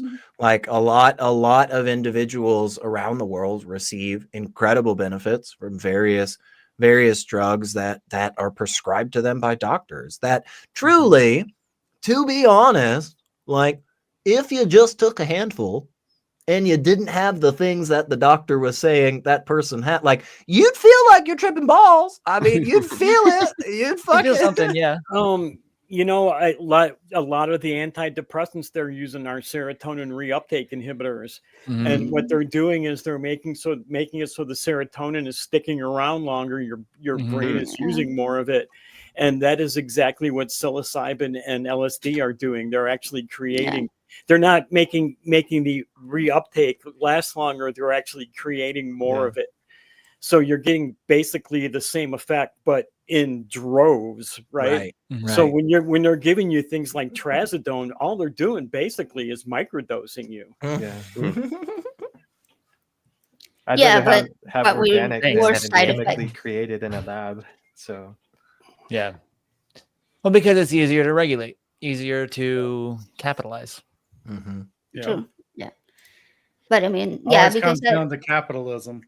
Right. You got to make money, man. Which, by the way, you guys, did you know that you can send money? You got to. You got to show. You always got to. You can send money to me. Yeah. Every ride ends through the gift shop. We all know that. Come on. Come on. Yeah. And it's not by accident. That's definitely by design. Yes. That's definitely intelligent design, right there. Yeah, definitely intelligent. Kelley, I wanted to say that I'm going to head out here shortly, but I really hope you have a good birthday. And as I have told my son, I don't know if you ever seen the show Red versus Blue, but my last words to him is going to be, out of everybody, I always hated you the most. Cool. Thanks, man. Wow. Rare honor. I got Thanks, you. Infidel, for showing up. I appreciate it. At the top. Thanks for having me. Had a great time. Thank you for coming. And you guys be safe. All right. You're awesome. Thank you. Have a good one. Man. Wow. So how old are you, Kelley? I'm 65. 60 fucking five, I'm man. officially old, so Man. 43. Yeah. You did it, man. You got there. You made it to old man status. You can you have kind of free reign on stuff now. You get a lot more passes on what people will allow and stuff. I get discounts at Denny's. Certain amount of cachet. Right. You're in that period now where people aren't really going to give you too much shit, because it's like the moment they start to, they're like, he's so great. Yeah, it's like, come on, I'm not gonna. He's just old. Yeah, as long as you're not walking out in the traffic, that's right. As long as it's nothing like that, right? People are just gonna basically let you. The world was different when he was growing up. You're right. Oh gosh, he's just all this technology and connection last century. Yeah. Soon there's gonna be people walking around and they're gonna say, "Oh, don't worry. They were born in the 1900s. Just don't worry about that." It's one of those people. Right. There's gonna be a point come a point in time when they're just waiting for the rest of us to die. That's right. It's like the last person from the last millennia is still fucking hanging on. You can't get that dumb son of a bitch to kick the bucket yet. That's gonna be Kelley. That's gonna be Kelley. Yeah, that's Kelly funny 'cause on the news. Like, fuck you. when our kid was little, he used to say, "Oh, you were born in the 1900s." Yeah, yeah. Makes you think about it. It's like, I was wait. born in the 80s, dude. Such Yeah. it's so weird. But yeah, I mean, Like, there's a difference between 1901 and 1999. yeah, yeah. But I mean, is there? There's also a fair number of similarities too. So as weird as. But hey, the good news is, there are a lot of us out there that we missed a lot of the things from the 1920s. There are a lot of us that we just didn't have the option, to participate in. Like for instance, women not being citizens, like that type of stuff, like, or this is a good one. Polio. There were a lot of us that really missed out on the whole Glad I polio. missed that one. Yeah. And apparently there's a handful of us in the world that are just really excited to bring it all back. So like, Right. Fear of missing out. Fear of missing out right there. They got to ride around in chairs with wheels. Damn, I want to do that. no way. People were just constantly like getting murdered, and then nobody had any idea how to solve it, because every time they would find some bloody knife at the scene, they'd be like, ew, that's gross. Throw that shit away. Like, Golden age. And then anybody right who there, touched golden it age. would die within weeks. right. People are just dying left and right. You have no idea, because they're just going to the well and just drinking water like normal, falling over dead. And people are like, going into surgery, for instance, and just being like, hey, hope this works. Like, not positive. Like airplanes that were flying at so low with no kind of safety. You're just constantly wondering, like, am I going to die right here and now? Like, is this just, it was great times. It was awesome. I'm excited to do it again. Thank goodness we're bringing it back. Yeah, Oh, we can't like awesome. Thank depopulate the you. West, but we can make it wild again. Right. Terrible. Yeah. Yeah. Terrible. Oh yeah, it's again, they're trying. It feels like it, man. It feels like it. That's part of the Bringing us down, man. Well, this is the good news. This is the good news, and this is why we're here. We're celebrating another trip around the sun. Exactly. Another year that we have made and moved on, and now Kelley can be thankful. Honestly, he can be excited because he has less time to deal with this shit. I mean, that's great in my opinion. I see the positive. Yeah, Hallelujah. I keep thinking that all the time too. Yeah. It's like, Isn't that true about all of us though? I'm- Don't we all have less Yeah. time then? yeah, All you younger good. suckers are going to be stuck here. But right, see, we got to deal with this shit Okay. longer. That's Right. that's the worst Yeah. part. I was like, Kelly's gonna be able to peace out. Yeah. And just, as everything's burning around us, we'll be, but again, I think it'll Kelley will be lighting his last joint off of that burning dumpster fire. Right Here's there. to all you suckers. It'll burn off his eyebrows, but he won't even notice. He won't even I'll notice. just be He'll able like, to light it off the air of global. adios, man, and then he's gone. Hey, right? it's good. Honestly, like I'm excited again because I'm gonna be tortured and burning in hellfire for all eternity. So I might as well just get some of it out of the way right now. Get used to it a little, Yeah, pregame. Like right. Right, yeah. Isn't it a pregame hell? That's so great. That's such Apparently, a great Kelly's already been practicing walking on fire. Is that like a Yeah. tailgating party? or About that something? earlier. Really? I did firewalk. Yeah, Wow. Nice. He was on mushrooms. He was on So I he was might on not mushrooms, have been peyote, invited, and LSD at the time. So. Wow. So you actually maybe didn't firewalk and just No, I did. I did it. Totally We think- normal That walking down sounds the. sounds like Just a carpet. Sounds like a Kelley story to me. Yeah, it was just the right carpet. There I'm was just- He was just laying down. I'm just really amazed that they were able to get the mushrooms and peyote to stuff to burn hot enough for you to walk on it. When you said you were walking on fire, you were on mushrooms. Okay. And I was like, oh wow, that's Listen. impressive. Knock Big- that off. Big mushroom shoes, right? Yeah, right. Like, that's really impressive, man. I'm blown away by it. Right. Hey, I think I'm gonna have to head out. Kelly, happy birthday to you. It was a blast hanging out here. Thanks, Scott. Thanks for showing Yeah, up. thanks Yes, for again, stopping you have in, no Scott. idea how much it meant to me. Thank you so That was much. my pleasure. My pleasure. Have a nice day, everyone. Thanks Thank for you having so me much on, for AJ stopping and Joseph. by. All right. Have a See you good one. around. All right, take care. Scott. Thanks a lot. Same, brother. So, Kelly, I know you like to do tongue twisters. Okay, I came with a Well, couple people have me prepared. do them. Okay, people like to make you do tongue twisters. I fixed it. Yeah, well, that's the right. Kelly, we like when you do tongue twisters. Right. We're going to make you do a tongue twister, I think is what Yeah, AJ is yeah, getting yeah. at. That's what it Yeah. sounds like. Yeah. Yeah. This was meant to be like a gauge on to see where you're at on your trip. So On your journey, we'll do your some journey. more later, and then towards the end of a show we'll do some more and see if you're like Oh, like slurring them or something. yeah. Oh, we got a late Uh, start on our data. Yes. We'll start with an easy one. I'm gonna put it on the screen. Hopefully you can see it. Let me Holy know if you. rollers hurriedly hurl heavenly hopes, while heathens happily handle hard-hitting hypotheses. Hey, That's pretty good. That was perfect. That was pretty That was good. flawless. That was I pretty think. good. Anyone else wanna try it? Well, I think They're we've like, had no so much thanks.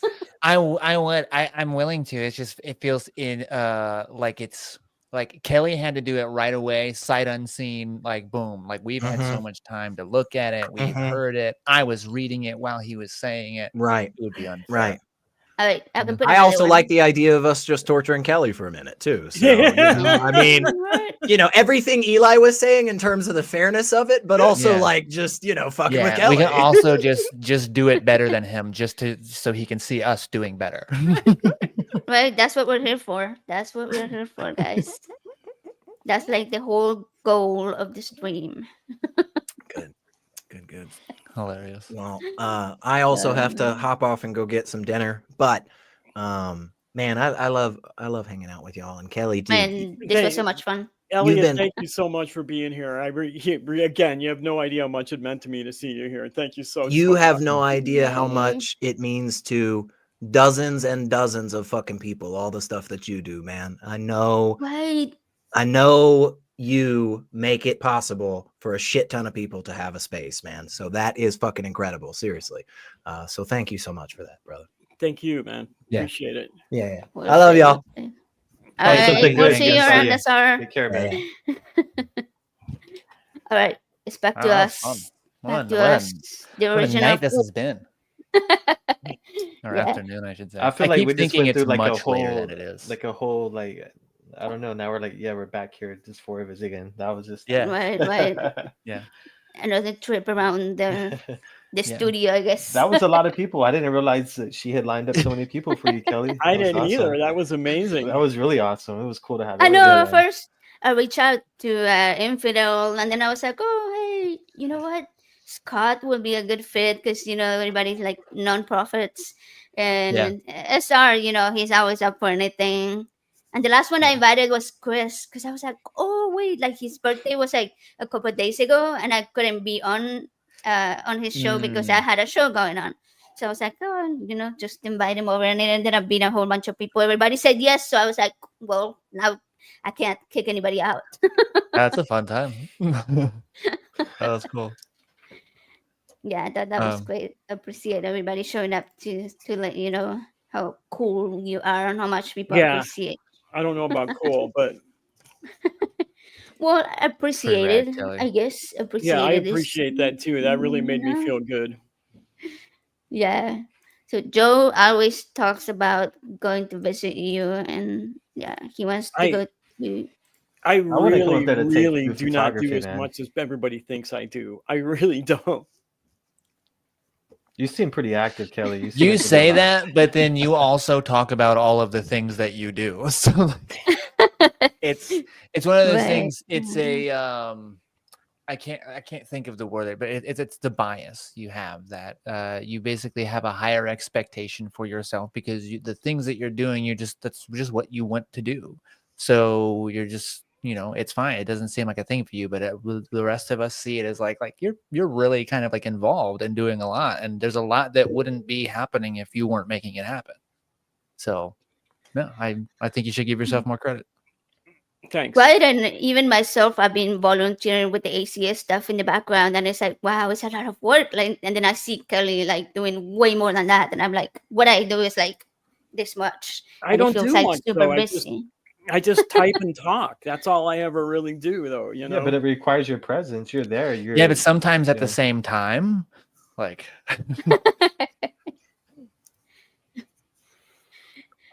So So, did you think you were going to get me with that tongue twister?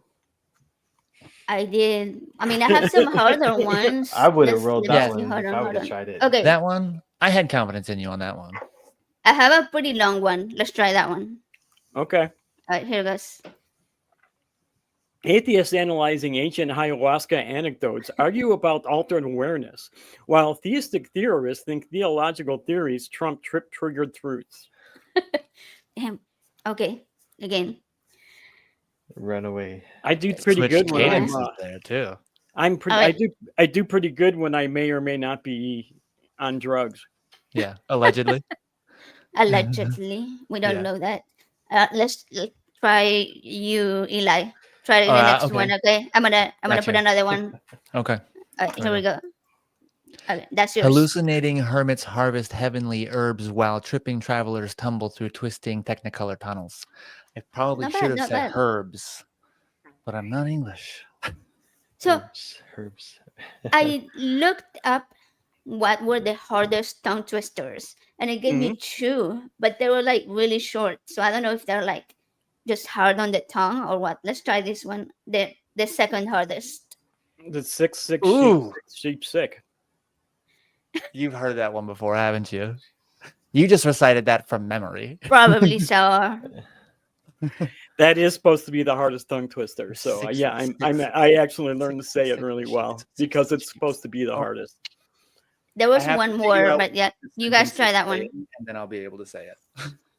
Yeah, I have no idea what the sheiks. The sheik is 6. There The are at sheik least is 6 six. sheiks. 6 sheiks. Sheiks. And this is the 6th of the sheiks, and he is sick. And he has sheep, and his 6th sheep is sick. Okay, so the 6th 6 sheiks, 6th sheep sick. Yes. So it's the Good. the sixth. I can't do that Oh, one. yeah. I'm horrible Okay. at tongue twisters. I just had to figure out the logic of the sentence. I'm like, okay, I'm good. Yeah, like after you broke it down, now it makes sense. But I was like reading it, like it wasn't. Yeah. Clicking. Yeah, I think that's cheating, though. I think what I did is cheating. It doesn't count as getting the tongue it could twister. be. Yeah. Kelley, even though he has it memorized, he still came right at it. It's still hard to be able to actually It's hard to speak it get your properly. tongue to do it all. Yeah. That's the hard part. Yeah. How about you, Joe? You want to try it? I said I already messed it up. The sixth sheiks, Oh, sixth okay. sheep's sick. I have to do it really really Hey. slow. Okay, so this one is supposed to be the hardest one. Packet port code. Yeah, I Curd, cheated cold and whispered it. Pad kid poured curd, pulled cod. Ooh, I did Oh, that. that one got him. There I you got go. it the first Oh my time, then God. I messed it up the second Yeah. time. I Pad totally kid got poured it the curd first pulled time. cod. Yeah, okay. Pad kid Had poured kid curd, poured curd pulled pulled cod. cod. I know I didn't get it. I sounded like I did, but I didn't. Had kid poured curd pulled cod. There we go. That one doesn't make any sense though. Yeah, I don't really know what it means. Packet Yeah, it port doesn't. True. code. Yeah. Poured I can- curd. Yeah. So can we I think we agree that one doesn't count. That's what it Yeah, sounds like. that doesn't make sense. It has to make That one sense. is Right? We dumb. agree. we will agree. We're on your side. Yeah, totally. All right, I need a second. I'll be right back. All right. Okay. Do we have more?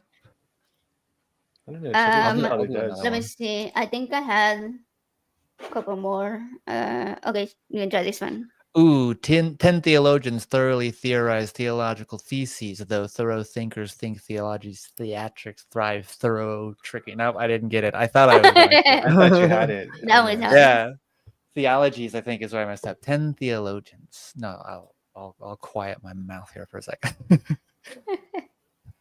We have one that we shared from the chat. Yeah. She stood on the balcony, inexplicably mimicking him hiccuping and amicably welcoming him. That one was fun.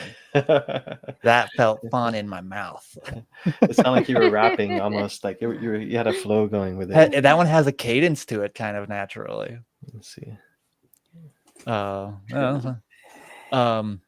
I did think a little while after, because even though like as far as like favorite trips, and I haven't had like truly, I don't think like psychedelic experiences, but I do remember the first time that I allegedly took psilocybin, and I remember we were walking like down the street over this bridge that goes over this sort of I don't even remember what to call it, but like a dried out riverbed sort of, and there was some rocks in it. And I look over at the rocks and I'm like, oh, I could see how somebody who's tripping might think that some of those rocks look like alligators. Oh, I'm tripping. Okay. That was like a really minor thing, but I was like, yeah, it was just, I'd say the first one was probably pretty my favorite one, just because it was a new, the new, like, kind of like opening that door, basically. Yeah, the new experience, opening that door and kind of changing my perspective on things. Yeah. Right. It's interesting how psychedelics can make you like your interaction with like reality and non-reality like come together. Like I've been watching, the one time I was watching like National Geographic channel, and we were sitting on the couch, and we had taken some LSD, and the next thing I know, like the whole room, I'm actually like in the environment. I'm in the swamp with alligators, and it's a jungle environment, and I could feel like the moisture and feel like I was actually like in like a forest, like rainforest type situation. It's just how you can feel like you're like it felt so real, and I'm just sitting there in the couch, like a kind of like an out of body experience, and you're like looking around and you feel everything. Tactile hallucination is like a really interesting concept to me, because at that point, if you're having like visual, auditory, and tactile hallucination, like how do you discern reality from not reality at that point? Yeah. Like what's the difference? So, well, I mean, I guess the difference is that one of them is happening and one of them is not, like objectively. True, but at that point, you can't really tell the difference. Yeah, which one is which? Yeah. How does one tell the difference, I guess, is the true question. Like that's really interesting. That's why it's good to have someone there that's not under the influence, to be able to help you determine and steer you in the right direction. If someone does start like believing that there's actually like alligators there, that can actually attack them. Right. Yeah. I've never had that kind of experience. Honestly. No. It's interesting because how do you, like Elliot was saying earlier, sharing what you're seeing with somebody else who's also on the same drug may cause them to come into sort of the same situation that you're experiencing, right? Like the same hallucination or sort of a similar hallucination. So how are people even able to tell, like you said, Eli, how are they able to tell what is real and what is not?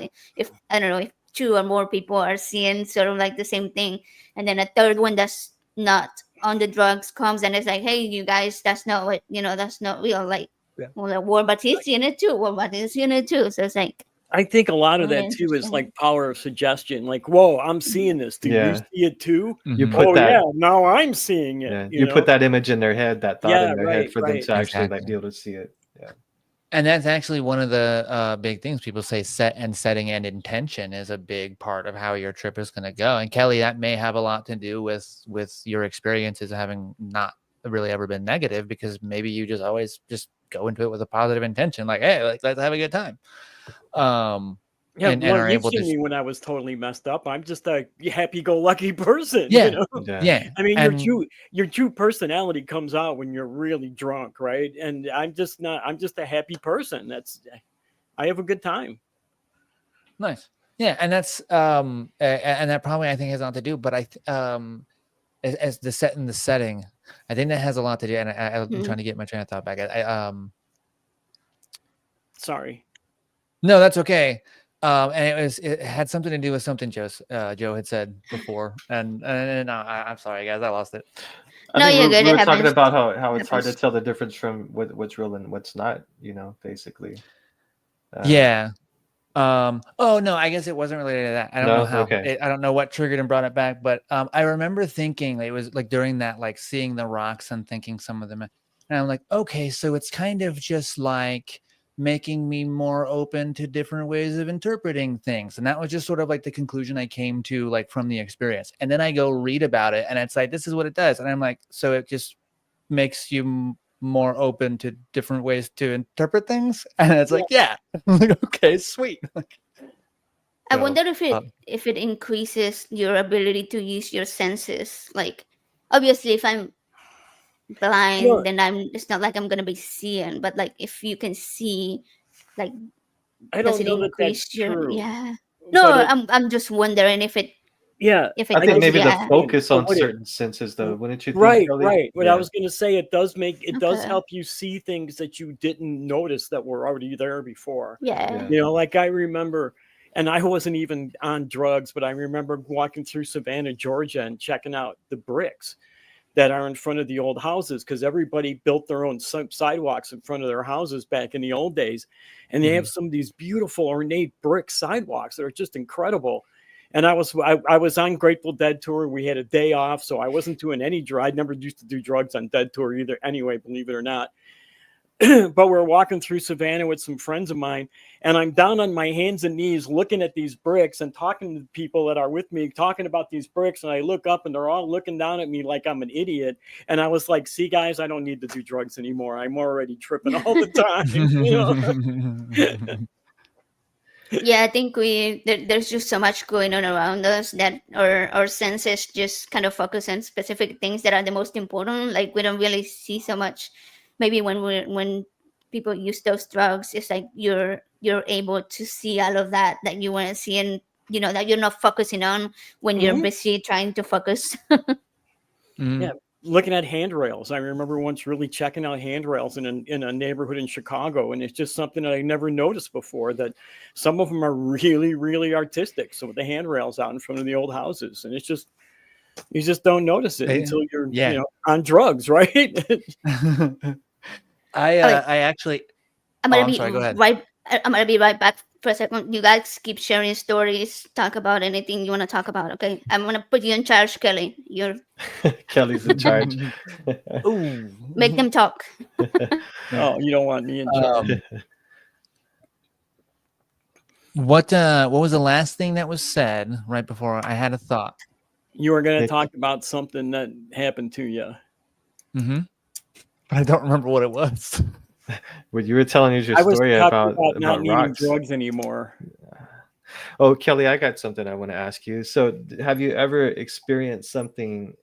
You're like, say you're sober, but you experience or you're doing something that makes you remember an experience you had when you were hallucinating or when you were on drugs, and you actually are able to feel that feeling that you were talking about earlier that you can't describe to somebody, and it kind of gives you like a flashback.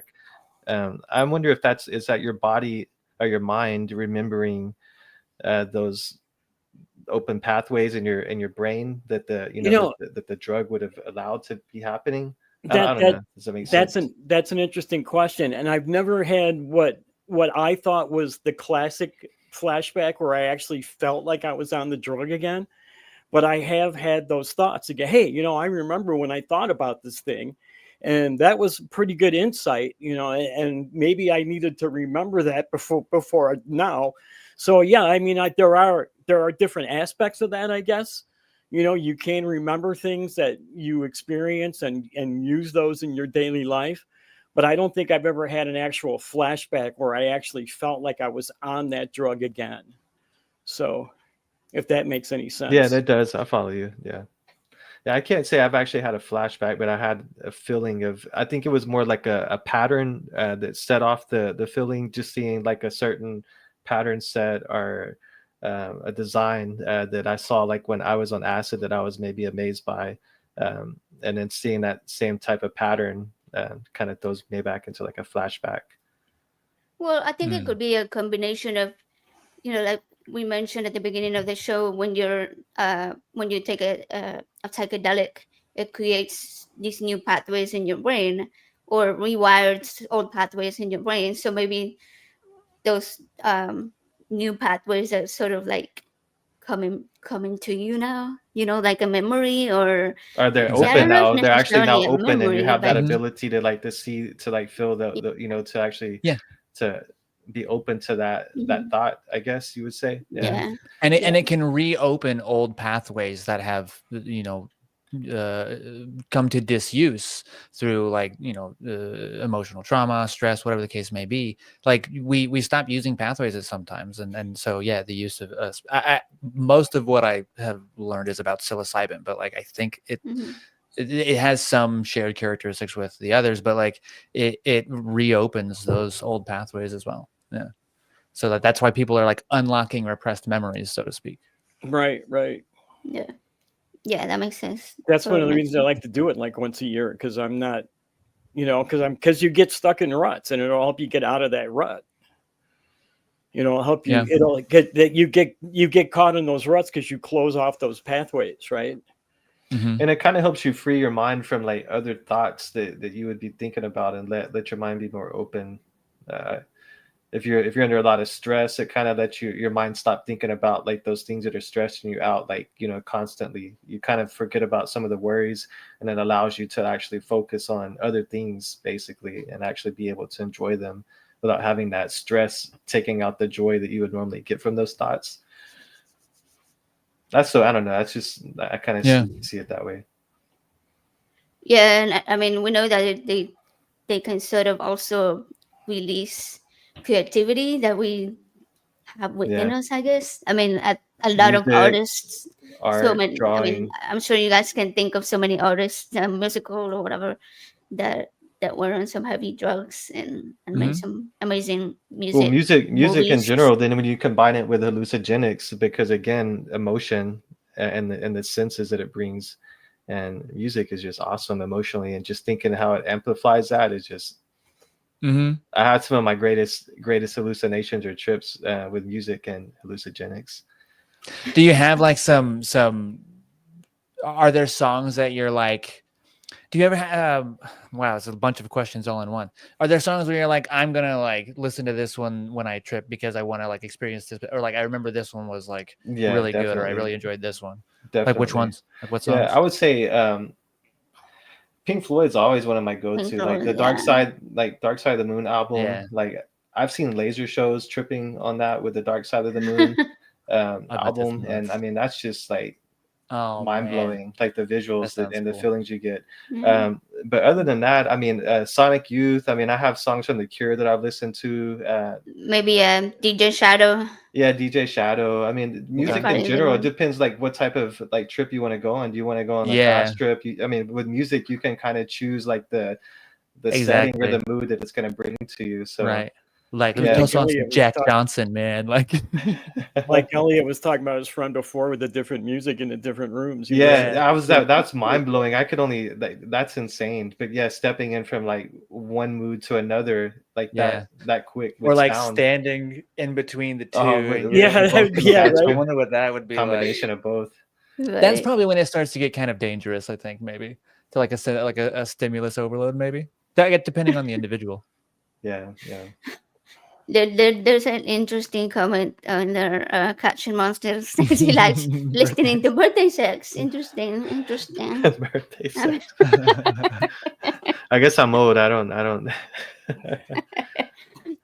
That one, I feel like I know of a couple of songs that mention, reference, or are about, and I can't think of anyone in particular right now that they're referencing. Okay. That you mean about sex or which song that comment means is okay. Okay, maybe he can clarify for us. Let us know, Catching Monster. What song? Yeah. I do kind of want to figure out like what I think is going to give me the most interesting experience for me, whether it's going to be something visual. I think it likely will be something visual for me, but I do kind of have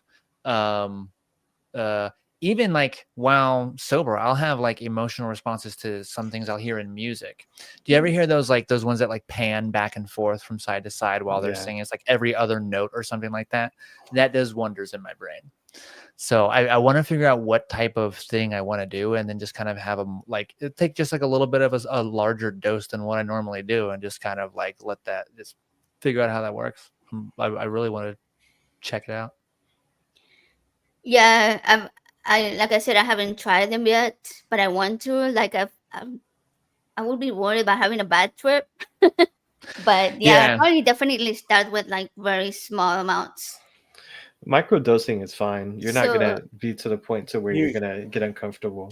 yeah, Exactly. so Kelly and Joe, you both have experience with this. What would be like some advice you would give some newcomers? We're not advocating for drug use. No, Just saying that out there. you But if only you're bring gonna in- do it, be educated. Yeah, Yeah, just be be educated safe and- with it. Yeah. and you only experience what you bring into it too. So I mean, it's really important to make sure you're in the right mindset before you start. Yeah, Okay. that's very true. I mean, That's a good point. if you're depressed or you're feeling bad, you probably shouldn't be doing it. If Yeah, you've had, it needs to be if you have under. a history of mental illness, you probably shouldn't be doing it. Yeah, I would say that's very good information. And I would always recommend, if it's the first time that you have someone that's going to be sober as well. Mhm. Because you don't know how someone's and gonna has been react. through it before. Yeah, knows how to deal with it. Yeah. But yeah, because if you're just with like a random friend that doesn't have any experience, then yeah, you probably don't want them that to be their first experience with somebody on drugs either. And it's probably better to be in a comfortable environment, a place that you feel comfortable with, not somewhere that's unknown to you. So if you do start to not realize where you're at, you can see something that comforts you, that you know where you're at. Like the top in Inception. Yeah. Oh yeah. That's how he knows he's Token, is that dreaming. what they called it, or something? Yeah. I know what you're talking about, but I don't know. I if can't that's remember, the term but that they yeah. use for it. Term for it, yeah. So I don't know the where they're law at. movie. Yeah. And another bit of advice that I've seen, AJ, for like is that to kind of recognize that, kind of like they were saying, it's not about necessarily being in the correct mindset, unless that's your goal, but that the mindset you are in when you take it, or when it starts to take effect, is the mindset you will be in when your trip starts. So, and that's how it's gonna so that to one suggestion I saw for people who are like trying to use it therapeutically, to be like, I kind of want to address some stuff and let go of it, to just accept what happens. It, like, some people describe it as like really, really terrifying if like that's what you're doing. And that's why it's really important, if you're doing it therapeutically in that way, to have like an actual therapist and train people. But what they say is like, you kind of just have to accept like the terrifying thing that's going to happen. And then like 6 hours later or so, it'll end. And then you're going to have this like objective view of whatever you experienced. Everything you went through. Yeah. Yeah, no, that's a really good point. I mean, and it seems like so far they've had really good results with using it for things like PTSD and depression and other types of trauma. So, I mean, I would hope that they will do more research on it and, make it more available. But I mean, we can only hope. I mean, there's just so much like fear tactics that came from like the 60s and 70s and 80s, the whole What's the thing they did advertisement, with even marijuana? They so much they would make movies with kids eating glass, to scare people. Yeah. You're gonna smoke a joint and you're gonna start eating a glass bottle. Right. They used to show that shit. But you're right. It's the same thing. Scare tactics. Yeah. So go ahead. go ahead. I was going to say that doesn't work, because kids will grow up and they find out that those scare tactics were wrong. Yeah. And then they realize they were lied to, and then they stop distrusting the fucking people who are supposed to be in charge. So, I mean, in the long run, when they're making lies about drugs like that, it just works against them. Yeah. The people who are doing the research right now grew up being told the same things we were being told about it. So they're just as, irritated as we are. Like, hey, no, this is doing good stuff. Let's figure it out. So I'm optimistic about it. Yeah. how we talked about, I mean, it seems like it all connects to emotion and like emotional support. So when you have the, emotional distress, something that you emotionally went through, emotional trauma, I think it's a great tool to actually to help people get through it, because like we said, it helps them confront, it helps them open up those thoughts that are causing that emotional trauma to them in their mind, and it lets them confront it. 'Cause a lot of people block out things, and this helps open up those blocked out memories to help them confront it, so they can actually deal with that trauma to get over it. Exactly. Yeah, and I think unfortunately a lot of people are not taught ways to cope with with what they're going through.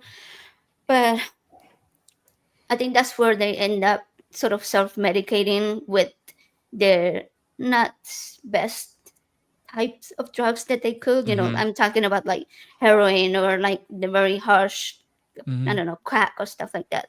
And they just completely like not realize that there's something even better out there that could be actually helping them, like we say, microdosing or even CBD or Heroin's THC or not stuff like treating. that. Heroin's just numbing. It's the same as any type of pain medication. It numbs the the underlying problem, basically. Yeah. Makes you feel and good, that's though. right. Makes you feel like a hero, and that's where Oh the name, yeah, that's it where the does. name came You from, don't, right? yeah, it does. Oh, really? Is that where it came from? Yeah, it is. Okay. And get Okay, wounded I didn't know soldiers on that. the battlefield, shoot them up with some heroin, and turn them into a hero. Wow. Okay, that makes They sense. could ignore the pain and No pain. Yeah. Yep. Yeah, that makes sense. That makes sense. Yeah, no. What's his name? Kurt Cobain used it for. He had like some severe abdominal issue that caused him a lot of pain, and he said that's why he turned to heroin, because it would numb the pain. Yeah. Yeah, and it's one of those things that, like, yeah, it does have benefits, but it's got a lot of it's got so much more. It needs to be used more because its action is so much shorter. So like things like the psychedelics, they're finding that like the action can last like for a couple of months in some cases. Like people are still having effects from initial, or like having benefits from initial dose. That's not the case for opiates or like benzodiazepines or things like that. So right, so it's by design. They have to come back and get more, and they can't grow it in their like backyard or their closet or whatever. Well, well, I mean, okay, yes, things like opium maybe, but like the point is that like it's so much easier. It's like I was saying earlier to turn the treatments that are approved into capitalistic gain rather than actually helping people feel better and live better lives. So Joe and I were watching the documentary about narcotic painkillers. What was it? Oxycodone, right? Yeah, Oxycontin. So like it was all about money for them. Like it was all about money. Like they even knew how highly addictive it was going to be, and they still put it out in the market. Yeah, and now they have, it was a complete scam. Yeah, and now they're like, oh, the opioid crisis, all these damn addicts, and they don't look at like the root cause of why there's so many out there. Like someone just posted that when you're taking painkillers and then you stop taking them, you just skip a dose or something, like your pain is more than what it was, before you started it. Yeah, I was on. I was on them for like 8 years, and coming off was like horrible. Yeah, it was horrible seeing her go through that. Like I never realized the withdrawals like that bad, but it's intense. It's pretty bad. Yeah, I mean, I never took it outside of the prescribed dose, right? And so it was like how it was prescribed, and I still had like horrible withdrawals. Like I felt like you don't think that because they're prescribing it for you that way that you're going to go through that kind of experience. But yeah, totally. You always think that, that kind of withdrawals for heroin addicts and stuff. But no, it's for the people who are just taking hydrocodone every day. Oh, yeah. Yep. Well, I did go all the way up to oxycodone. I started on hydrocodone, but then it was like all the way to oxycodone because you build up tolerance to it. Yeah, So you have over to the years, switch. so they kind of have Mhm. to, yeah, it's horrible. And I mean, at first, there was like the first few times that I tried to get off of it, the nurses were like, "Well, if you want to get off of it, you're gonna do it." And I was like, "I need some type of help. Like I can't. Like I tried it a couple times to lower the dose, and even lowering the dose was just like impossible to like completely come off." And yeah, I came into the doctor's office like 2 or 3 times asking them, like there's gotta be something you can do. And they were like, well, no, we just sort of like prescribe pain medication. Like that's about it. And then eventually my actual doctor, when I, requested to see him instead of the nurse practitioner, he Mhm. was like, all right, there's this new um, method, sort of device that they use that they put on your ear, and it's kind of like acupuncture.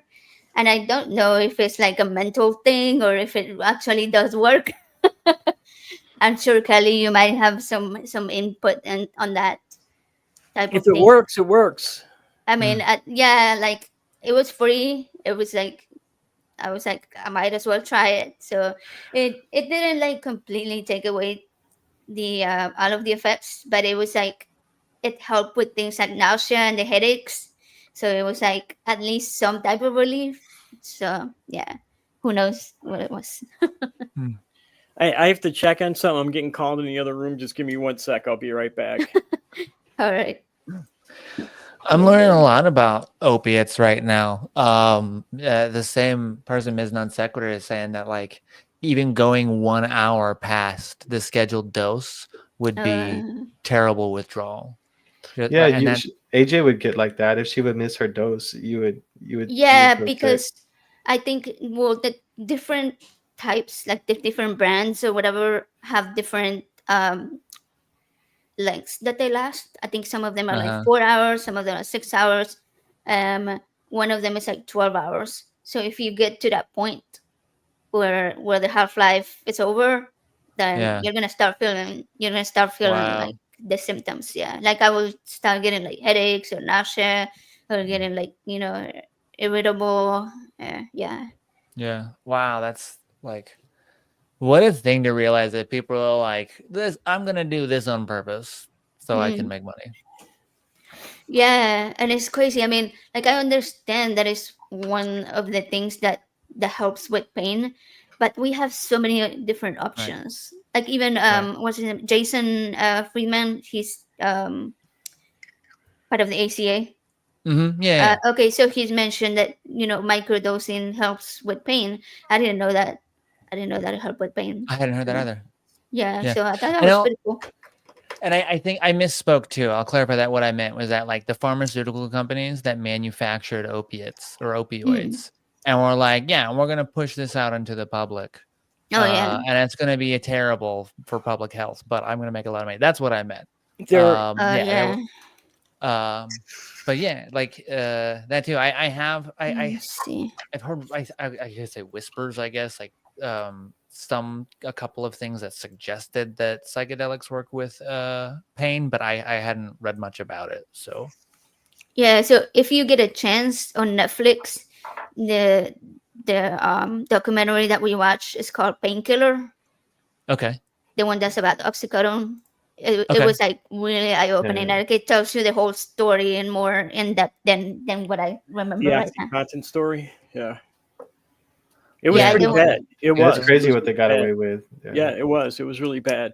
I have to say though that like a lot of the anti-opioid propaganda that's out there is actually hurting a lot of people who do rely on them to live a normal life. There are people out there that use hydrocodone on a daily basis that have been using it for decades with no problems at all. And they use it to just live a normal life because they're in so much pain and it's hurting those people. This whole like for like a year before I stopped taking it, like every time I will go to the doctor's office, there was like a huge sign at the front that was saying, like we're having shortages and like we may not be able to fill this for you. Like, if you have any trouble and you're gonna have to deal with it with your pharmacy. It was like they were trying to push people off taking them, Yeah, even though it I was mean, helping they're them. pushing doctors to not prescribe them too. You Yeah. know, I mean, and like I said, there are people like, I'll come clean. Well, not I've been good, I've been on opioids for 25 years now because I have chronic pancreatitis. I have interstitial cystitis. Both conditions, depending on whose list you look at, are listed in the top 10 or top 20 most painful conditions a human being can have. You know, I've been on hydrocodone for 25 years, and all it does is make me live a fairly normal life. You know, I don't feel, I am addicted. I will get those experiences. Like if I'm 2 hours past when I should have taken a dose, I know it, you know, I get real uneasy. So yeah, I understand it, but my doctor retired, and I was fearing that I was not going to find another doctor who would prescribe these things for me so that I could live a normal life, you know? So it does, this war on opioids is really hurting a group of people that are relying on them to be normal. Yeah, it's just the doctors that are overprescribe it for, Agreed. you know, for Agreed. issues that shouldn't it shouldn't be prescribed for. Yeah, like overprescription is a problem for sure. Yeah, I have something called CRPS. They call it, I don't know if I can say the word on YouTube, the suicide disease, because a lot of people take their lives because of this. It's so painful. It's like I think one of the top 3 most painful conditions. But I've known people that actually had to stop taking the opiates because their doctors refused to continue prescribing it because of all the, you know, the whole war on opioids thing. And to watch people like that, the way that their quality of life goes down, it's terrifying. I was lucky because I found a different way to manage my pain, even though I had to be on it for like 8 years. During those 8 years, I didn't know about this other thing. Like I don't advertise it a lot because it doesn't work for everybody. It was a change in diet. It was just like the way my body responded to inflammation, like chronic inflammation from processed foods and a lot of meat foods was affecting my pain, right? Like it was increasing it so bad. Oh yeah, definitely. Yeah, like I was like at some points I was in a wheelchair, I was on crutches, I was walking with a cane at different times in all of these 8 years that I was on the pain medication. Even with the pain medication, sometimes I had to use a wheelchair. I had a pain pump. I'm sorry, not a pain. A nerve stimulator. Nerve stimulator put in my back for that. I had it for like 5 years, and then after I changed my diet, I had it removed because I had it off for like a whole year, and I didn't even need it anymore. And then I was able to come off, like I said, came off the ketamine. I came off the opiates. I don't use anything right now. I still have minimal pain, and when I don't eat as good as I should, I notice the increase in pain. But I mean, like if I had to come off of it before I had done this, I'm not really sure how I could have survived. That you would have coped with it. Staying with that type of pain. Yeah. Diet's really important though. It was really important for me to change my diet with the 2 conditions I had. Yeah. So, I mean, most people who are diagnosed with chronic pancreatitis die within 5 years, like 70%. Wow. And but most of them are drinkers. They get it from drinking and they don't stop drinking. So I wasn't a big drinker at the time I was diagnosed with it. It was really easy for me to quit drinking. I don't really drink that much. I like once or twice a year I get drunk and that's about it. So for the y'all have seen me. Next one is the bat tour. Okay, yeah, save it right. for that one. Next time I get really drunk will be at the back cruise. So I forgot where I was at now. I totally lost my train of thought. But your change in diet for your my change in diet. I mean, I don't think I'd still be alive if I hadn't changed my diet. You know, that it really helped with my pancreatitis. It really helped with my interstitial cystitis, bringing the pain levels down with both of those things, you know. It really, I mean, it was a huge difference when I learned how to eat right.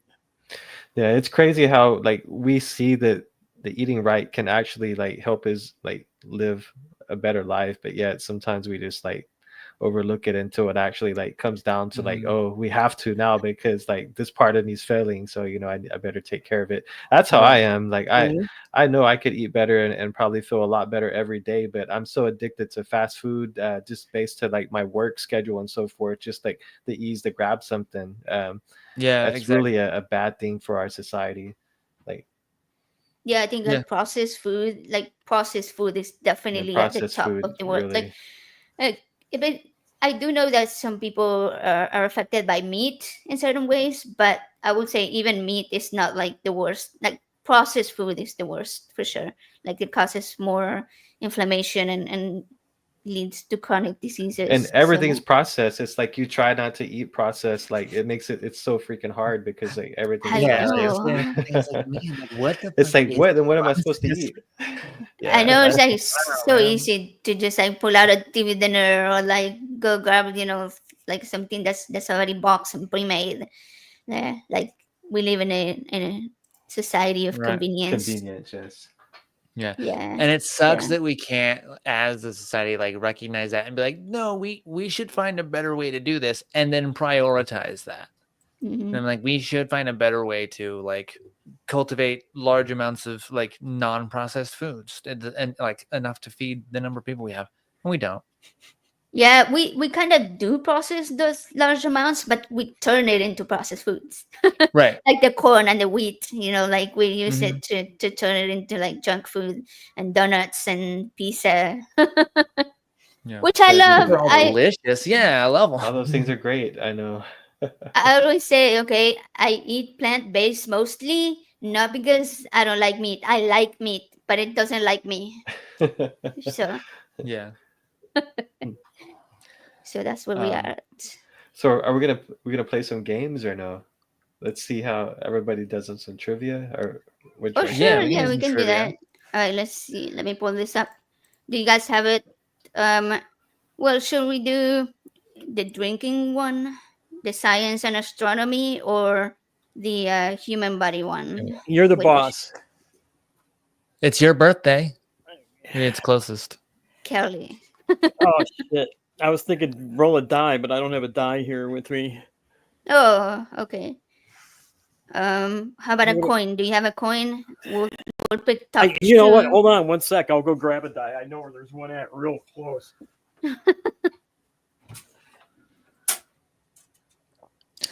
How is this gonna work? He's got three options. He's gonna roll a how many sided die. I know, right? I was A gonna D6 go would work. Six-sided. 1, 2, 3, There you go. 4. You know, I was gonna say 1, the 2, 3, D6 4, will work. 5, 6. All right. What was the last one? The human body. That's the one that just got picked. Okay. That the that last got option. rolled. Wait, so You that's rolled the a one? 3 or Yeah, a the 6. human body. Yeah. All right, so the human body one. So I we think have that's the to one. go to the link. Okay. Do we need to Let click it me again? See. Let's see. Yeah, I think, and I believe if we, Or do If we we- have to do? Do we have to do another one because we kind of ended that one before? yeah, I think I can restart it. I'm Okay. able to restart the same game. So I'm gonna put the link in the main chat in case anybody else wants to join the game. They can play the game from. Oh, audience can join with us. Awesome.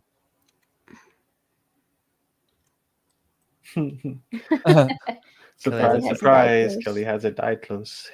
Kelky. Okay. Okay, so I put Oops. the. Did I do that? I'm trying to copy the code. Oh, I put it in the main chat now. Oh, okay. We So- actually have a game room in my office. Nice. Oh, you do? That's nice. Yeah. What's it got in it? Yeah, a Starfinder campaign next week. That's very exciting. Because it's TTRPGs and space, two of my favorite things. Interesting. Okay, so Eli got first place with 0 points. okay, I'm resetting the game. Does it show like it reset it? Yeah, it says it will begin shortly. All right. Kelly, moved away. I just had to turn the Alright, heat back we'll up in see. the office. That's all. Oh, it's cold in there. Yeah. How cold is it out there? Outside? I don't know what it is outside. In the office right now, it's 64. Yeah, it's pretty chilly. That's pretty chilly. Yeah. Yeah. At least for us Don't over like- here, we're used to like 100 degrees. So All right, it says game will begin shortly. That's what it says. There we are. We'll see. wait. Let me type it in the chat again. Let's get on the ball here. Let's go.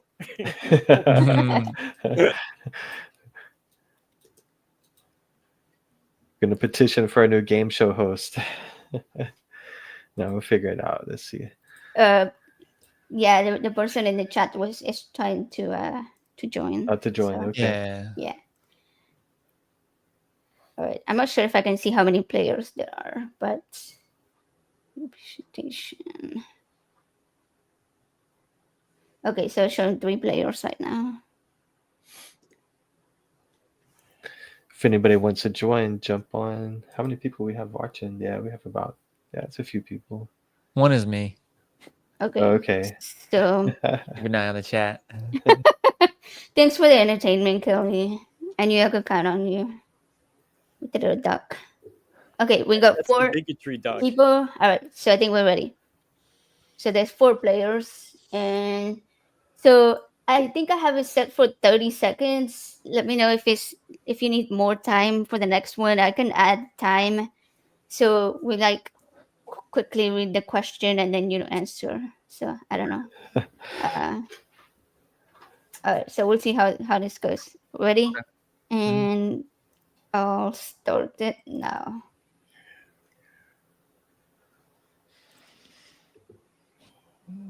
Is one of us supposed to read it out loud? Oh no, because everybody that's watching is playing. Yeah. Oh, but then the audience doesn't know what's Okay. going on though. Oh, true. Right. So Can you Approximately what percent can you of show adults can you show the phone? quiz on the screen while we're playing it so the audience can see?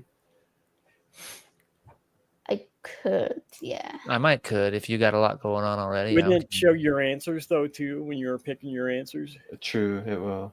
yeah, let we me can show my change. side. Okay, I'm trying to change it to the different view. Okay. All right.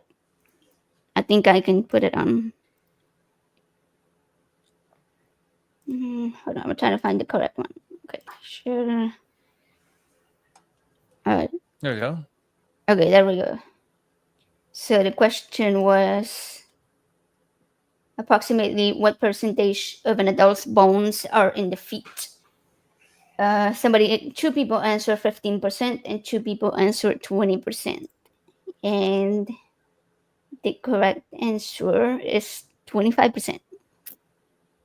So I don't think anybody got it right. Was it? I thought it was. We I all thought got was- it wrong. Oh, Everybody was wrong. All right. That's good. That's good. That's funny.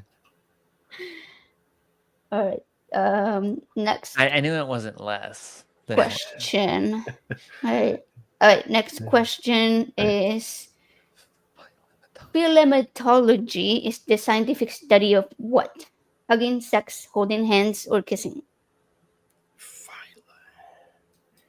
Huh. feel like I know this one.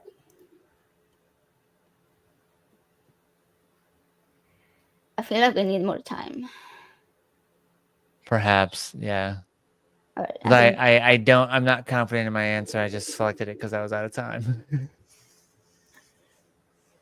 All right. So Wow, we got a lot of answers around the board on that one. was that all the answers? Okay, 6 only 3 were received. Okay. What was the correct answer on it? So the correct one is kissing. Yeah. After I put in hugging, I was like, nope. I think that sounds like kissing. Tyler, mouth, speech. Yep. That's Oh, kind of yeah. Fine. All right. You're right. That's good. Oh, yeah. I didn't think of that. Okay. All right. Next one. What is the term for the experience of seeing sounds or hearing colors? Oh, dissociation, depersonalization, or ego deaths. Man, Which I I was missed out. between two. One of my best friends actually sees numbers as colors, so I knew the answer to this one. Oh, really? Okay. All right. So there's only one answer that was wrong. That was me. And yeah, the correct. Oh, okay. So yes, the correct answer is synesthesia. Synesthesia. I think that's how it's pronounced. Yeah. I believe. Yeah, synesthesia. Okay. All right. Let's go quick. I'm gonna add some time real quick so it doesn't go that fast. So you guys have more time to. Okay, I put it to 60 seconds. All right. Next question. Man, I kind of went. Most parts of the human body shrink with age, but the nose and blank actually keep growing. Ears, feet, fingers, eyes.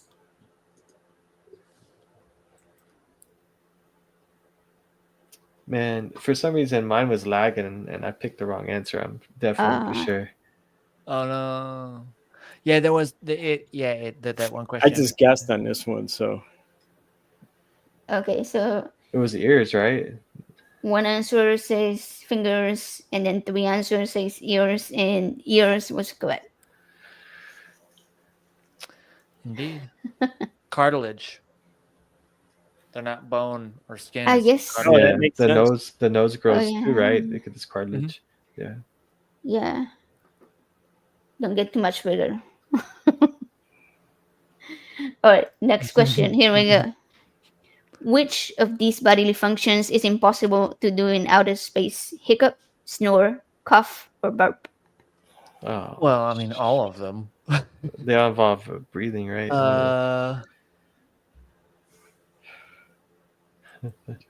I think I'm wrong. I think I chose the wrong answer. I timed out. All right. I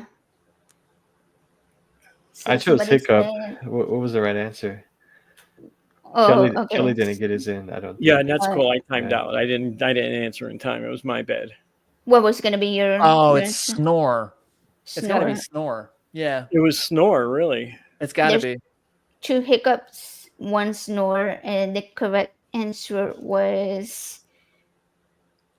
Hold on, I'm looking because I think it was burp. Okay, yeah, burp. Burp. That was what I was going to Wow. choose. Believe it or Wow. not. Yeah, I'm not I sure agree why. with what Eli said though. They kind of all seem similar, right? They're all like involved, like I don't know. Well, air going my through your thought was nose. like, yeah, unprotected in a vacuum, you can't do anything. yeah, well, there you go. If you guys That don't get this was- I see how he's covered. Oh shit. All right, I'm gonna read the Why did it start the rationale. question or what? Yeah, it gave us another question. Yeah, but Mhm. mine's like That's lagging. weird. Like I wanted to pick A LSD, but it chose PCP for me. That's weird. That was weird. Yeah. Okay, yeah, that was weird because I didn't click it. I think it was just automatically moving it for me. Sorry about that. Let's see. That's okay. I was trying to like ask the question before showing it, but yeah. Okay, so the correct answer was LSD. Thank you. All right. LSD. The CIA didn't let me choose LSD, guys, on that one. Yeah, so it was. I had it right. It was a big flop. It was a flop, big PCP. We They were can't like- have all of them unanimously declare that it was LSD. Right. They're gonna shut us down now. Yeah. Okay, here we go. Next. What life-saving vaccine did medical researcher Jonas Salk develop in 1955? Smallpox, polio, measles, or rubella? Assuming that picture is related to the vaccine in question. That's how I chose my answer. I'm not 100% sure, but it might. I mean, it was 1955. It looks like the pictures from the 50s. Yeah. I timed out. Actually, yeah, now that I think about it. Polio. It could have been any of those. All right, so it's 3 answers for polio, and that was correct. Yeah, Nice. everybody got it right. Nice. All right, next question. Which component of a biological cell is commonly known as the powerhouse of the soul? This should be Ooh, like I know fifth this one. grade. Fifth grade, guys. The powerhouse. Roses are red. I'll see you in hell. The mitochondria.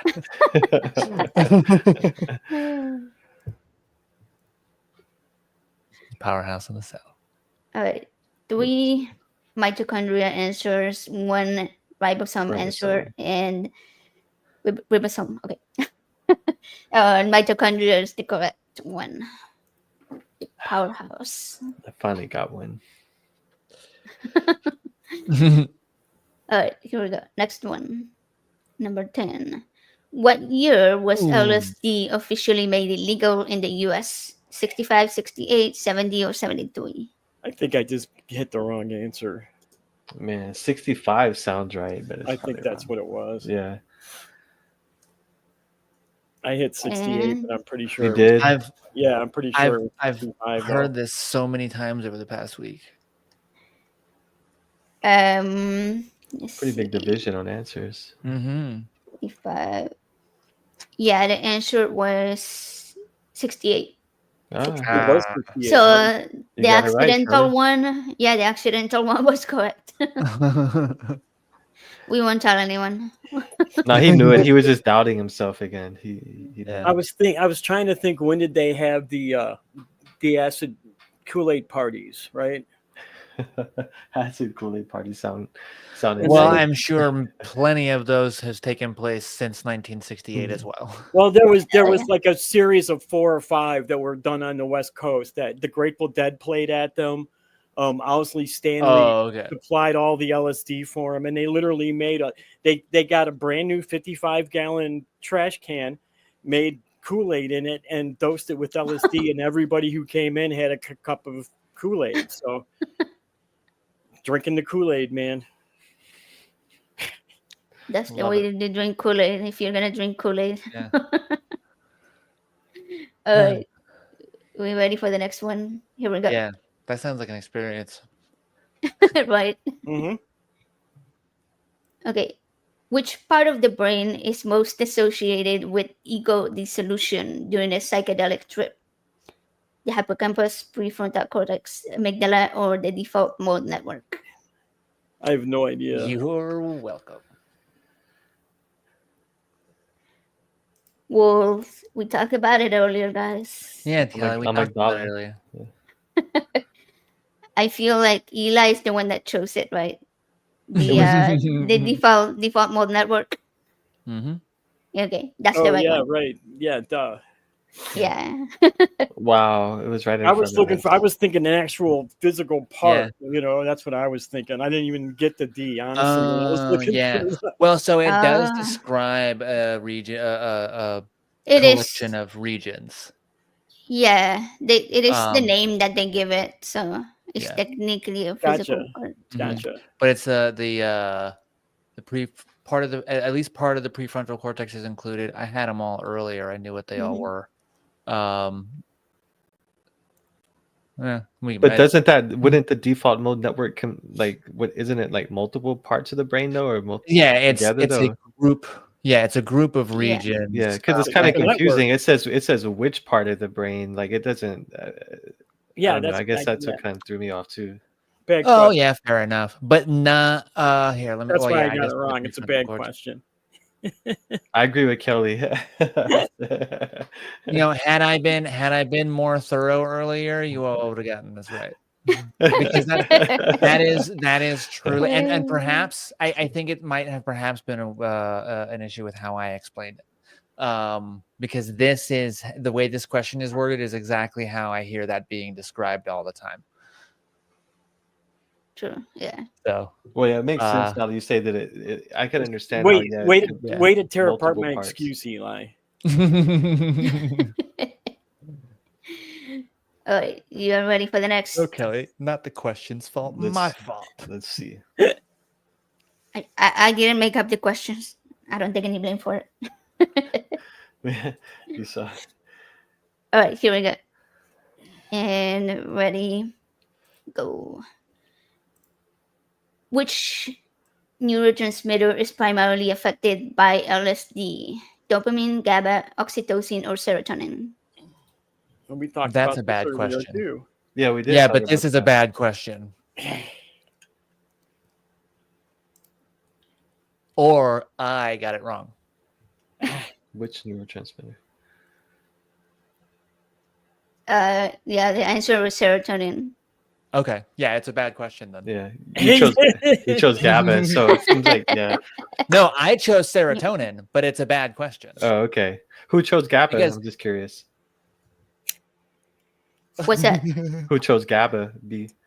Oh, I don't know. Maybe the guess guest Kelley. playing. Okay. No, because I oh, almost chose that, but then I started thinking the okay. serotonin. But why do you think Yeah. it's a bad question, Eli? I'm just So- Like curious. badly worded, maybe. Yeah.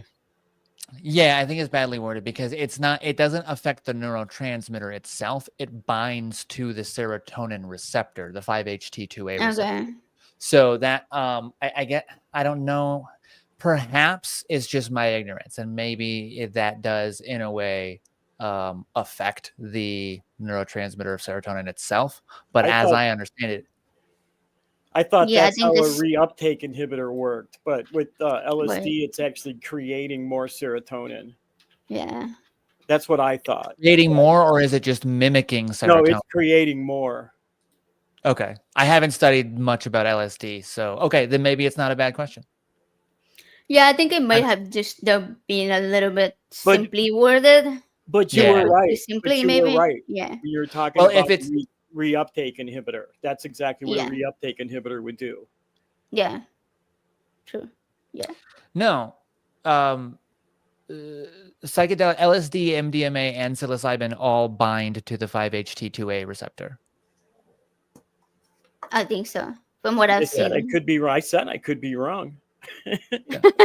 Right. No, I know I know what SSR is. I know what you Yeah. mean. I was just my thought was I didn't realize that LSD was creating more serotonin, so it was my mistake. If it's creating more, then yeah, it's affecting serotonin. From what I Yeah, from I'm what wrong. I understood, it does. But like again, like Oh. I said, I could be wrong. Oh, okay, I get what you're saying now. Okay. Well, but there is two mechanisms, and I'm not sure which one it is with LSD, but there is the actual production of serotonin, and then like Chloe mentioned, there's the reuptake, because usually when serotonin is produced, then it goes back into the same cell, into the same neuron where it was produced. So by not allowing it to be reuptook, I don't know how to say that. Retaken up. You take it. Retook, however you say it, the Take on. reuptake. Yeah. So by not allowing that to happen, there is more available serotonin to be used to be continued to be used by the other cells. So yeah. Okay. For a longer period of time. Okay. So I'm not exactly sure which part it is that it does, or if it's both. It may do both. It may Right. produce more and then not allow Right. it to be to the reuptake. Right. It Yeah, could it could be too that I'm citing information we knew 30, 40 years ago that has been changed as well too. So That's true. That's true. All right. We will continue with the game. Let's do the Yeah. next question. There's like 2 or 3 more. Next. Glycogen is primarily stored in which vital organ of the body? Kidneys, liver, lungs, or pancreas? I know that it's not. I know which ones it isn't. So Yeah. I'm trying to figure out I- what glycogen is. No. With Glycogen. Okay, so when you eat something with sugar, I was your thinking it was body related to stores glucose. some of that as glycogen, and then when you're fasting, for example, it releases the stored glycogen and turns it back into glucose, so that your blood sugar doesn't drop. So it's your And then- pancreas then, if it's. I think I got it. Actually, no. No. Oh man. Really? But I only know this because we had the unfortunate two chose the liver and two chose the pancreas. Yeah, I Okay, so thought the it was answer pancreas. is I- the liver. Yeah, so when our now teenager was a toddler, we had a incident where the blood sugar went to like from like 300 and then it completely dropped into like the 30s. And so we had to go to the emergency room and they did all the testing there and they explained that whole process to me. And they say that there were no glycogen stores in the liver. And so that was why their sugar was dropping so much, because like they didn't have that sort of Wow. backup system to make sure that the blood sugar didn't deregulate. So yeah. Wow. So I that's how I know completely that one. missed that then. Yeah, I guess so. I was thinking glucose, pancreas. Yeah. Right. Like Yeah, I yeah. couldn't. I Isles was of trying to put it Langerhans. together. glycogen. It's actually the Isle of Langerhans that are on the pancreas that do that. The what? The Isles of Langerhans that are on the pancreas. Oh, yeah, yeah, that yeah. do The that, Isles of that do the Langerhans. Yeah. sugar part. Yeah. Okay. But like, I don't have a problem with sugar. I have pancreatitis, but sugar isn't a problem for me. Fat is, because pancreas also creates the enzymes that help you digest fats. Right. Yeah. Okay. All right. Next question. What does a dactylogram take a record of? Blood oxygen, bone density, fingerprints, or pulse?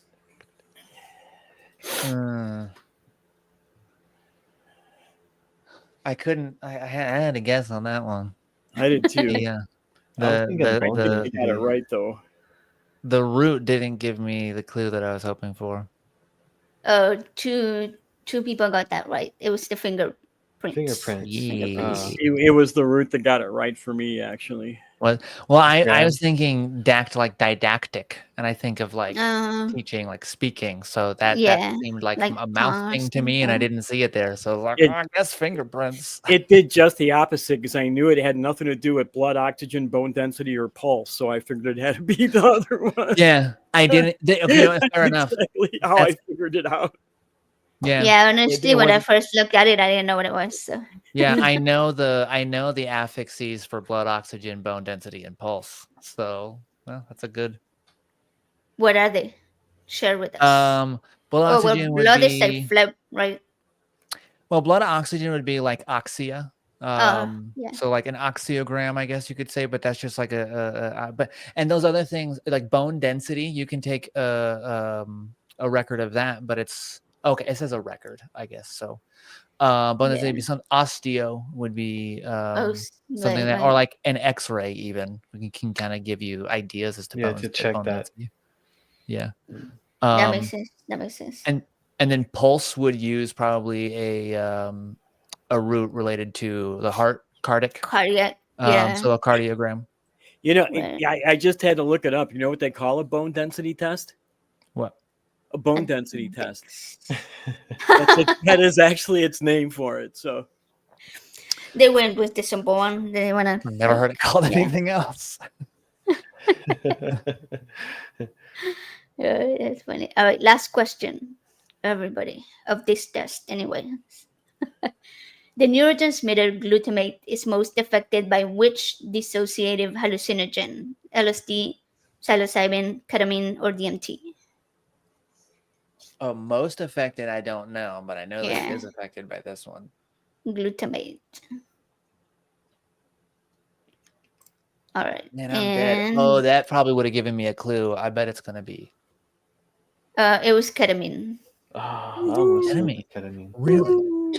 don't tell me I don't know my drugs, man. Wouldn't dream of it.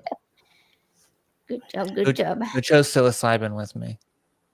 So let me see if I can put up. I went with the- DMT, so it must have been Dan from Canada. We're on the same page.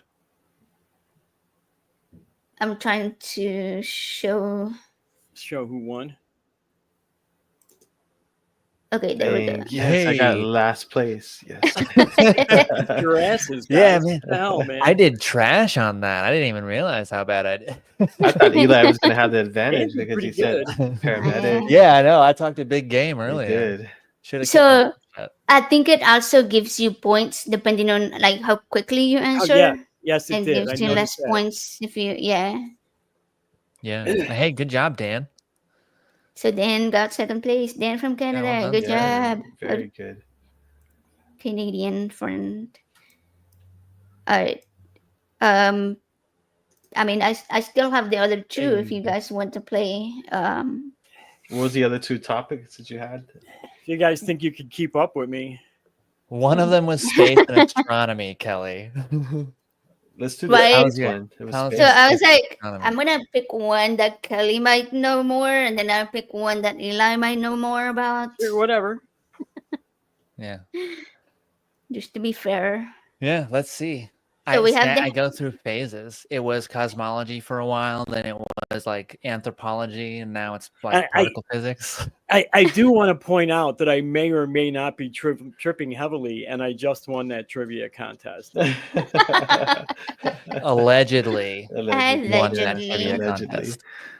Some say, some people say. All right. Yeah. So the other two I'm topics good to do another were one if everybody else. okay, happy hour, like the one with the alcohol topic, or the science and astronomy. It doesn't matter, whichever one. Let's do the science and astronomy. I think that should be fun. All right, sounds Okay. good. Yeah. All right. So I'll kick give your me- ass in both. So All right, now I- I really gotta let me pull up the right screen here. I'm gonna put the link in the chat because it's gonna be a different little. Oh, a new link? code. Gotcha. But the Yeah, you the just link gotta. was the same last time, actually, if I remember. Yeah, but You you just have to change like the little letters at the end, which is crowd.live/ No. and then it gives you RPNA do that. 5. Okay. Yeah. Hey. Continue playing. Alright, let's Science see. and astronomy. Okay, I said space and astronomy, I think. Hmm. Yeah, What- now which that it's chat just did you put it broadly into? science, now I'm more nervous. Which chat did you put it into? Oh, the YouTube The chat. YouTube chat. It's on the screen too. Here, now, Kelly, I got you. actually. Cool, One thanks. Hold on. Sorry, I think I accidentally closed the other window I had. I accidentally closed the YouTube chat. That's why I was like, oh damn.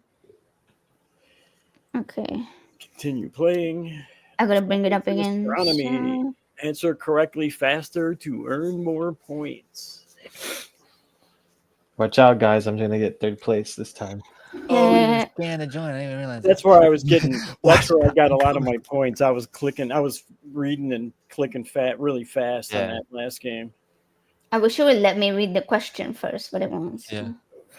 See, I didn't get very many right, apparently, but the ones I got right quickly. Oh, I okay. Yeah, got so some, even if you're indecisive, just choose something quick. Yeah, right, If right. you guess it right, you're going to get more points. Yeah. But sometimes taking that extra second to think will give you the right answer. Yeah, that's true. All right, I'm gonna see if I can add a couple.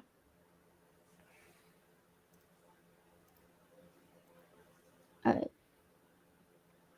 It says a minute and a half now, so. All right, here we go. For like per question? We're about to. Yeah. Okay. So it'll give you more time to like actually read it and Mm-hmm. think about it for a sec. Let's see. All right, we got 4 players so far, so we're gonna go ahead and start it. And here we go. Which one of these is not a real element on the periodic table? Promethium, dilithium, that far. thorium, or seaborgium? And I probably mispronounced all that. Seaborgium. Seaborgium. Seaborgium. Is that what it is? Yeah, Yeah, seaborgium. that's what I think. That's what I too. chose, but it was way late.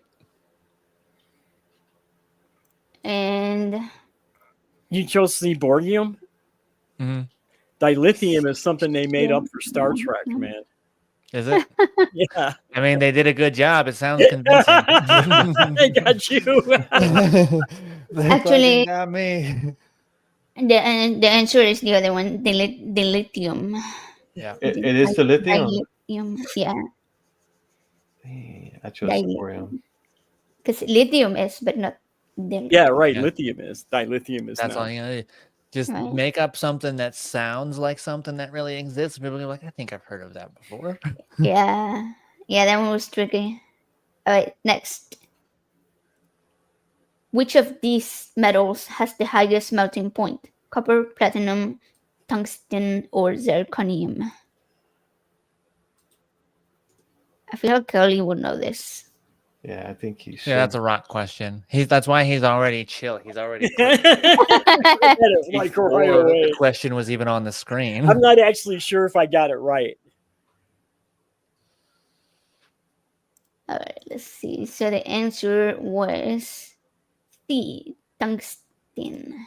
See, Dang. tungsten. And Yeah, I nobody wasn't sure chose we- that one. I wasn't sure between platinum and tungsten, to be honest with you. I chose Okay. platinum.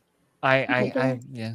I was with. I don't know why zirconium. I didn't have any reason to think it, but yeah, tungsten was it was my other choice too. I should have thought, they use tungsten when they make the plates to protect the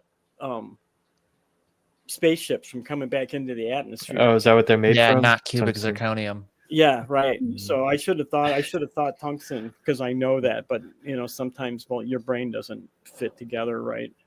Yeah. My thought was like zirconium, Like like right it's now. like diamonds, so if it's probably like it does something good. Yeah, zirconium.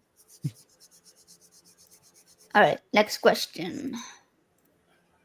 What astronomer was imprisoned for teaching that the Earth revolved around the sun?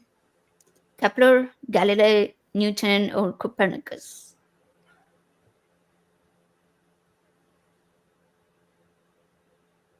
What do you think, Kelly? Oh, I already It's a answered. Galileo. Yeah, what do you think? Galileo.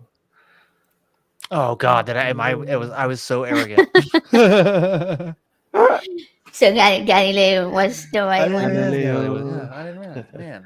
Johann Kepler's teacher, Tycho Brahe, had a silver nose.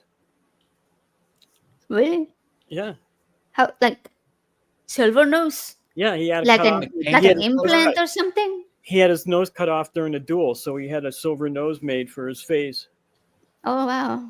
Okay. That's interesting. That's Kind of like a pretty mouth baller. grill, but I figured since we were doing trivia, let's do some more trivia. Fun facts. Yeah. There we go. Yeah. I like that.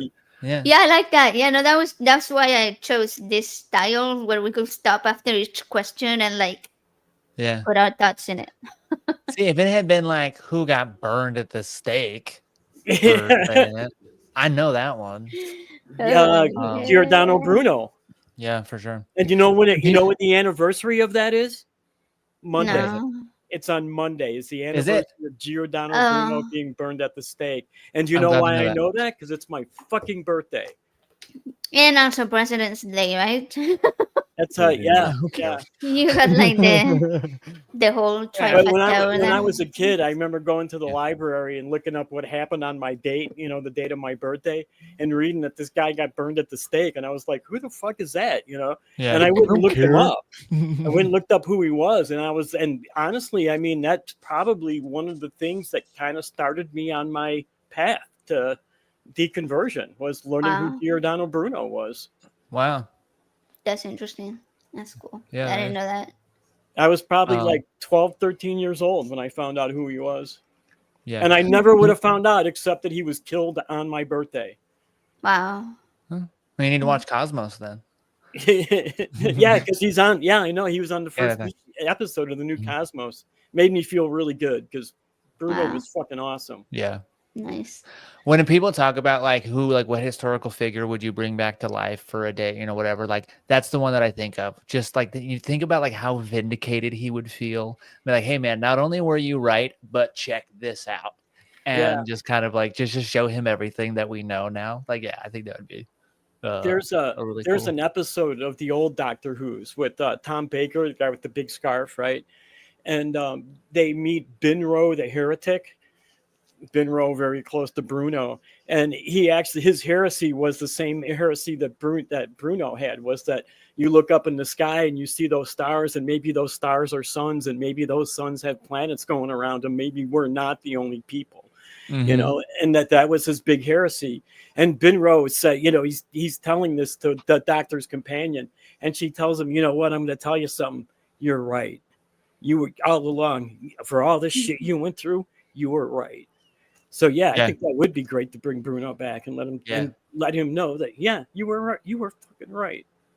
Yeah. Yeah, And can you imagine like with all I got a the little emotional.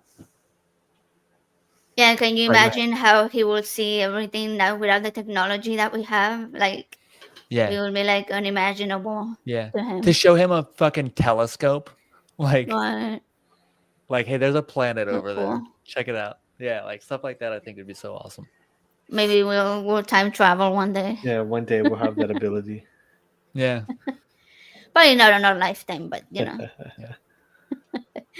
All I right. like thinking about the possibility of time travel. There's a lot of Me people that too. stuff like that happened to, man. You know that James Yeah. Kroll was a really good example. He was the guy that figured out why we had the ice ages, right? And somebody figured it out again 70 years later, and it was named after that guy instead of the guy Wow. who actually first figured it out. You know, so Kroll was pretty amazing. He was poor. He was born with a deformity to the front of his head, right? And he was totally poor. So, but he wanted to learn. He was really smart. So he got a job as a janitor in a library.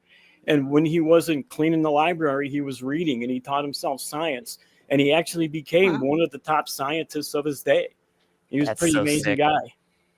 I That's love that. awesome. That's so cool. Mm. Yeah. I mean, sometimes like self-learning is the best way to learn.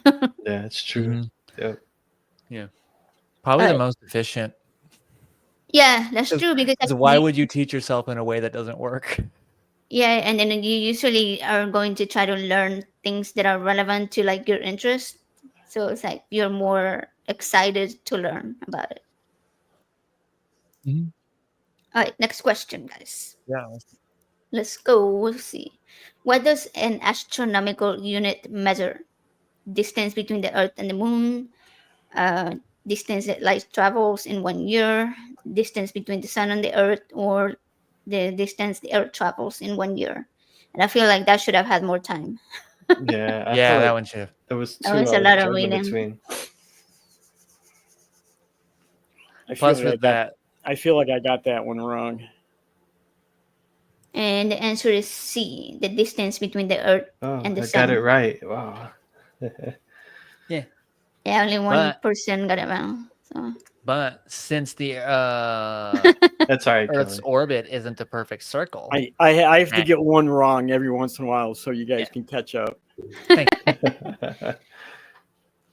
but the distance of an astronomical unit changes throughout the year, so they get the average of it, and that's where we come to like the 93 million. Right, because it's Oh, an wow. elliptical orbit, right? Mhm. yeah. Yeah. Wow, that's cool. Yeah, I didn't think about that. That's true. They're called the perihelion, and I believe the ahelion. So basically, you're saying that the unit is different every Yeah, year. because the orbit, the No. distance changes. You're saying, Or, right? I mean, or the distance itself, right? Distance That's what you're changes, saying? but the unit is an average of the distance. yeah. Well, it Okay. also depends on which calculation you're doing too, because like if you have to like, there was one instance where somebody measured, they thought they found a black hole in a distant galaxy, and that there was a planet orbiting it, or no, like I'm sorry, not a black hole, but a star with a planet orbiting it that had like a 365 day orbit and a 24-hour revolution. Yeah, I remember that. And it did this and that. And then they reviewed their own data later on, and they're like, wait, we forgot to account for like this aspect of the Earth, you know, so and so. So when they went back and reviewed it, that data disappeared and there was no planet there. And so the guy was supposed to go and present his findings, the ones that they had found this planet. And instead of presenting his findings, he was like, I made a mistake. This is what happened. And Wow. instead of presenting his findings, he just like corrected himself, and he got a standing ovation. I wish I'd remember his name. I don't know who it was. I like that. That's what I like about scientists. They're not like, no, I'm right, and you can't tell me that I'm, that I'm not. It's like, oh, Mhm. all right, I'm wrong. Let's do it again. Yeah. Well, and Yeah. because it would have been so much worse for him to like find out he was Oh, yeah. wrong and then double down. And then now his data is public, and somebody else can be like, you didn't account for this. And now he has to like, now he has egg on his face. Yeah. Story of N-rays. Say again? The story of N-rays. You know the story of N-rays? I don't. That's it was a guy discovered. I'm not going to be able to do all the details of this one, but guy discovered these magical N-rays. It was right around the time they discovered radiation and X-rays, and he thought they did all these things, and he even created an N-ray generator, right? And one of the things that parts of the N-ray generator was a quartz crystal that was used. I'm not sure exactly how it was used, but the guy was French. An American scientist came over and replaced the crystal with a piece of glass. And the guy got all the same readings. And he was like, look, dude, this is bullshit. Your whole machine doesn't even fucking work because I just sabotaged it and you got the same readings. Wow. So Yeah, it was, I didn't he know that doubled story. down. And the guy who made this machine doubled down on it. These N-rays were there. Ooh. And it completely ruined his scientific career. His He, credibility. that was Yeah. it. It was the end of it.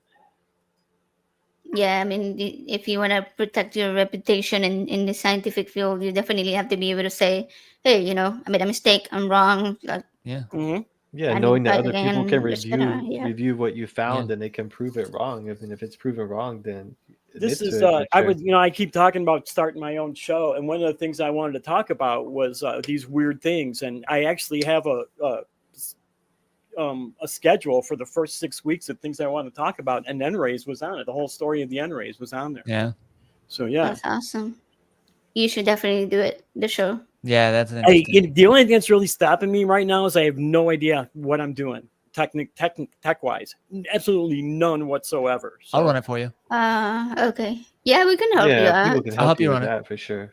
Yeah, Yeah. I mean, like we have StreamYard and yeah, it's pretty easy to run. Stuff Mhm. like that. All right. We'll talk about that after the show.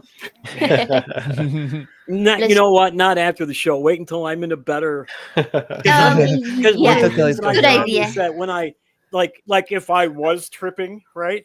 A lot of times I found out that the Hypothetical. next day I forget a lot of the details of it.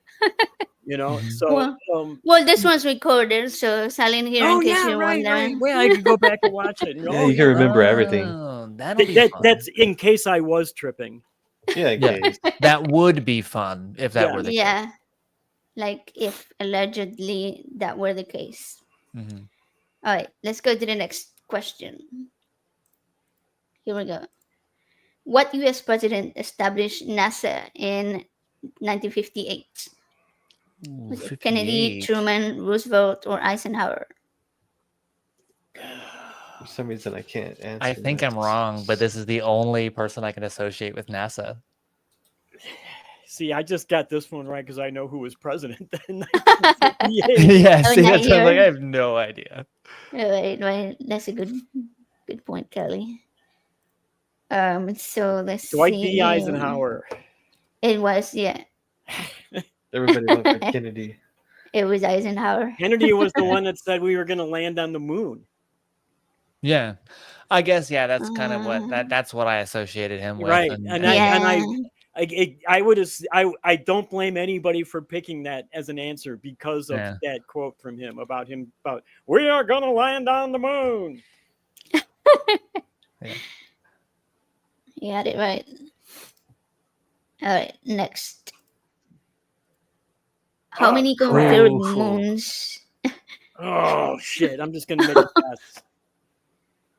What happened? Oh, I think I regret it. I wish I had taken an extra second. Oh, okay. I tried to really quickly, like, what number have I heard Neil deGrasse Tyson's voice say? And I Right. hit it. He's always We always in all our picked head. a Wow, different everybody answer. All right. Somebody got it right. It was D, 95. 95. See, that's what Was I that thought it was Eli? after I picked. No, I No. picked C, and then afterwards I was like, no, I think it's D. What are all their names? Anybody know? Yeah. Just in which order would you You like them? do. Like proximity. Alphabetical. Alphabetical. Okay. So I'm really bummed. I'm really bummed that Pluto isn't a planet because there's another one that's out there called Eris, right? Out there by Mhm. Pluto. And if Pluto was a planet, then Eris would also be a planet. So we'd have a 10th planet. And my daughter's name is Oh. Eris. So that's why I'm bummed. Oh, that's Yeah. cool. Yeah, that's a bummer.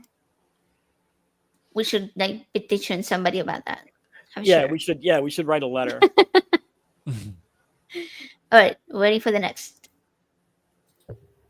What pizza chain delivered specially designed pizza to the International Space Station in 2001? No idea. That sounds like a Shaq thing. Oh, in 2001, Shaq didn't have him in I know, it 2001. sounds like Domino's. It wasn't Little Caesars. I think we can agree on that. Do you Yeah. think it was in 30 minutes or less? It was one that nobody picked. Pizza Hut. Pizza Hut. Wow. Really? Yeah. Yeah. I mean, I've never heard of that. That was the first time I've Me heard I of neither. never it. heard of it either. It does sound like a Shaq thing to do, though. I thought of Papa John's because of Papa John. It seems like something that he would have done. You know, he was, pro America and stuff. But now I'm curious, like, why was it specially designed? Like, because I it know had to- they Because it can't. had to travel through space and still be warm when it got there. So was it the pizza or a specially designed oven or bag to keep it warm? I It mean, was probably both. yeah. Well, That's pretty. Would be You I'm would cool. think if it had like- just like a little I'm sure it ripcord. was frozen pizza. Well, Or no. maybe it because was made so that the pepperoni and cheese wouldn't float off, and you had That's like what I big was things thinking, instead like- of cheese. because there's no gravity, Things like the dehydrated. toppings might come off. So You have like strings of cheese and like pepperonis trying to float away. maybe like they put a lot of cheese on top to keep it glued down or something. I don't know. Vacuum sealed pizza What to did the they ISS. say? It was a traditional sorry. style thin crust tomato sauce and cheese. To make it suitable for space, it was heavily seasoned with salt and spices to enhance its flavor, as microgravity can dull taste. Oh, Microgravity controlled taste. Can dull taste. so Interesting. Oh, it can dull taste? Mm-hmm. So your taste Wow. can change based on having no Why? gravity. wow. I wonder if it has to do with the consistency of contact on your taste buds with the food. Most yeah, of your that could be. Most of your taste is smell, right? I think they're heavily Yeah. associated, but I don't think it's mostly. Dude, you know what? I could not smell for a while. And the only taste I had left was bitter. And it sucked. I mean, I could like put a cup of sugar in a cup of coffee and it would still taste completely bitter. It was horrible. Around when was this, and about how long did it last? It was about 2 years ago, 3 years. No, wait a minute. Let me think about it. Was it from COVID? Was it? Probably Yeah, my guy, you before- had COVID. It was Yeah. before I started. It was just before I started at the ACA, which I did in 2021. And what had happened was I got a sinus infection, and I was misdiagnosed here at my ER. They gave me well, maybe not misdiagnosed, but they gave me an antibiotic, sent me home. And then 2 weeks later, my nose was still. You know who Frank Zappa is? He's got that giant nose. My nose was like 3 times that size. So I kept waking up in the middle of the night because I would stop breathing through my mouth and try to breathe through my nose, and I would start suffocating. It was really bad. It was really, and it lasted for about 2.5 months. And what I ended up having to do was drive 2 hours away to a specialist who took a scalpel and just stuck it up my nose. All while I got awake, Sounds it was painful. really, he numbed it all out, but it was like really weird to have this scalpel coming right at my face. Yeah, talk about trust, man. Yeah, right. I'm gonna stick this knife in your face. I'd He rather was- you didn't. His nurse said something. She was like, "Wow, I've never seen anybody sit so still." And the doctor was like, "Yeah, you're taking this really well." And I was like, "I'm not here right now. I'm on a Caribbean island at the Yeah. beach right now." The Disassociated. last thing I want to do while you have a knife inside my face is move. Yeah, right. Wow. Okay, so apparently it has a name, not being able to smell. It's called anosmia. Anosmia? Anosmia. My sister can't smell. My youngest sister, she can't smell anything, and Yeah, and she, mine either. Mine too. Same. My and younger she always sister. complains that she doesn't have any taste too. So Oh, okay. Well, mine. thought- Yeah, mine loves food, so I don't think she has that. I'm problem. not saying she doesn't love food. She just says that Yeah. her sense of taste, since she lost her sense of smell, she's lost most of her taste. But did she lose it as an adult? So Did she did lose? she Yeah, lose she it? did. She lost it as an adult. Yes. Okay. My sister was like born that way, I think. Yeah, she's never been Okay. able to smell. When we were kids, I would mess with her because I didn't believe her. And I would like make her smell something like nail polish remover or something like that. And she was just like, No. nothing. Yeah.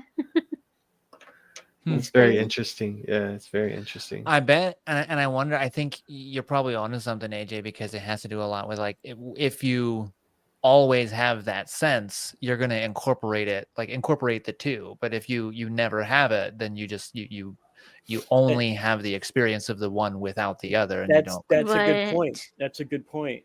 Yeah, so she maybe she's just gotten used to that. I mean, she used to not like eating things like meat, but I think it was more like a textural thing than flavor. But maybe there's some flavors that she doesn't even realize that she's missing. I mean, Yeah, most. I'm Yeah, thinking could be. so. Could be. Yeah, Yeah. so Google it says that the tongue can detect sweet, sour, salty, bitter, and umami flavors, but without your sense of smell, you won't be able to detect subtle differences between them. So Okay. yeah, so it So would be you would hard just to say.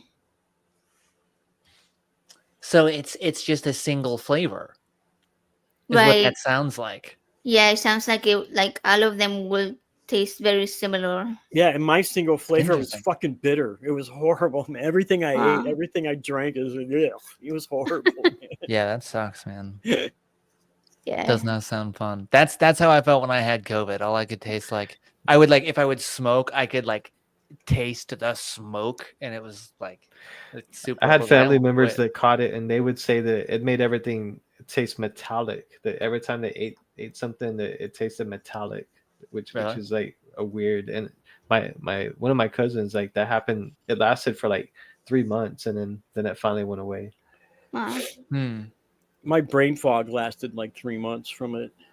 I'm lucky. Really? I never had the experience. I was always worried about catching it and losing my taste. I got it when I was down there in Texas. Oh, really? Oh yeah, I remember I you was said on that. vacation. Present from The first Texas. time I went to the Yeah. back cruise, I got it. Yeah. But it was like 2022, right? Year 21 before, maybe? year before last. So Oh. last year, 2020, 2023. Yeah. Okay. I had met somebody down there online, and I stayed at their house for 3 weeks, and we went to the back cruise. We had a bunch of fun, and the day after the back cruise, she started getting really sick, and she got COVID really bad that week. I took care of her. Fortunately, nobody on the cruise got sick, so Oh she was wow. convinced that she got it from the cruise, but nobody else reported being sick Mm. from the cruise. So, but we had done a lot of stuff that weekend, her and I. And then she got sick that week, and I took care of her all week. And then I got really sick the next week. And then I had a week of recovering, and then I flew home. So basically, my whole vacation was shot because of COVID. Well, that I have sucks. a lot of bad experiences going to Texas. Let's let's hope the next one's not that bad. I'm keeping my fingers crossed. Third time's Yeah. a charm. Third Yeah, one's a Kelley. charm, right? Let's Sorry. say third one comes. Let's say bad experience. Are you going back to Austin ever again? Yeah, you would think I wouldn't, you know. First time I went, I got into 2 car accidents, neither of which was my fault. The second time I got COVID, the third time I got stranded down there, you know, so A lot of bad luck What? with it, huh? Wow. I recall. Yeah, I you was with recall. you. yeah, Eli got stranded with me. Eli was great, man. I was really impressed by the way he handled it all. It was awesome. Well, thank you. Mm. I dude, was thinking about earlier today. I was thinking about the fact that you've said that before, and I was like, it was probably because I had allegedly just tried shrooms for the first time that weekend. So I was still like, Allegedly. I was like, you know what, this is fine. You're like, It'll work out. everything's Like, fine. we'll get there. Allegedly, there was some shrooms on that, wasn't there? That trip. I've heard stories. Yeah. Allegedly. A lot of allegations. You know? A lot of allegations. Why are you asking? What are you, the cops? Yeah. What's the next question here? All right, let's go. yeah. Let's go. Next question.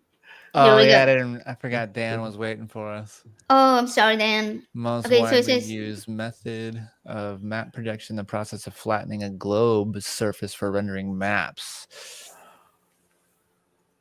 I have no idea. Wow.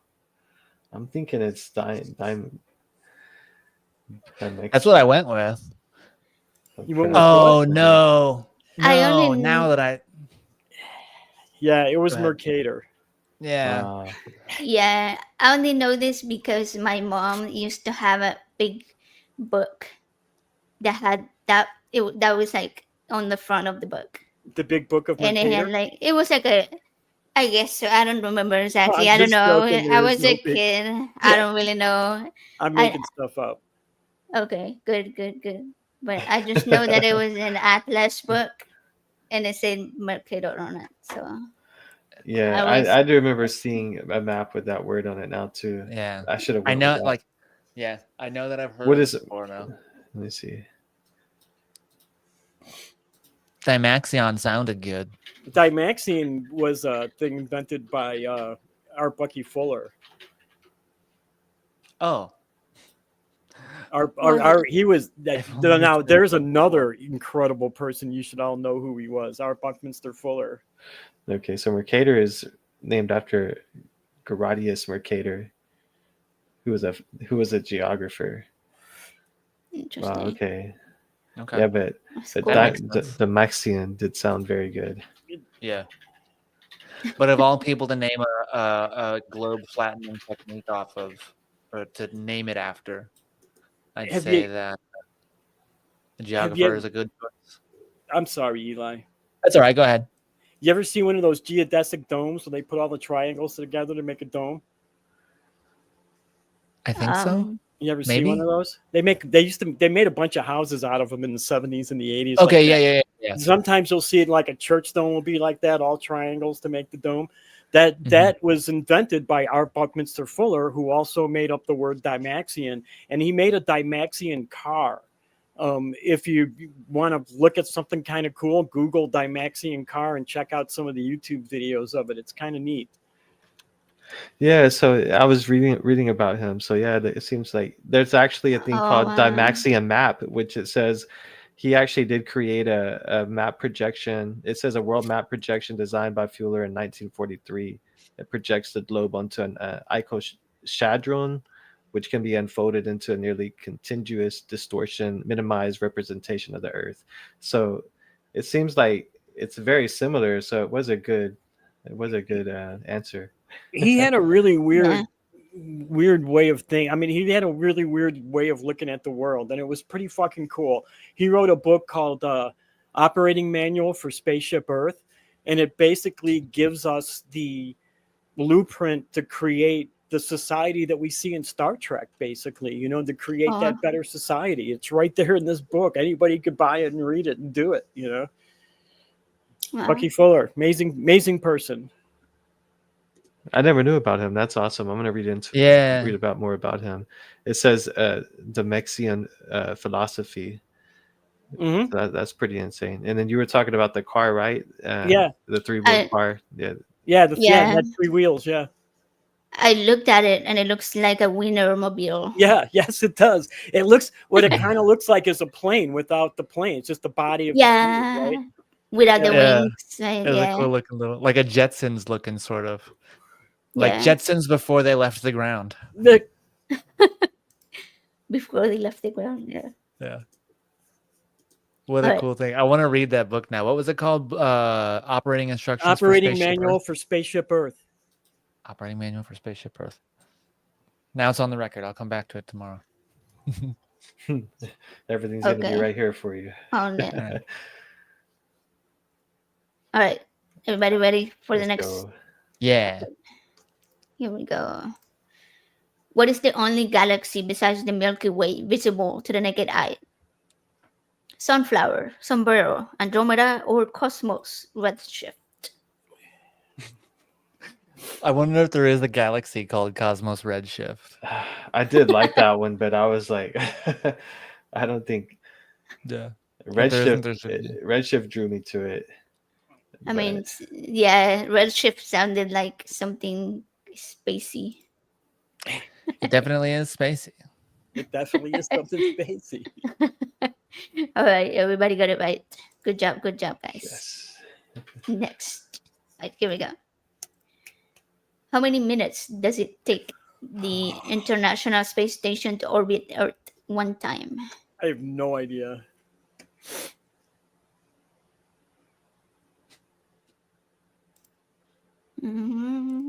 Time.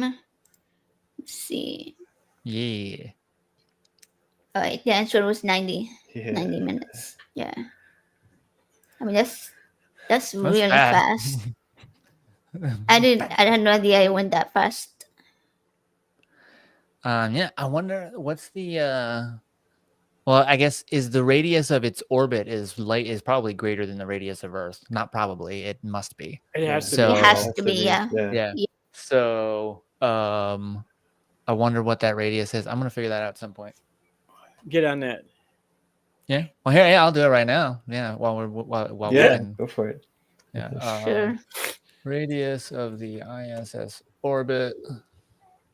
Not the radius. I want the circumference. Circumference. I was just going to Yeah. say that. No, you don't want the radius. You want the circumference. Wait. The radius is the straight. Yeah. Yeah. Isn't that pi r squared? Roll radius circumference is yeah. So yeah, we could have got there if I got the radius, but the Right. circumference I have already is 42,650 kilometers, which it doesn't tell me in miles. I was gonna say, can we convert it? Yeah. Yeah, so 42,650. Oh, You said 42,000? yeah, 42,650 kilometers to miles. 26,501.5 miles in an hour and a half. Why can't I do the rest of that math right now to figure out what that speed is? If it's that much in an hour and a half. I'm just gonna nod over here, like pretending that I know what you're talking about. I'm just trying to see how fast it's going. You said it how was 42,650. You said kilometers, right? So what did you convert it to? 26,000 miles per hour, or what did you come up with? 26,501. 501, right? Okay, yeah, that's what I came up with too. Yeah. So it's that distance in an hour and a half. In 90 minutes, right? That's crazy. Correct. Yeah, 90 minutes. Yeah. It's pretty fast. Yeah, that's like super Wow. fast. That's It's crazy. like crazy. That's crazy fast. Like, what propels them though? Like, do That's they gravity. use like some type of Gravity. fuel? Yeah, Okay, yeah, gravity. so just Yeah. gravity. Orbit is just falling. Oh, right. Yeah. So Interesting. And Okay. inertia. Yeah, when I found out about Due the to what? whole, what did you say? he said, and inertia. And my question is, inertia due to what? Oh, All right. do you have an answer to that, Eli? Yeah, explain it to us. Are you gonna give Oh, us the gravity. answer? Gravity. Yeah. okay. So Oh, gotcha. mhm. That's Because why I it- said, all right, you got me. yeah, just falling past it time after time after time. By the time it falls to where the Earth is, like it starts to fall here, but by the time it gets there, the Earth has moved here. So now it starts to fall here. But then it Gotcha. starts like so. Oh, wow. Yeah, and that's like how all orbits. That's why I think what the three body problem is that if you have three gravitous bodies, massive bodies, orbiting the same common center of gravity, there is no orbital path that they can have in which they will not eventually collide, or two of them or three of them or something. I think I might be misunderstanding it, but that's what I think it is. No, that makes sense. That makes sense. Mhm. So I was really mind blown when I learned as an adult that what they had taught me about gravity in school was not correct. Did you know how they call it a force, and you always think of pull and push Yeah, like it's something as a pushing, right? force, right? Mhm. So in my mind, gravity was always something pulling, and but I never was into like space stuff, any type of astrophysics topic. So I didn't get into it until I was an adult and homeschooling my own kid. And we were watching actually Neil deGrasse Tyson videos, and we went like really, really in depth with like all kinds of space stuff and learning about space time, the fabric of space time, and how Mhm. that is basically like the curvature is what gravity is. I was like, Mhm. wow, okay. Yeah. But then what So, yeah. happened to me is I started to confuse myself because again, I started to get to the point where like, okay, in relativity, once you get to like the center of a black hole, like nothing makes sense anymore. You can't like relativity can't take us to that point. But then when like quantum mechanics, when we get down even a little bit lower, like we can now use quantum mechanics to, no, we can't. We can't use quantum mechanics to describe gravity. Nah. I don't Yeah. remember. I confused myself again. And that's what happens. Yeah, that's definitely one that I haven't quite gotten to yet, but it's a Yeah. super, super interesting topic. Yeah. Yeah. Well, so I guess my thought was originally like I sometimes almost trick myself into thinking that relativity must not be correct if it logically follows to an impossible outcome, which is like infinite energy at the singularity in the center of a black hole. But that's not how like the academic or scientific community treats it. It's not that it's not correct. It does a very good job up until this point, so we're going to use it. And I mess myself up in the brain like that sometimes. That makes sense. That makes sense. Yeah. Yeah. I know, Joe, you're reading one of the Neil deGrasse Tyson books. Is it the one about black holes? Black holes, yeah. Oh, Yeah, it's okay. interesting. Black holes are like what he's just talking about. It's very interesting how they do throw off like everything. Like they can't guarantee like that what laws actually like exist like Right. inside the black hole. Within, yeah. Yeah. Like it's I think it just Yeah. Yeah, that shows was all the stuff that it's sucking up to show it could just shoot it out a white hole that appears instantaneously and then disappears.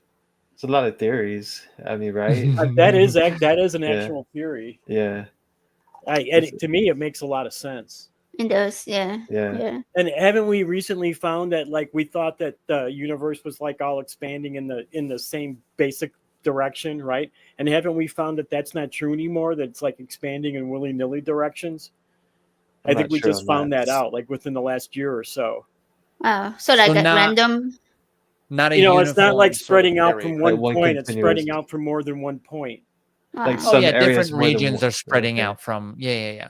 Yeah, right. So that theory that a white hole would instantaneously appear, shoot a bunch of stuff out, and then disappear again would go right along with that point, with there being different points in the universe where it's spreading out from. Makes kind of sense to me. I know there's no proof for it, but it just makes sense to me. One of the things to think about.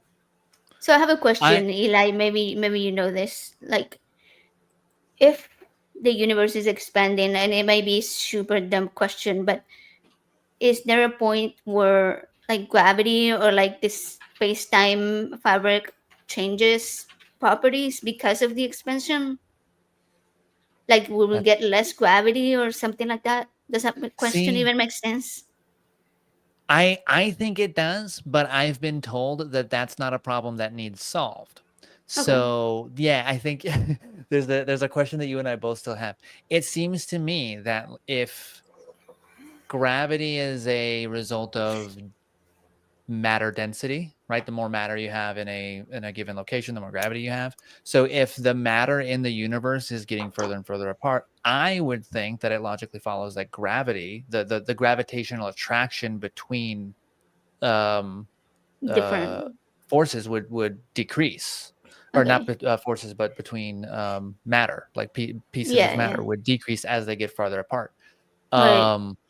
I'm told that that's not a problem that needs solved, and I think it has to do with like the local systems are expanding, but the universe as a whole, right? So I think like Joe was saying that Kelley was saying that like there's like galaxy clusters are like There's kind of like getting many like points, but what do you think Right. about there being areas in space where I know gravity can never be at zero, but there are areas in space where like we could build where our things can exist where they're not being pulled by gravity. It's almost at zero. I think they call them like cosmic voids, or microgravity environments. Have you heard of that before or no?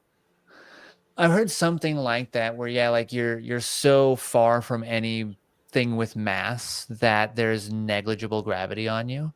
But as I understand it, there's never like yeah, I think you said it. There's never zero Yeah, it's gravity. never at zero. Yeah, Yeah. that it's just like weaker gravity. Yeah, Yeah, but but when you start, I thought they were saying that. Oh, Well, I've heard sorry, I theories had a saying frog that. in my throat.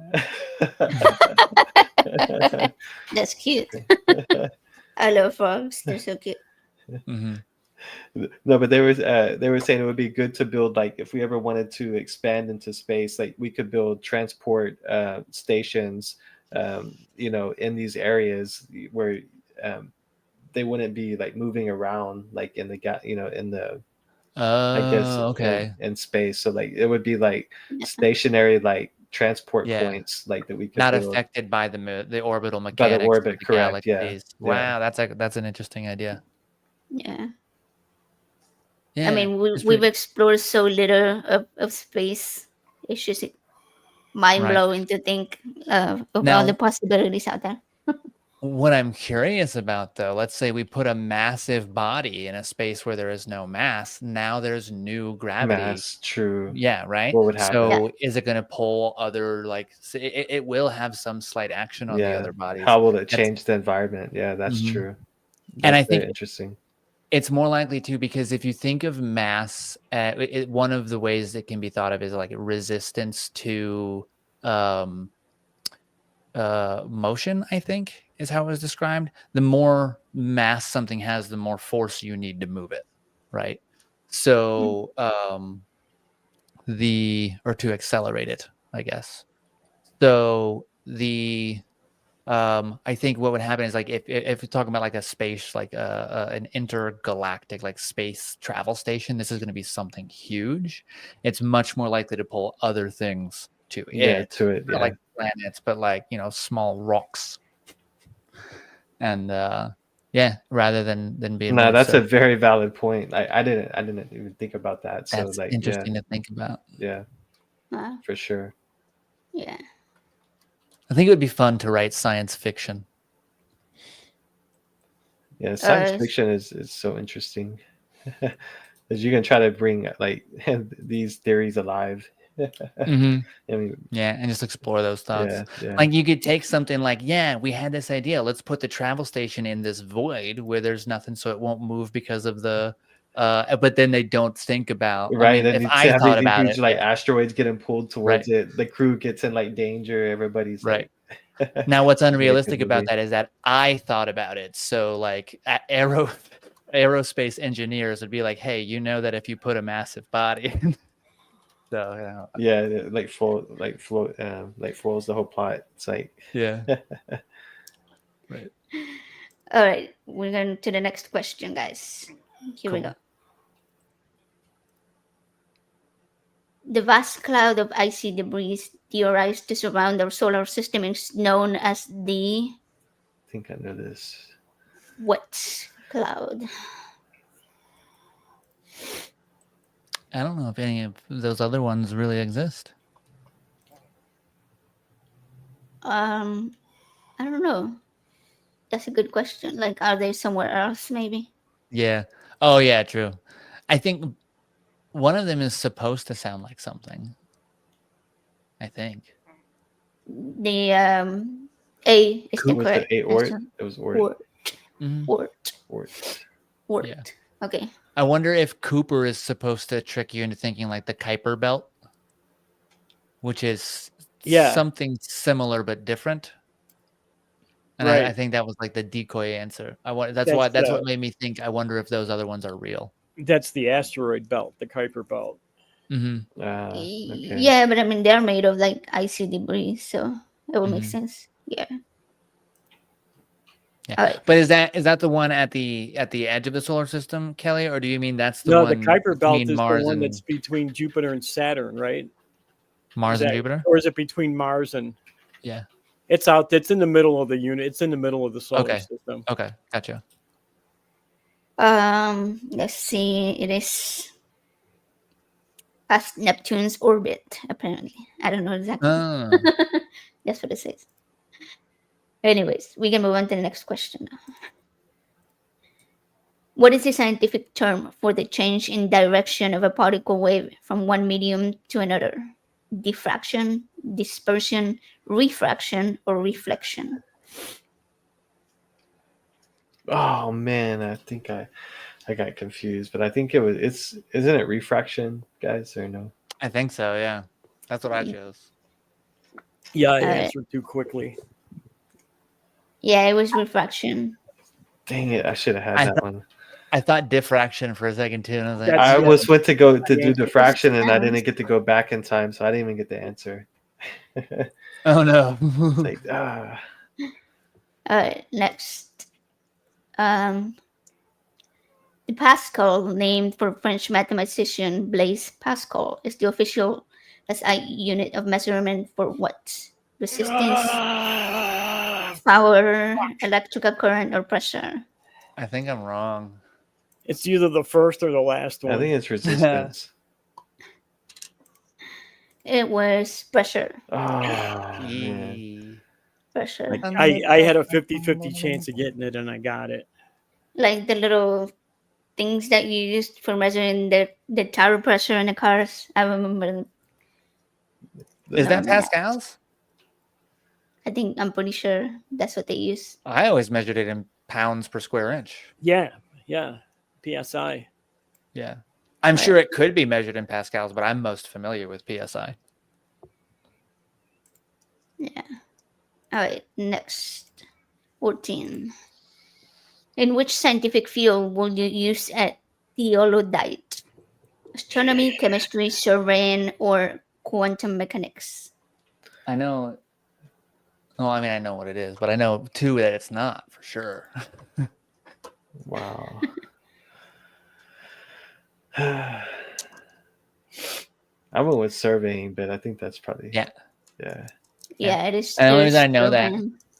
Yeah, I watched some dumb flat Earth video where a guy was like using this, and I was like, I have no way to evaluate whether you're right or not because I have no idea how to use that equipment, or if you know how to use that equipment. So he was trying to use it for to argue the curvature of the right. Oh goodness! Like he measured the distance across some lake, saying the drop should be this much, and it wasn't, or whatever. I'm like, you probably did it wrong. Yeah. But I don't know that because I don't know how to use the equipment. So yeah, right. Can't tell if you did it wrong if I don't know how to do it. Right. That's why I'm like, I'm not going to engage. That's not my conversation. All right, we have one last question. There we go. Lightning does in fact strike the same place twice. According to the Guinness Book of Records, what location has the highest number of lightning strikes?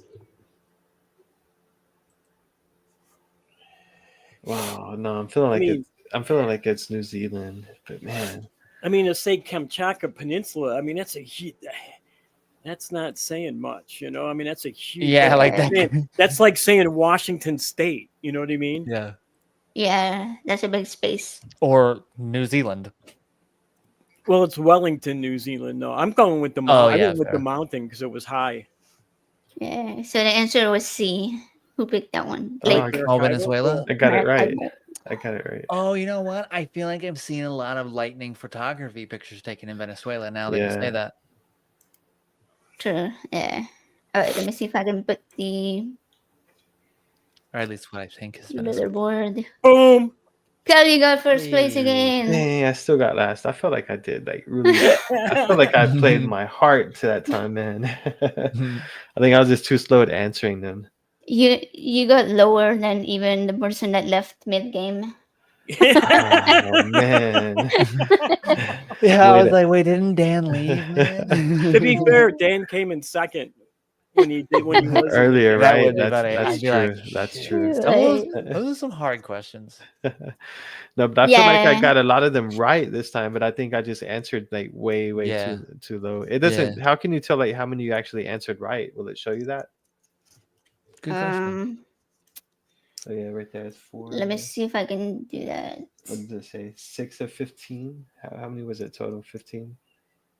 Mm-hmm. Yeah, I don't think it tells me No. because it didn't ask you to enter like your name or something. No? Mm-hmm. Yeah, I put in Joseph. Oh, right. Yeah, that's show up names. Oh yeah, it says right here, current player rankings: 8 out of 15 correct, 7 out of 15 correct, 4 out of 15. What does mine say? 3. He just got his really fast. Yeah. Yeah, Oh, I can't see yeah. what this says. I can't even read mine. It says 6, maybe. That's what I thought, but I can't see it. But I think maybe because you didn't pick them quickly enough. That's what I was didn't saying. I was give you as many answering. I was points. answering very slow. He might Yeah. have just been real fast. Yeah. He's a quick. Yeah, Dan's a snatter. smart guy. Yeah. Yeah, I think maybe next time we do like more time. Sure. That was fun though. No, that was fun. Yeah. I mean, That I was a think good we time. learned a Yeah, lot. yeah. We had some good discussions on some of the answers. some of the some Yeah. of the answers. Yeah, like that. Yeah. How are you feeling, Kelley? I'm feeling good. The ACA did a trivia contest over Christmas a few years back. Phoebe won. Phoebe Rose. Yeah, Oh, yeah. Phoebe Rose. And she was just a call screener at the time. Nobody knew who she was. She just like came out of nowhere and won the trivia contest. And I was really hoping that I'd be able to go up against her the next year, but they never did it again. Mm. I wonder if they'll do it like for the fundraiser coming up. Not they'll do this year, something but like last that. year we talked about doing something like Family Feud with the Oh. hosts of the different shows, but that never materialized. That would be awesome. We actually had a questionnaire that went out for the to get the answers for the questions for Family Feud, but it just never materialized, unfortunately. Mm. That would be cool. Well, I mean, there's still some time. We have like 2 weeks. Well, or 3 weeks, maybe 3 weeks. So For what? I'm sure we can. Oh, for the fundraiser? Yeah, before the fundraiser. Mm. So I'm sure like we could I was come up like, with what are you talking something. about? What's gonna happen? They were doing it over because we take that break over the holidays, and no shows between Christmas the next week and then New Year's. So yeah, that's when they had pre-recorded the trivia contest, and that's when they played it, was during that week. Oh, gotcha. And now we do like the top 10 calls, that type of thing that they release instead. Mm-hmm. It was really That was cool to be a too. part of that video they put out this year. Dude, wasn't that awesome? I'm so Yeah. glad you got to do that too.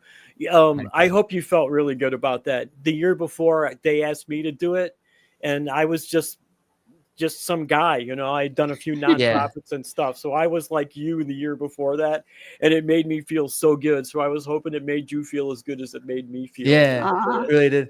My co-host on my show, Tracy, was he was just like watching it, like, and I didn't tell him I was in it. I was like, I'll let him figure it out. And then they released it. He goes, I was watching this video that ACA put out called 10 something or others, and I saw somebody I know. That's cool. Nice. Yeah. That's so good. I like the award ceremony one with Richard, but it was for Talk Hidden, I think. Did you guys see that one? Yeah. I don't think I did. The awards one, like Scott's was the funniest. I would say when he started talking to Greg and Scott, that was hilarious.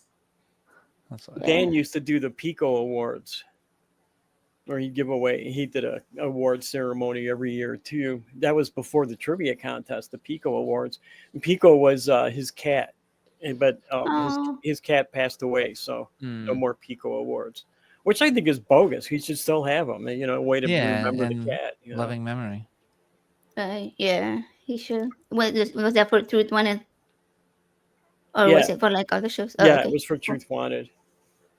Cool. It was before I was a host. Long time ago. Yeah, it was long before. Yeah, that was like what, a decade ago? I've been a host on Truth Wanted I got asked officially a year ago last November or December. I think it was in December actually. So it's been just over a year and a month and a half that I've been an official host on Truth Wanted. Oh yeah, it was when he had the car accident, right? Yeah, right. It was Yeah, when Dan had the yeah, car yeah. accident. No, I've been on nonprofits for 4 years. So Yeah, that's cool. Oh, Dan is gonna be on on this show next week, but Nice. oh, on really? Wednesday. Yeah, Yeah, during the weekday. Yeah. yeah. We Really? had Oh, to is take it? a weekday because his work and everything. So it's gonna be like a 7:30 Central our time. He's like, Okay. I mean, Yeah, I yeah. love Dan so much, man. He's amazing. I know he's so cool, and his fiance, she's so awesome. She's I such a good I girl. I've been a big Yeah, fan of she was cool. I've been a big fan of Truth Wanted from the beginning. I was so happy when they asked me. Katie and Greg asked me if I had time for a meeting, and I was like, "Oh fuck, what did I do?" You know. And they Getting asked me, fired. yeah, they asked me to be a host, and I was, one of the official hosts, and I was like so happy, man. You cannot believe it, because I've actually done a lot of work for Truth Wanted ever since the beginning. I was always like working somewhere in the background on the show because I love it so much. I think it's the best show the ACA does. But when I was down there for the back cruise, and I said goodbye to Dan at the taco place, Torchy's. That was the last time I saw Dan, and I thanked him for letting me be a part of his world. And he was like, "It ain't my world, Kelley. It's our world." And it made me feel so Aw. good when he said that. So Dan's awesome, man. I would do anything for Dan. Yeah, he's a really nice guy.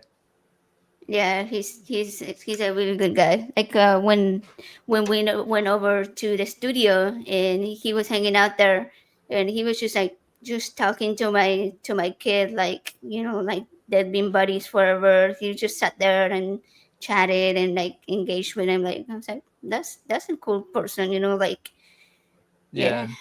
I'm going down to see him next month. yeah, Oh. for the wedding. He's Yeah, getting married. I'm going down for the Oh wedding. yeah. Yeah. Even cooler. Yeah, I know there's a lot of people coming down for that. I think I was really happy you invited me. So Yeah. yeah, I sort of accidentally got invited by Lauren. I'm not 100% Cool. sure if it's like an official invitation or what, but I mean, we might just come to hang out with everybody, and Yeah. Yeah, there's I gonna be mean, so many everybody's people in just gonna town. I be know there. SR was on Yeah. our show last week, and he's saying he's Yeah. gonna be going. So it seems like it's going to last long, late into the night too. So Right, yeah. So they were talking it's a about wedding, it's a party. having a Yeah, game night and of late course. night snacks and Yeah. right, like just bring like your that. own food. That way, they don't have to like spend money on anything extra. Oh, no, yeah. they're already going to have it. They've already had late night snacks planned. Oh, really? That's cool. Oh, really? Yeah. Awesome. Awesome. Yeah, so they were like working on the music list too. I don't So- have my invitation here, but yeah, they were talking about stick around. We're going to have game night and Oh, that's fun. and late night snacks and everything. So it looks like it's going to be a big to do. Sounds fun. Oh yeah. That's Of awesome. course it will Yeah. be. Yeah. If anything, somebody will just like crash the party or something. Yeah, go ahead. Well, I think that Wedding was crashers. Just show up after the dinner and nobody will care. right. Yeah, Everybody already that's be feeling so good Right. right now. yeah. Jason and I were commenting on one of her posts talking about that Jason wanted to crash the party, and that's when she was like, "Well, you guys should come." Yeah, seriously, So I was just show like, up after dinner because they've Yeah. already got the seats planned for dinner. But afterwards, Yeah. who Yeah. cares, man? Right, just a right. party. Yeah, yeah. I think there's Anyways. a free bar, so Oh, really? Hmm. Okay. Probably for so many people though, like up to a certain number, right? I'm not. I don't know. I'm probably not going to drink, so Yeah. I don't drink either. I don't know if that's how it works. I might Yeah, have. I might have a drink or two, but I'm not going to do bad cruise drinking. Oh man, yeah, I remember get in there, and I was like, I'm not gonna drink. And then you showed up with your big bottle, and you were like, have a drink. And I was Have a like, drink. well, I was like, it would be rude if I say no. So I Right. took the drink, and it was like, man, it was strong. It's not the, one time every year we know we're gonna plan it again next year back cruise. This is just a wedding. I'm not gonna get Yeah, Oh, right, yeah. right. that. Yeah, both of them are coming. So are you planning on coming down for the bad cruise again this year, Eli? Yeah, I'd love to. I fully intend to. Us. We'll see how things are looking for me then. I'm planning on driving down. Okay. All right. My daughter's going to go probably come Okay. with me. I'm probably going to pick her up in Chicago at my sister's house. She's in Ohio. So Yeah. she'll drive to Chicago, leave her car at my sister's house, and the two of us will drive down. So we could always pick you up. I promise I won't leave you there. You won't leave you I was gonna stranded. say, you driving your damn self there this time? Yeah, damn right I am. Right, yeah. Don't trust. Yeah. Yeah. Okay. All right, sounds good. I'm game. Awesome. So Yeah, I'd love to go again. This is the first time I've said anything about that in public. Yeah. oh, It I is. haven't It either. really is. I know there was some people that were worried about me saying something about what happened in public and stuff. Yeah. But I think it's been long Yeah. enough that I could just and I'm not naming names. I'm not getting upset yeah. about it. Yeah. You just Just yeah. saying what happened. That's all. But We it can happened, yeah. reflect on it. Yeah. The thing that pissed me the most off about the whole episode was I had to pay $150 for a taxi cab. Oh wow. That's the So- part That is pissed a me off lot. the Both most. off, that was Yeah. fun. Yeah. Wow. That's crazy. Yeah. That I would sucks. be too. Yeah. So Well- we're gonna have some good fun this year too. Yeah. I mean, I feel like we didn't come too prepared this time. So for this year, we might do a little bit better. And You have a little so bit we more can so we can take better part in idea what all to the expect. fun. Yeah. Yeah, because we had Wow. our teenager with us, and we didn't want to Mhm. like everybody was going out drinking to the bars and stuff. So it was like we couldn't make it. Yeah, right. Make sure you stay away from me. I don't know. Maybe we'll finally do the what do they call it, the Johnny P. Angel pub crawl, Yeah. right? Yeah. Oh yeah. Scott Dickey, who was here earlier, insisted on walking me home Saturday night. Yeah.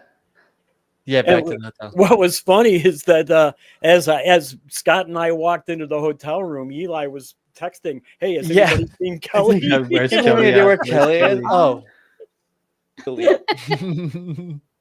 Right there. Found him. Yeah. It's So you- good. Looking out, Scott. Everyone's looking out for everybody though. That's what Yeah. counts, man. We're at the hotel on the other side of the parking lot, and Scott's with me, and I'm like, "Scott, there's my hotel right there. I'm fine." And he was like, "Nope, I am taking you right to your door." And I was like, "It's right there." Like the door's right there. Yeah, no, but that's good. That's good because you never know. Like, are you even gonna make it to open the door? If you don't open the door, then yes. I was good. I was a little what's the word I'm looking for? Fucked I up? wasn't walking too well, but for the most part I was good. Unbalanced. Yeah, think I was a call little it. unbalanced. There you go. That's so funny. I really So, did have a lot of fun. Oh yeah. I mean, yeah. Just the bad cruise was so fun, and then hanging out with everybody. I can't imagine what went on in the after parties. So that was probably a lot more relaxed. And yeah. I don't remember a lot. I remember we were at a bar with like picnic tables. Oh yeah, I saw the Indoors. pictures. No, there was one. We went to one on Friday night that had picnic tables. Yeah. And that was outdoors, but we went to another one on Saturday night that was indoors. And as I recall, that one had picnic tables inside it too. Yeah, so there was the one that was like kind of like a big like barnyard sort of. Yeah, that was Friday Um, night. That place was cool. Yeah, that was a cool place. And no, Friday night after Truth Wanted, I thought that's when we went to. Did we go to two places that night? We did. Okay. Because the first one was like that patio diner sort of. Yeah, right. No, are you thinking of the pizza place? Nope. No, okay, that because the That pizza was place was that was during the Saturday. day on Saturday. Yeah, right. Library. I there was- remember now what you're talking. I do remember now. Yeah. But yeah, I mean, it was a good time. Good food. yeah. Me and Forrest Valkai rapped a Little Dicky together. Like, you saw me get the burger with the I can't do Little lyrics, Dicky. I guess, but yeah, it was a verse about bacon cheeseburgers. There That should were have been very entertaining. there It were was a lot fun. less hosts the first time I went to the back cruise. There was a lot less hosts there, and they actually took us out for pizza because I think there was like 8 of us that were there, and that's I often talk about my having imposter syndrome, and that's when I was sitting between Forrest and Jim Barrows, you know, and I'm just like, what the fuck am I doing here at this table? You know, it's just I couldn't believe it, honestly. Yeah, same thing happened to me when we were all there, and everybody was like, in the studio, like sitting behind me. It's like they were like, you go sit in the middle, and I was like, oh, Yeah. okay, me. Like I was just meaning to like take everybody's picture, and then they were like, well, you go in there too, and I was like, oh, okay, thank you. Like I'm not even a host yet. I don't think I was doing No, you the I don't think nonprofits you yet. hadn't. I'd you I hadn't think only that was started before, yeah. yeah, I'd only done Truth Wanted so far. Yeah, at that Yeah, you point. had been on Dan's show. Yeah, you had been. Yeah. But hey, that's cool. You were on Truth Wanted first. That's a move. Yeah. I mean, I was told that's how everybody gets started on the ACA. And then you like work your way up to different shows. Yeah. I would be happy if they even had me back on Truth Wanted. So, Yeah. yeah. I wish I could let everybody on, honestly. I don't have any control over it whatsoever, though. So Oh, I know. Yeah, I felt bad because I just had, like, I finally felt comfortable enough to ask for a guest outside of the ACA, and they do media checks on people, let me tell you. And it turns out this guy did a video about the pandemic, so they turned him down. And he was like, and he's an old friend of mine too. And I was like, damn, the first time I asked for a guest, and I say, yeah, he's an old friend of mine, and it turns out that he can't pass the social media test. well, that's a bummer. Yeah. Oh, well. I guess I better watch what I say. Well, just don't talk about crazy conspiracy theories as if they're real. Yeah. I mean, he's out there promoting it. So True. Yeah. True. That's Say a very- reasonable things. I think some people get caught up sharing some stuff online too, though. It's just like there's so much propaganda out there. Oh yeah, there's like just so much misinformation out there. It's just crazy. Yeah, it's easy to not know. It's easy to not know better when you don't have a reason to. Right? Like I had to. There was in an old a previous relationship, somebody would like feel. There was a sort of thing where like when I knew a thing that they didn't, I was made to feel like I was the bad guy because like I was making them feel dumb, and I was like, no, like it's fine that you don't know this. You didn't have a reason to. And I think people don't realize that. Like I don't have a reason to know this. I think sometimes those people already have not a good what's the word I'm looking. They don't have a really good idea of who they are. They don't have. They don't feel really good about themselves to begin with, so they're like reflecting that back on it. Oh well, you're smarter than me, so god damn it, Right. That's just. I think that's just a reflection back on them. Yeah. Yeah. Well, you're doing something wrong because now I feel bad. However, like I've been married and divorced twice, and both my exes told me that it was really hard to live with me because I was always right. Because I don't say something unless I know I'm right, and they're both like, the problem is that you are actually a know-it-all that does, and I was like, I don't know it all. I just keep my mouth shut if I don't, Right. And that's I try. I fail a lot, but I try to say things that I think I have a good reason to believe, and I'm wrong a lot. But you just quantify it, like I think this might be. It's possible. It's so easy. Maybe to just be like, if you're not sure, to just say that. Yeah. Right. Yeah.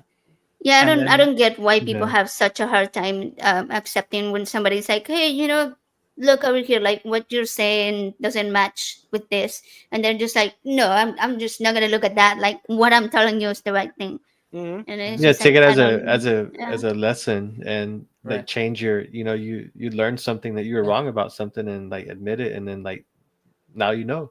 Right. Now, next like- time I'll be right. Now I'm better. Exactly. Yeah. Yeah. Right. Yeah, like Use if it as somebody comes improvement. to me with information about something that I'm interested in and that I didn't know about, I'm not gonna like close my mind off to that. Like instead be like, oh, you know more than I do about that. Tell me about it. Like Yeah. everybody should have that sort of open-mindedness to accept new information, pretty much. Yeah. Mhm. A lot of people don't though. Do you notice I I wore the wonder- same tie as in the cartoon? The cartoon. What? What's that? I I can't wore see the it right same now. tie as the cartoon me. Oh, you are. Oh, Yeah. oh, that's hilarious. Hold on. Can we- Let me can we put this pull it on up? real quick. Yeah, put it on. There it is. There it is. Nice. Nice. Amazing. Sunflowers. Yeah, I meant to comment on that earlier. It's literally- when it's you so first small. come on, I saw that you had it on, and then I completely forgot. Yeah, because that's I used a screenshot of you with that tie on, and then so I guess it picked up on the graphics, and it was like at Got first it, it gave got you it. a shirt with them, but I was like, no, I said make the tie with the sunflowers, and then it did. So I have a couple of Van Gogh ties. Van Gogh.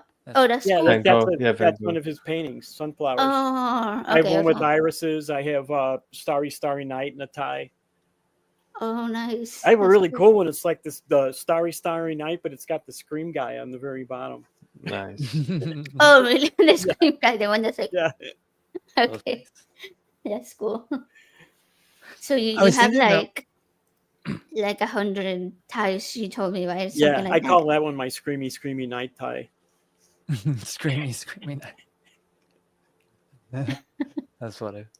that. That is funny. So, guys, we are past 5 hours. Yeah. Do you realize that? Wow. Damn. We We've been beat talking for SR, 5 huh? minutes.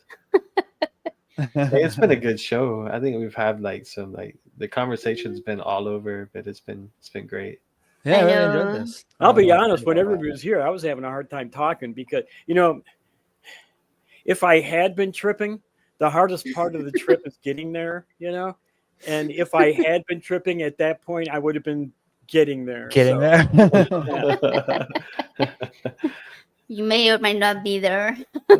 I'm there now. If I had been doing Right. something like Yeah, that. yeah, if you had been, yeah. We're not saying you have. Just put it out there. Yeah, the only drugs I've done is legal ones. Right. I don't gummies. break laws. Same here. Same here. Nothing fishy I got a going great on deal over at here. my dispensary last week, so I've been really happy. Oh, that's Oh good. yeah. You were talking about that, I think, last week in the Discord channel. Yeah. Maybe. Yeah, I got really Oh yeah. I got Sometimes it's all like, it takes. 37 grams, two packs of gummies, 2 grams of concentrate wax, and 5 pre-rolls, all for $108. Yeah, that's a hell of a deal. That was That's a solid deal. that was kick-ass deal. Yeah, Wow. Yeah, that is like Almost an super ounce cheap and a half, compared almost to what we almost an pay ounce here. and a half of bud, almost. Like here we can get Is a it pack almost of half an gummies for like $45. Get the fuck Yeah. out of it! $5, For like 10. $5, Yeah. $5. Yeah, it's just Wow. crazy. 20 gummies in a pack. Yeah, I don't know how much would you pay for that, Joe. Yeah, that's what I just told him. It's $45 for Oh, like 45. you Yeah, said. that's Okay. crazy. for 20 though, Yeah. for 20. Oh, Every for once in a 20, while, like I just 5 go over there milligrams? and buy. They have 5 Yeah. different flavors. Well, and I'll each just go over gummy is like 40 milligrams. Oh, okay. Oh, these Yeah. are 20. So maybe Okay. those are. So I little guess that's why it's a stronger, little bit but more. Yeah.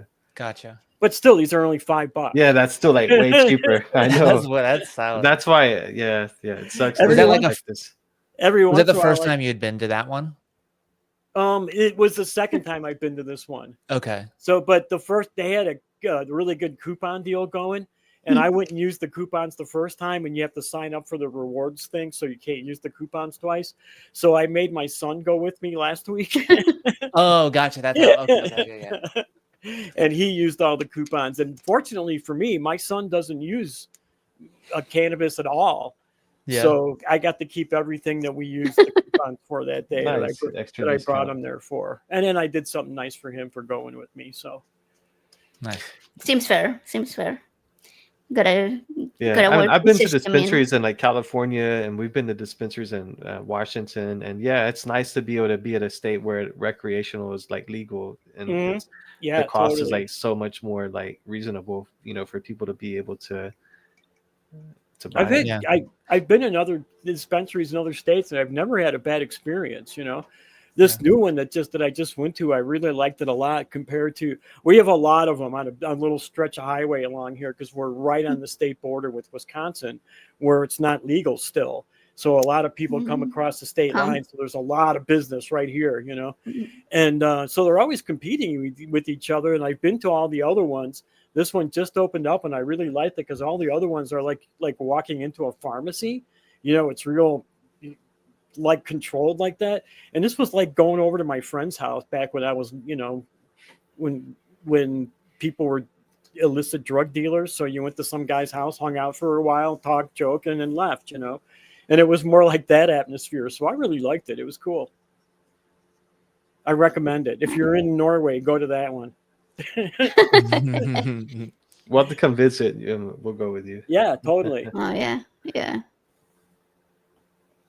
Those coupons don't have an expiration date, so we'll save you. Nice. Yeah, that's some motivation to go. The best Yeah. kind of coupons. I just saw one floating around here too. Are you sure? Are you sure it wasn't? Yeah. Are you No, sure it was there? real. No, I'm it was joking, I'm real. joking. I just don't remember exactly where I saw it at. It might have been outside in the game room when I ran out for the die. But I do remember seeing one laying somewhere. It was the word floating. That's what did it. I know. It's That's like, what was brought it in like just floating around your head, maybe? Yeah. I've never had any real heavy visuals. I took a lot of LSD one night, like a lot. And I got like color traces and stuff, but that's the only visuals I've ever really had. Oh, wow. And I had to take a lot of LSD. I've taken a lot. You would get tracers? Yeah, I'll get tracers.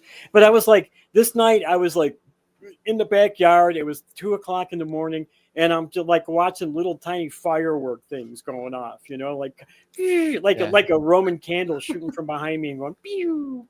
But they were like the size as if Lilliputians were shooting them off. Wow. Okay.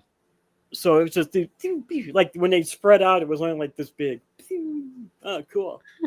I have And read or heard that Pardon? I've heard that people with red-green color blindness, Yeah. those tracers, after they stop having the psychedelic effect from LSD, they still have those tracers for like a period of time afterwards. Really? Like, yeah, longer than like a couple of days. Like it's not a short period of time. I've gotten trails. Well, we always called trails. I've gotten those from other drugs. And one of the things that I noticed after heavily doing a lot, and I don't know if it was there beforehand or I just didn't notice it because we were talking about how you notice things on hallucinogens, is that I still get trails. Even when I'm straight, I get them. They're just not as distinct, right? Maybe I just notice them better when I'm on hallucinogens. But if I really look for them when I'm straight, I can still see them. Mm-hmm. So I get those little floaters sometimes. Yeah. Oh, I get float. You'll get that as you get older. If you're getting them now, it's That's going to just get a regular worse. You thing. get the little floaties. Yeah, it's a thing that happens as you get older. It's occasional. Yeah. Yeah, I get them all the time. I'm curious though. though. I'm curious about hallucinations though, because and I guess Joe, I don't know if your hallucination experience has been different than Kelley's, but like, is it more like, is it having the memory of having seen it, or does it feel, is it more like actually seeing it in the moment? Does that distinction make sense? Well, I think I can remember the experience, like when I was explaining earlier, the experience of everything turning into the scenario of what I was like watching. another experience would be I was at a restaurant sitting at a table, and the table had a pattern of like grain, like wood grain on it. But if I looked at it, I could make it look like it was like moving. So it was like the pattern was like constant, like a conveyor belt. And Okay, yeah, I get what you mean. yeah, so like just like a visual hallucination, but not something that's like just like making an object like have I guess an alternate like you view it with a different perspective, I guess. Go ahead, Kelley.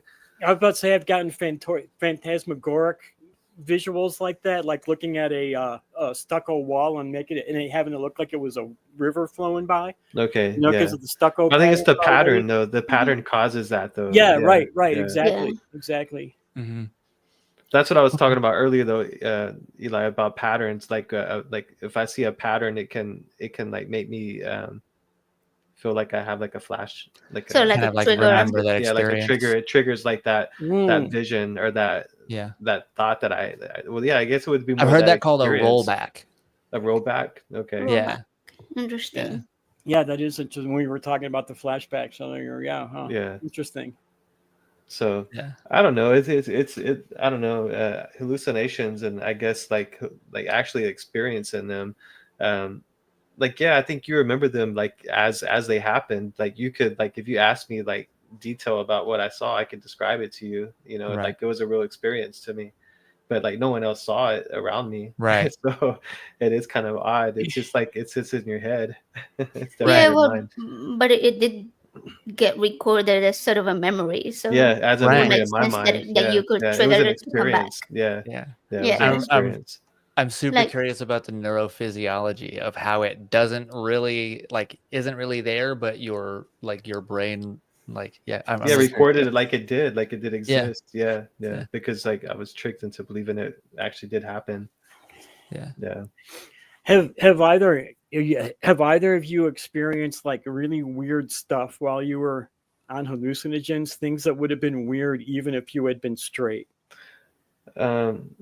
I don't know. Well, one thing that weirded me out that I would never like to do when I was hallucinating was like look at myself in the mirror. Like, oh, you don't do mirrors. Yeah. You don't do mirrors. I did. Yeah. I Well, know you start what, looking at you like start like looking at everything in your phone. You that's know? a big joke. Or around your that. hands. Yeah. Your I hands saw- too, right? Yeah. Go ahead, Eli. What happened? Yeah, no, my If hands that's, like- haven't. I haven't noticed anything in my hands, but looking at my face in the mirror, and like I said, I only microdose, so I haven't ever had like really vivid visuals. But like I just noticed, I felt like my vision was better. I was noticing the pores and like very light colored hairs right here, and like Yeah, the you way the notice muscles every in my like, eyes. you know, Yeah, don't ever detail. look in the mirror. Yeah. Yeah, no, like it was actually sort of. It was just sort of an objective experience for me. Cool. It was Interesting. That's I've kind done of- it before, but I get too deep in thought. Just like Yeah. the detail of how I like dissected like looking at myself was just like Yeah. it was Like- like so different. I recognized I didn't look completely different, but I didn't look completely the same either. And I'm like, it seemed to me, my guess was that like, okay, maybe this is like what I look like without the filter of my own bias, like my filter of my own like intrusive or negative thoughts or whatever. Like maybe this True. is what other people see me as.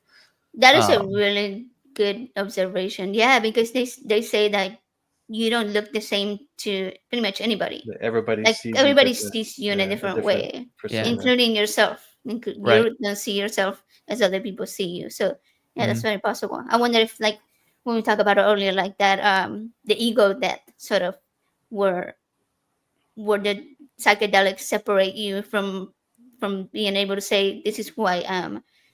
If that could have a positive sort of effect on how we see ourselves, like looking at yourself at that point, like yeah.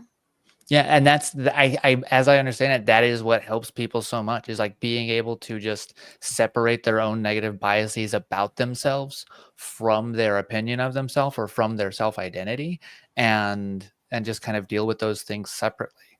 And that's Exactly. sort of exactly I how it think goes. we can all agree that we are our own worst, critics. Yeah, that's So, very true. I think that's probably definitely like a very positive experience. Yeah. Set somebody yourself said free. TP Seeker said, never question the trip when tripping. Enjoy the ride, man.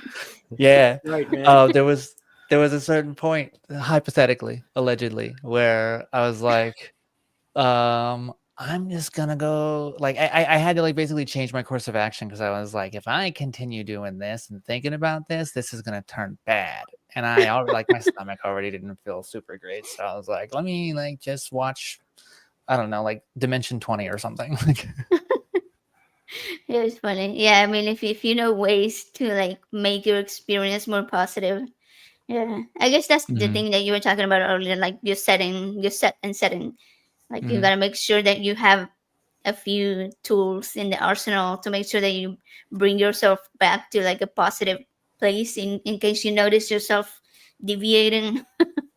Yeah, yeah. I mean that's a big part of it. I think I've never really had any really negative experiences while I was doing it, but I think it's Yeah. because I've always had that happy-go-lucky attitude going into it. Yeah. Where Yeah. I was never really depressed when I did it. I had one really weird experience where I felt like there was something wrong with my body, Mm. when I was tripping, and then about a week later I found out there actually was something wrong with my body in the exact place that I thought it was when I was tripping. So I think I was just more aware of Yep. something being wrong there when I wasn't noticing it when I was straight. So I mean that was probably the most negative thing I ever had because it was a really uncomfortable experience that what was going on with me, and I just couldn't get it. Hey, wow, man, there's something wrong here, and I just man, Yeah. there's something wrong here. Yeah. And it was Yeah. like it became That to sense of dominate the dread. trip. But other than that, I mean, that was probably the worst trip I ever had. Well, I think you do need to look at like how your emotional like state when you do try to go into it though, because I think you can. I mean, you could be happy when you go into it, but I've had times with past experiences where you're having a good time and then you just start thinking about something that takes you down like a part of your brain that you haven't like that you had blocked out. Like we were Mhm. talking about like therapy, and you start thinking about that, and it can send you Yeah. a certain person down like the wrong, I don't know, I guess the wrong path on the adventure. Yeah, And that I can sucks. Yeah. I can So see that. that does happen. I think that is what happens when people have bad trips, but otherwise I Mhm. think I mean it's a good thing. It even when you have that happen, it still helps you like you still have to face like that thought, so it kind of helps Right. you like cope with it too. So I mean it is a way of still giving yourself like treatment, even if it does turn into a bad trip. But yeah. Just have someone there with you that can help you like realize that I think a lot of that too is like guilt over things from the past. There's or regret, guilt and regret over things in the past, and I don't have that pretty much for the most part. I just don't. I mean, if it happened, it happened, and just let it go. Yeah, well that's I'm good. That's I'm good, kind man. in a way I'm a determinist. I think that what happened was meant to happen, most likely. So if I'm not going to feel guilty for it, if No, it's something I that's need to good for make. you for sure. If it's something I need to make amends for, I will do that to the best of my ability. But I'm just not going to feel guilty because it happens. So it's Yeah, that's a because I don't go out of good my way way to to. hurt people, right? So Mhm. Yeah. Yeah. Yeah. No, I like that way of seeing it. I used to have really bad anxiety and like I was always worried about everything, past and future. But I've learned like over the years to sort of control that. Like I can't change the past. And more than likely, there are very few things that I can affect in the future.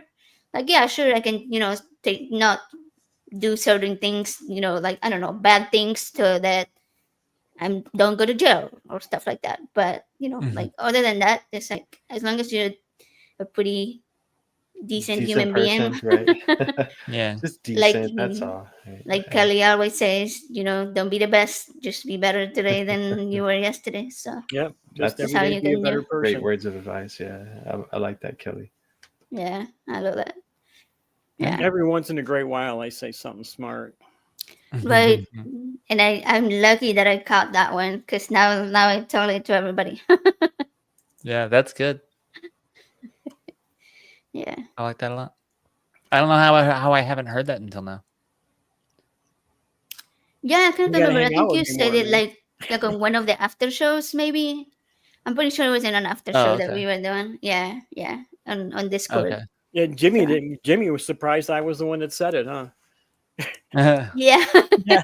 Wow, Right. what? Yeah, Kelly yeah. said that? Whoa! Oh That shit! You're fucking old smarter than you Jimmy. look. Like, that's actually quite wise. I love working with Jimmy. I think we have some really Yeah. good energy together. There's something about like the mean military guy and the chilled out hippie together, right? But actually yeah, it's really so funny. funny. I do. I like working with him. Yeah, he's really cool. I actually got lucky, and I got 2 weeks, 2 shows with him Cool. that we cool. did. So, I would- I've already worked with him twice. So that was There's a pretty few awesome. people I would do a show with every week, and he's one of them. Right? Yeah. I just have really good energy with him. Chris Mallard. For some reason, we just clicked, the two of us. So Yeah, Chris is like I fun. mean, the first time we saw you on Truth Wanted together, it was like you guys had known each other for years. yeah, it was Yeah. like that's why. Yeah, we just clicked. It was like, yeah, I want Yeah. to do more with this guy. We're great together. And Sydney Davis Johan. She used to be Oh, Sydney yeah. Junior, but she's Johan now. And I get along great with her. We have really good energy together as well. I think she has that energy with everybody, though. I mean, if you Yeah. watch her, I don't She's think just it's funny just as me. hell. It's just her. She's just Yeah. really good. Yeah, I haven't actually gotten to speak to her. I think maybe on an after show, possibly maybe Mhm. once. I don't really know. Yeah, but she's really awesome. I love her stuff. Yeah, and then the show that you did with her on her channel was really good. Oh yeah, I had I fun. really on enjoyed that yeah. one. Yeah, Yeah, yeah, I did have fun. yeah. on that one. Like you said, it's like really good chemistry, and so that's what works. Yeah. We did that Talk Heathen together when Benjamin called in for the first time. The guy that kept calling in to Oh. defend slavery, Oh. and we took his very first call, and it was just freaking crazy. It's still one of my favorite calls that I ever took, honestly. Yeah, there's just so many repeat callers with really bad arguments, Yeah, and they just keep calling back because they think like the next time they're gonna do it better and they're gonna have that gotcha moment, and Yep. they never do. Right. I mean, it hasn't happened yet. So. that's why I Or always just to bogart the time and the attention. Yeah, totally. I always thought it'd be cool to do a show that was like just the opposite of Truth Wanted, where you have, instead of the people calling in, you have them on the show. Like have a psychic as your guest, have a ghost hunter as your guest, have a dowser as your guest. That would be interesting. Wouldn't And it be then, great? And you can have people like us call in and talk to him and ask him questions. And if Oh. people got shitty with him, I could always just hang up on him like we do with theists. Yeah. But because it's going to happen, right? Yeah. But people have said to me, well, you're never going to get people to come on as your guests on that show. But when Penn and Teller were doing that show bullshit, if you've never seen it, you should. Yeah. They were always debunking things. And I watched an interview with Penn Jillette, and he said that we actually thought we were going to have a hard time getting people to come on the show. And we found just the opposite, that these people were so convinced of the thing that they were more than willing to come on TV and prove that they were right. So I think it'd be a great thing to do is like I said, have the crazy people on the show and let the skeptics call in and talk to them. I think it'd be a lot of fun. Right, yeah, like the flat earthers and all that. Yeah, that would be cool. Yeah. Yeah, I mean, I would say there's probably plenty of YouTube creators that are in that orbit The genre of, that would, yeah. well, Oh yeah. Oh yeah. I don't know if it will be an orbit because that would mean that the Earth is not flat. But anyways. And that path around the dome. Yeah, there you go. Right, yeah, like the circle. Circle. However you yeah. Oh, you want to know a fun fact for arguing with flat earthers? Is that in the word firmament in the Bible, in the KJV, it's a poor translation from the Hebrew. The word is either racha or rachia. I don't remember which one, but one of those two. And it basically means to like stretch or to expand or to hammer out. So it derives from the same root. So the thing that God created, which in the KJV is called the firmament, in Hebrew is actually called the expanse. But the firmament associates it with that thin film covering the dome. Yeah. Wow. Okay. I did not know that. That's Yeah, I did not know interesting. that either. Didn't have a Yeah. precise language, right? I mean, that's It was precise in different ways, I think.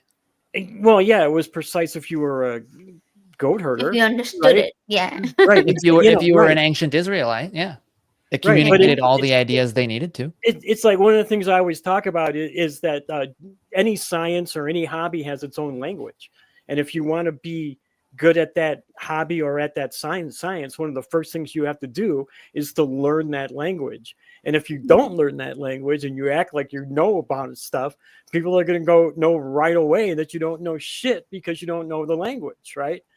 And so the reason we've created these languages is because we've learned more and more and more and more as time goes on, and these jobs and these sciences become more and more specialized, and they need more and more detailed, specialized language to convey the ideas that they need to convey. So our language has become way, way more precise over the last 2,000 years, way more precise. Does that make any sense? Sometimes I think I'm just rambling like a fucking idiot. So no, I'm on board with that. I had to make the connection real quick, but yeah. But I think it also it's precise, probably for different contexts, to different degrees, for different purposes. Yeah, I mean, like for somebody 2,000 years ago, it was precise for that time, but it's not like something that, I mean, we've had to change. Yeah. We had a smaller field of knowledge, so it worked fine for that field of knowledge. It's the expansion of the field of knowledge that has made our language become more precise. I'm there now. Okay, I'm on board. Cool. Yeah. Sometimes I'm not always good at conveying my ideas, especially if I had been tripping or something, which I may or may not be. Yeah. It might be like mixing up in there. Yeah. Yeah, so no, I fully understand it in here. Why don't you guys get it? But that happens to me happens, sometimes. Yeah, that happens to it's everybody. Like, yeah, like I have a thought or an idea in my head, and then I try to put it into words, and like my mouth just like diarrheas. Yeah, I'll explain something. I'll be like, "Does that make sense?" It's like, did I explain that right? The ability to communicate telepathically would be a game changer. Oh, right. Yes. Work on that, please. Learn Esperanto.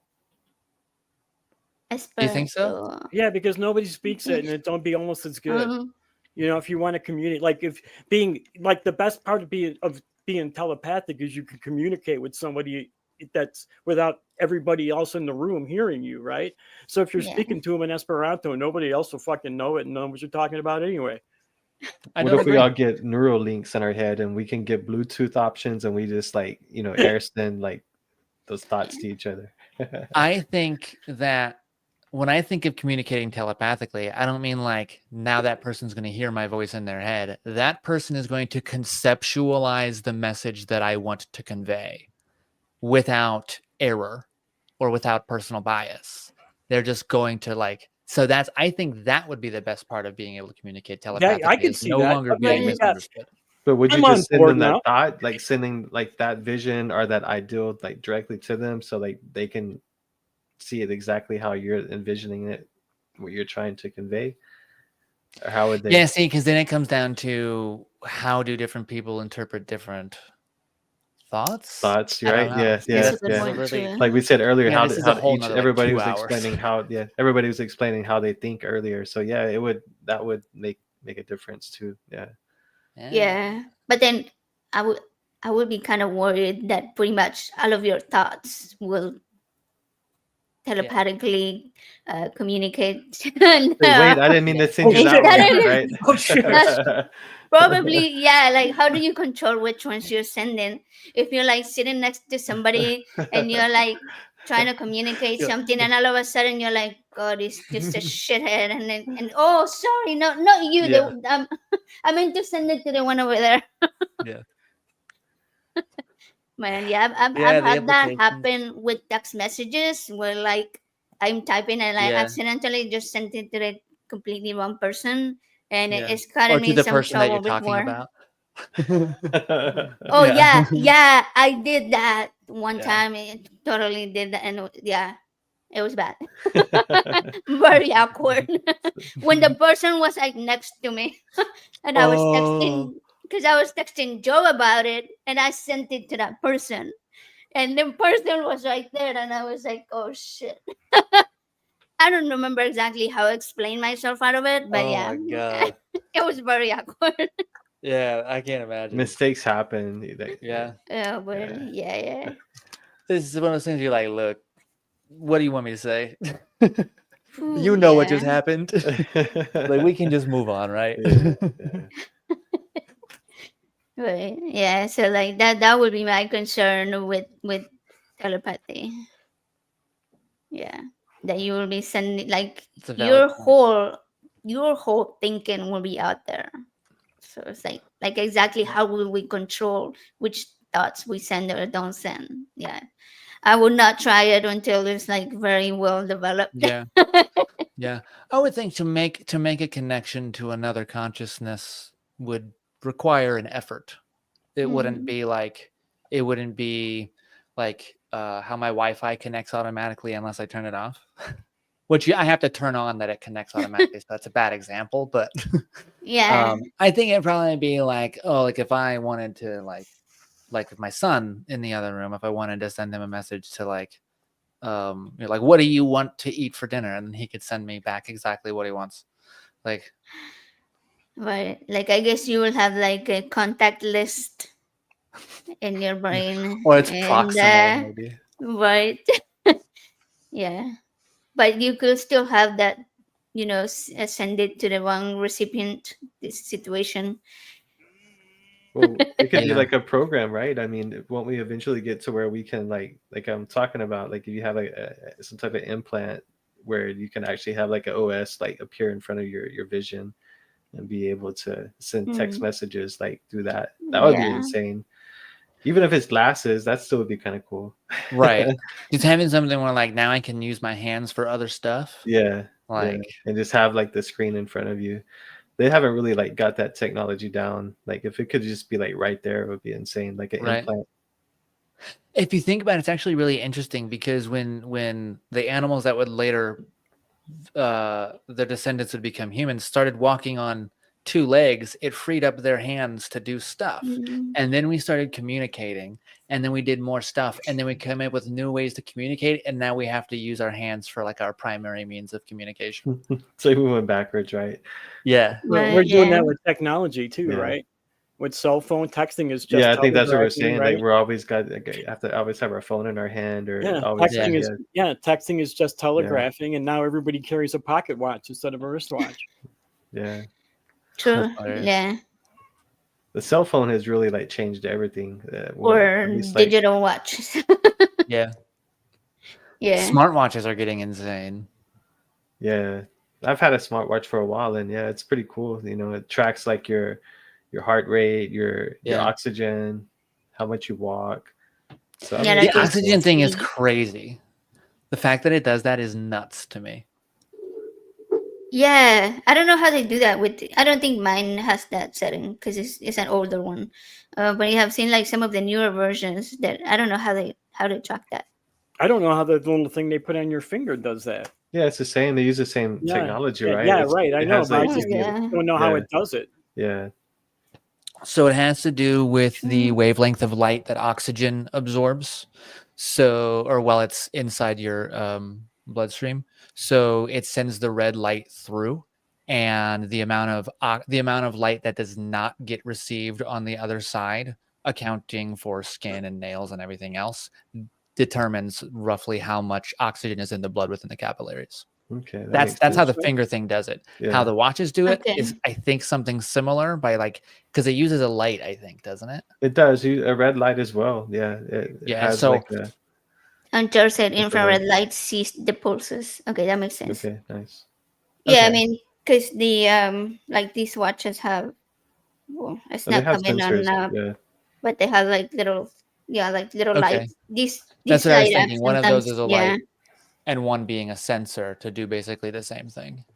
yeah. I don't know exactly when it lights up. I've seen it light up before. Yeah, I've seen it have a green light. I'm not sure if it has a red one. Yeah, when it's checking your heart rate, it'll light up.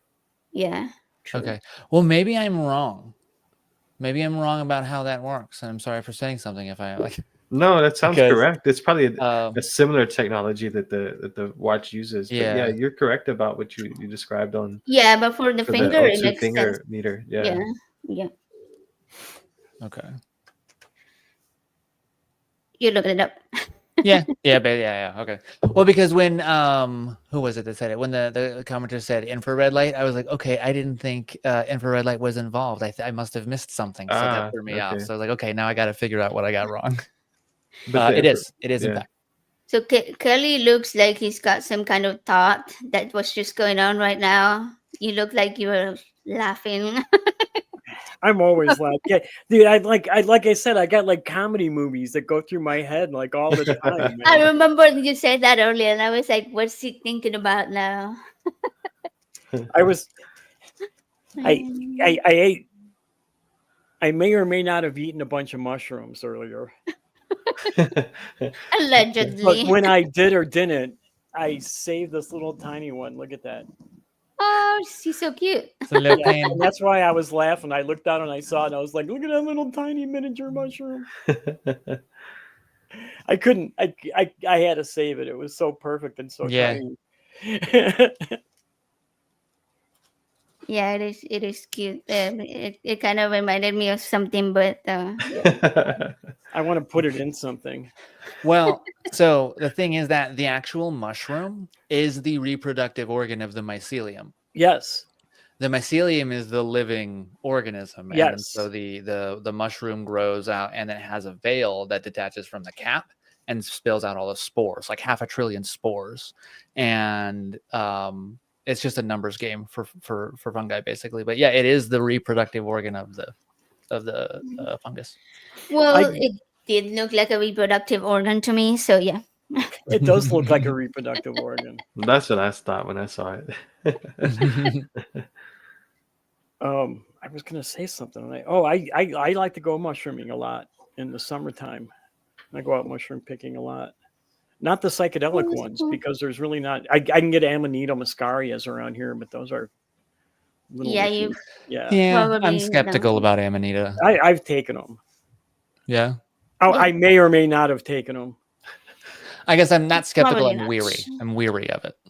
Yeah, I would be too. You have to prepare them. You can't just go pick them and eat them. You'll get sick from doing that. You have to do something. You have to cook them or dry them. Something. Okay, I've heard of those. Yeah, I've heard of those. Yeah, they're the mushroom that everybody draws. The red one with the white spots. You know. Okay. Yeah, makes you giant. Oh, wait, I think And- we saw some of those during one of our walks. Remember, we thought it looked like a Mario. Yeah, when I told Like you the that, Mario right, mushrooms. Yeah. I took some pictures of Okay. them. Yeah. Yeah, That's they're all over the cool. place. They're actually they're Okay. like the most widely recognized mushroom in the So world. you can eat those? They're edible. You're saying? Okay. They're Not raw. Okay. no, not Okay. raw, and they are hallucinogenic. It's not like a psilocybin trip. It's a little bit rougher.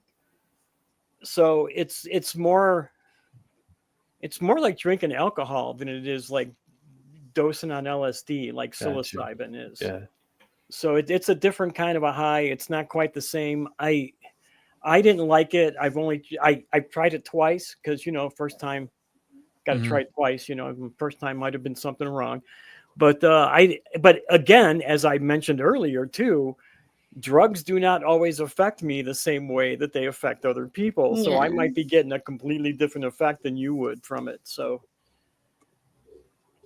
Yeah. That's so that's true. interesting. I mean, I think like brain wiring, brain chemistry, it all like even your upbringing and experiences will all affect you in a different way when you're taking any type of drug. well, I So, just I have yeah. problems chemically with So you're like- physiologically with other drugs. Yeah.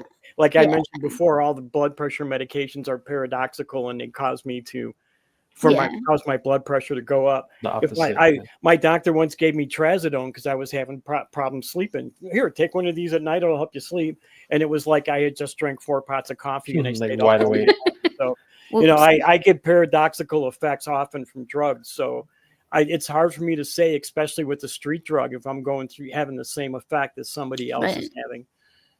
Totally, completely, yeah. Yeah, it sucks. Years ago, I used to partake in drugs that are not completely illegal, not like THC stuff, Mhm. and it affected me in a very different way than it does now. Like I can't handle hardly any now.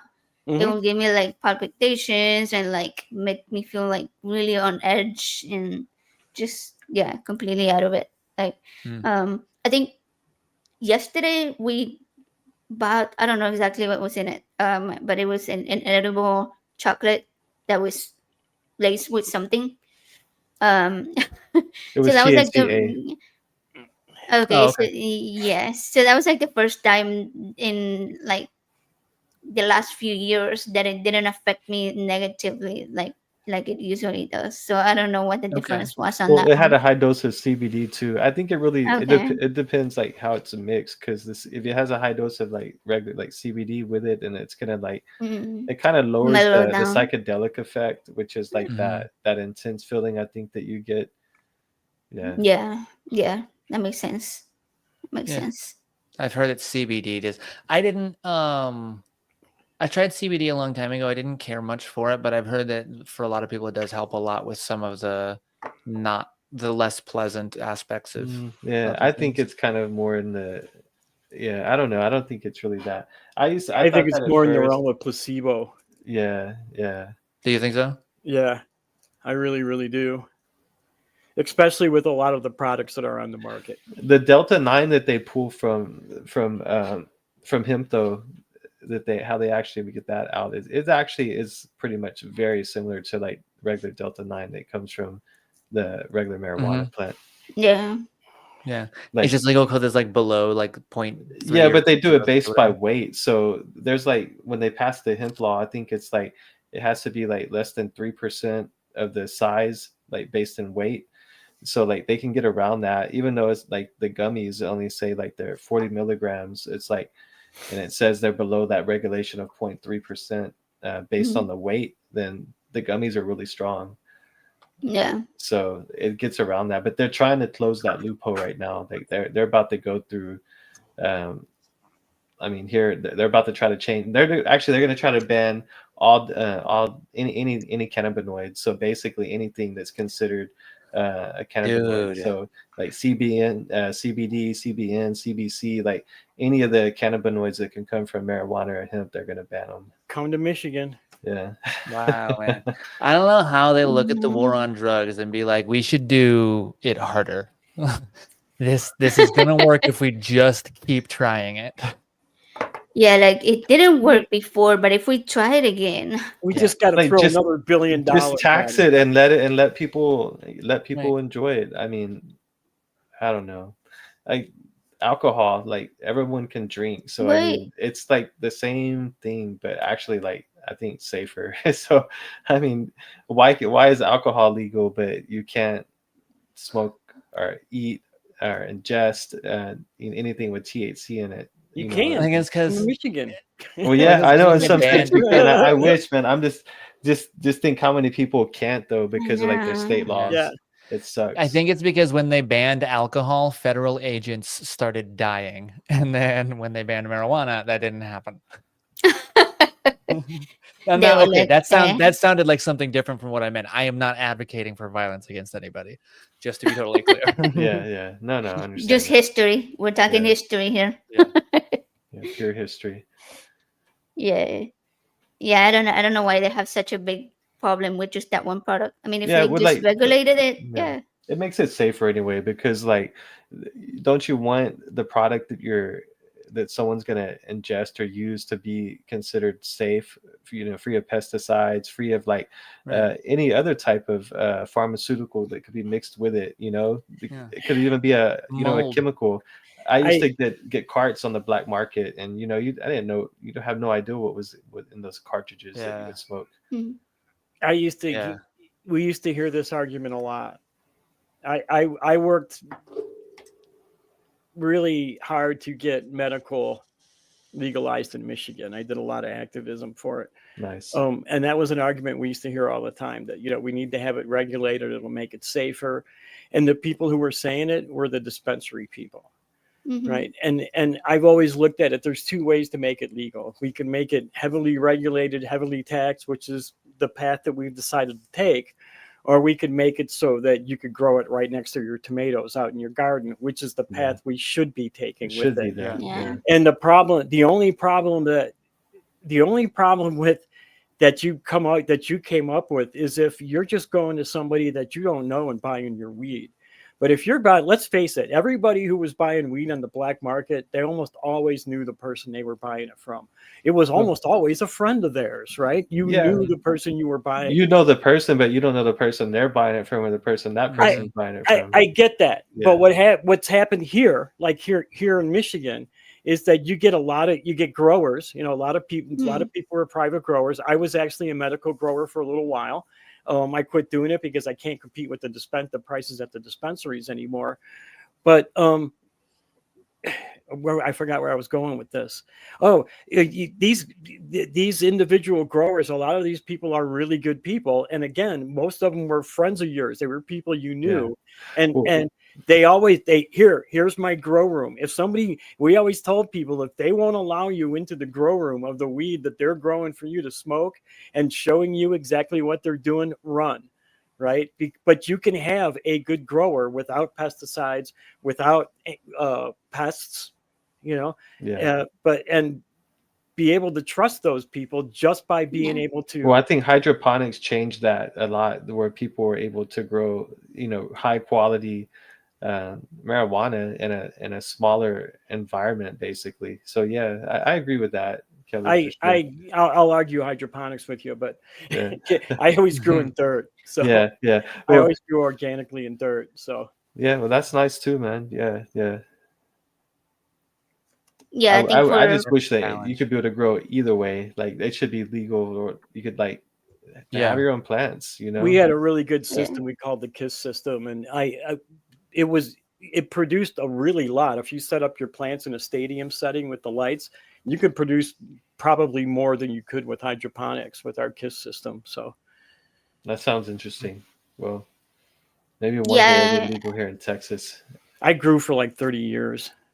Oh wow. And the statute of limitations is up on it, so I can say that now. But when we made medical legal here in Michigan, we started a club at our local library to teach people how to grow. You know, or you could get somebody else to grow for you, and a grower could take on 5 patients and grow 12 plants for each one of his patients. And that's what I was doing. I had 5 people I was growing for, plus myself. So I was able to keep 72 plants at my house. Nice. Which I never had that many. That's a lot of work, man. I've gardened before, and not marijuana plants, but gardening in general. Oh yeah. I mean, I can't imagine. Like, there's so much to gardening. I would probably kill them all. That was one of the reasons I quit. You know, I was getting older. I got other things I'm doing. I can't keep up with it physically as much anymore. I'm doing more stuff like this instead.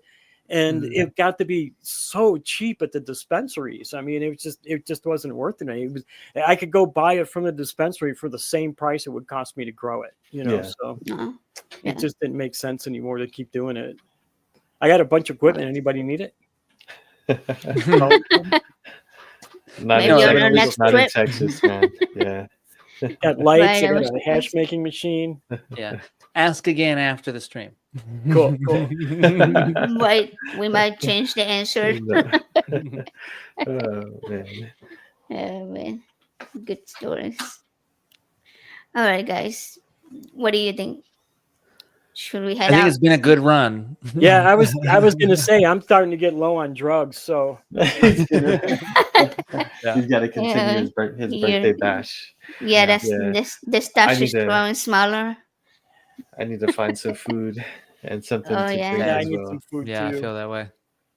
But it's been great, everybody. The conversation, thank you guys for having me. everything. It's been a really good time. And Kelley, happy birthday, man. Thank you so much. Thanks for having me. Thanks for doing this. Thanks for surprising me with all those people too. That was awesome. That was all AJ. She's behind. I was also everything. surprised.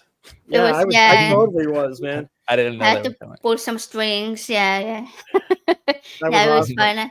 I'm glad that everybody was able to stop by and show you, that you're loved. That was really awesome. Thank you so much. Yeah. So quickly before we head out, I'm gonna remind everybody. I'm looking at the schedule real quick. Okay, so Dan is going to be on Wednesday, the 19th at 7:30 Central, and then next Saturday, so next weekend, in the morning, actually at 11, we're gonna have Punk Apostate Brentley. So that's Oh gonna yeah, be that's gonna be fun. fun. Cool. Cool. Yeah, that's gonna be cool. Um, yeah, for now, these are the people that I have lined up, but I'm planning on having more shows, and definitely will be fun to have you guys back Yeah, I was gonna again. say whenever y'all want to do a show about any topic, let's pick Right? something and Yeah, do Well, it. thanks. Awesome. Yeah, I'd love yeah. to. Thank you, guys. All right, so you can stick around for a second while we play the out song. Thank you, everybody, as always, for being here, and we'll see you next time. So next time.